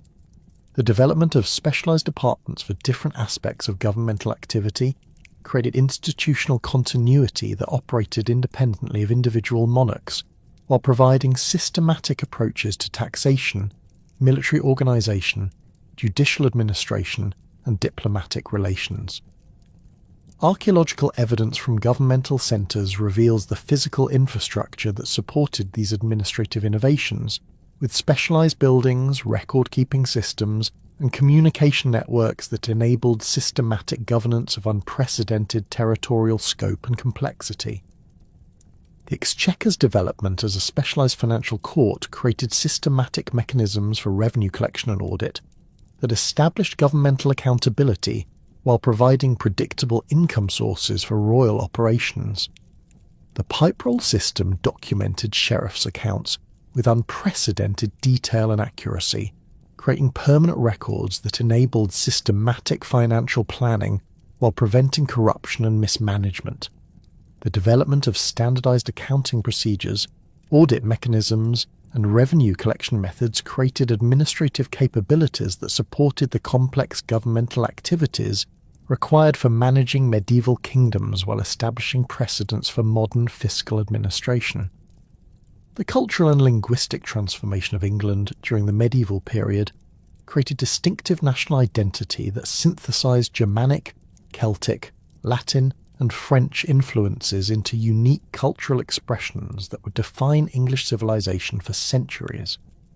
The evolution from Old English through Middle English reflected not merely linguistic change, but fundamental cultural transformation that integrated diverse populations into unified national consciousness, while maintaining connections with broader European intellectual and artistic traditions. Archaeological evidence from urban centres reveals the material culture that accompanied this linguistic evolution, with artefacts reflecting international trade connections, cultural exchange, and technological innovation that created distinctively English approaches to craftsmanship, architecture, and artistic expression. The Norman conquest introduced French linguistic and cultural influences that profoundly altered English vocabulary, literary traditions, and social customs, while creating bilingual elite culture that connected England with continental European intellectual developments. The systematic replacement of English nobles with Norman landholders created French-speaking aristocracy that maintained cultural connections with continental Europe while gradually adopting English customs and eventually English language. This cultural synthesis produced distinctive Anglo-Norman civilization that combined Germanic legal traditions with French administrative practices and Latin intellectual culture to create unique institutional and cultural forms. The gradual emergence of Middle English as a literary language during the 14th century marked crucial transition from the dominance of Latin and French in written culture to vernacular literary traditions that reflected distinctively English cultural perspectives and social experiences. The works of Chaucer, Langland, and the Gawain poet demonstrated the sophisticated literary capabilities that English writers had achieved while creating cultural expressions that resonated with English audiences across social levels. The development of English literary traditions provided cultural foundations for national identity that transcended political divisions while creating shared cultural references that unified diverse populations under common linguistic and artistic heritage. The persistence of Celtic influences in English cultural development, particularly in regions like Cornwall, Wales and northern England, created regional variations that enriched national culture while maintaining connections with pre-Norman traditions. Archaeological evidence from Celtic regions reveals the continuation of distinctive artistic traditions, religious practices, and social customs that survived Norman conquest and administrative integration. The gradual incorporation of Celtic elements into broader English culture created synthetic traditions that combined Germanic, Norman and Celtic influences into distinctive regional cultures that contributed to national diversity while maintaining overall unity. The influence of Latin learning and ecclesiastical culture provided intellectual foundations that connected English scholarship with broader European intellectual traditions, while creating distinctive approaches to theology, philosophy and natural science. The development of cathedral schools and universities created institutional frameworks for advanced learning that attracted students from throughout Europe while establishing England's reputation for scholarly achievement. The preservation and transmission of classical learning through monastic scriptoria and cathedral libraries created cultural continuity that linked medieval England with ancient intellectual traditions while providing foundations for future scholarly development. Economic transformations during the medieval period laid crucial groundwork for early modern developments that would establish England as a major commercial and industrial power. The decline of feudalism began during the 14th century as labour shortages following the Black Death strengthened peasant bargaining power, while money rents replaced labour services in many regions. Archaeological evidence from rural settlements reveals the material improvements in peasant living conditions that accompanied these economic changes, with larger houses, better furnishings, and increased access to manufactured goods that reflected growing prosperity among agricultural populations. The commutation of feudal obligations into money payments created more flexible economic relationships that enabled both lords and peasants to pursue alternative economic opportunities while participating in expanding commercial networks. The development of money rents allowed lords to invest in commercial ventures and industrial activities rather than direct agricultural management, while peasants gained freedom to organise their own labour time and pursue additional income sources through craft production, trade and wage labour. This economic transformation created conditions for agricultural improvement and commercial development that would support England's later economic expansion. The growth of towns and cities created alternative centres of economic activity that gradually challenged agricultural dominance while providing new opportunities for social mobility and commercial development. Urban populations engaged in manufacturing, trade and service activities developed economic relationships based on market exchange rather than feudal obligation, creating commercial culture that emphasized individual enterprise and economic innovation. Archaeological evidence from medieval towns reveals the sophisticated commercial infrastructure that supported urban economic activity, with specialized markets, craft quarters, and trading facilities that enabled complex economic transactions while supporting diverse populations engaged in non-agricultural activities. The development of merchant capitalism during the late medieval period created new forms of economic organization that combined individual enterprise with systematic commercial planning and international trade networks. English merchants established permanent trading relationships with continental European markets while developing financial instruments and commercial practices that facilitated long-distance trade and large-scale commercial ventures. The emergence of merchant guilds and trading companies created institutional frameworks for commercial cooperation that reduced individual risks while enabling systematic exploitation of international market opportunities. The transformation of rural economy during the 14th and 15th centuries reflected both demographic changes following epidemic disease and evolving market relationships that created new patterns of agricultural production and land use. The consolidation of peasant holdings into larger farms enabled more efficient agricultural production, while creating rural middle class of prosperous farmers who invested in agricultural improvement and commercial production. Archaeological evidence from late medieval rural sites reveals increased investment in permanent buildings, specialized agricultural facilities, and improved living standards that reflect growing prosperity among successful agricultural producers. The development of proto-industrial activities in rural areas created economic diversification that supplemented agricultural income while providing employment for populations displaced by agricultural change. Textile production, metalworking, and other manufacturing activities developed in rural locations that provided access to raw materials, water power, and labour supplies while avoiding urban guild restrictions and taxation. This rural industrialisation created economic foundations for later industrial development, while demonstrating the innovative capabilities of English entrepreneurs and craftsmen. England's medieval contributions to European civilization extended far beyond institutional and economic innovations to encompass intellectual, artistic, and cultural achievements that influenced broader European development while establishing distinctive English approaches to scholarship, architecture, and artistic expression. The scholastic philosophy developed at Oxford and Cambridge created distinctive English approaches to theological and philosophical questions that contributed to broader European intellectual discourse, while maintaining characteristics that reflected English cultural preferences and institutional traditions. The emergence of empirical approaches to natural philosophy during the 13th and 14th centuries, particularly in the work of scholars like Roger Bacon and William of Ockham, established intellectual traditions that emphasized observation and experimentation over purely theoretical speculation.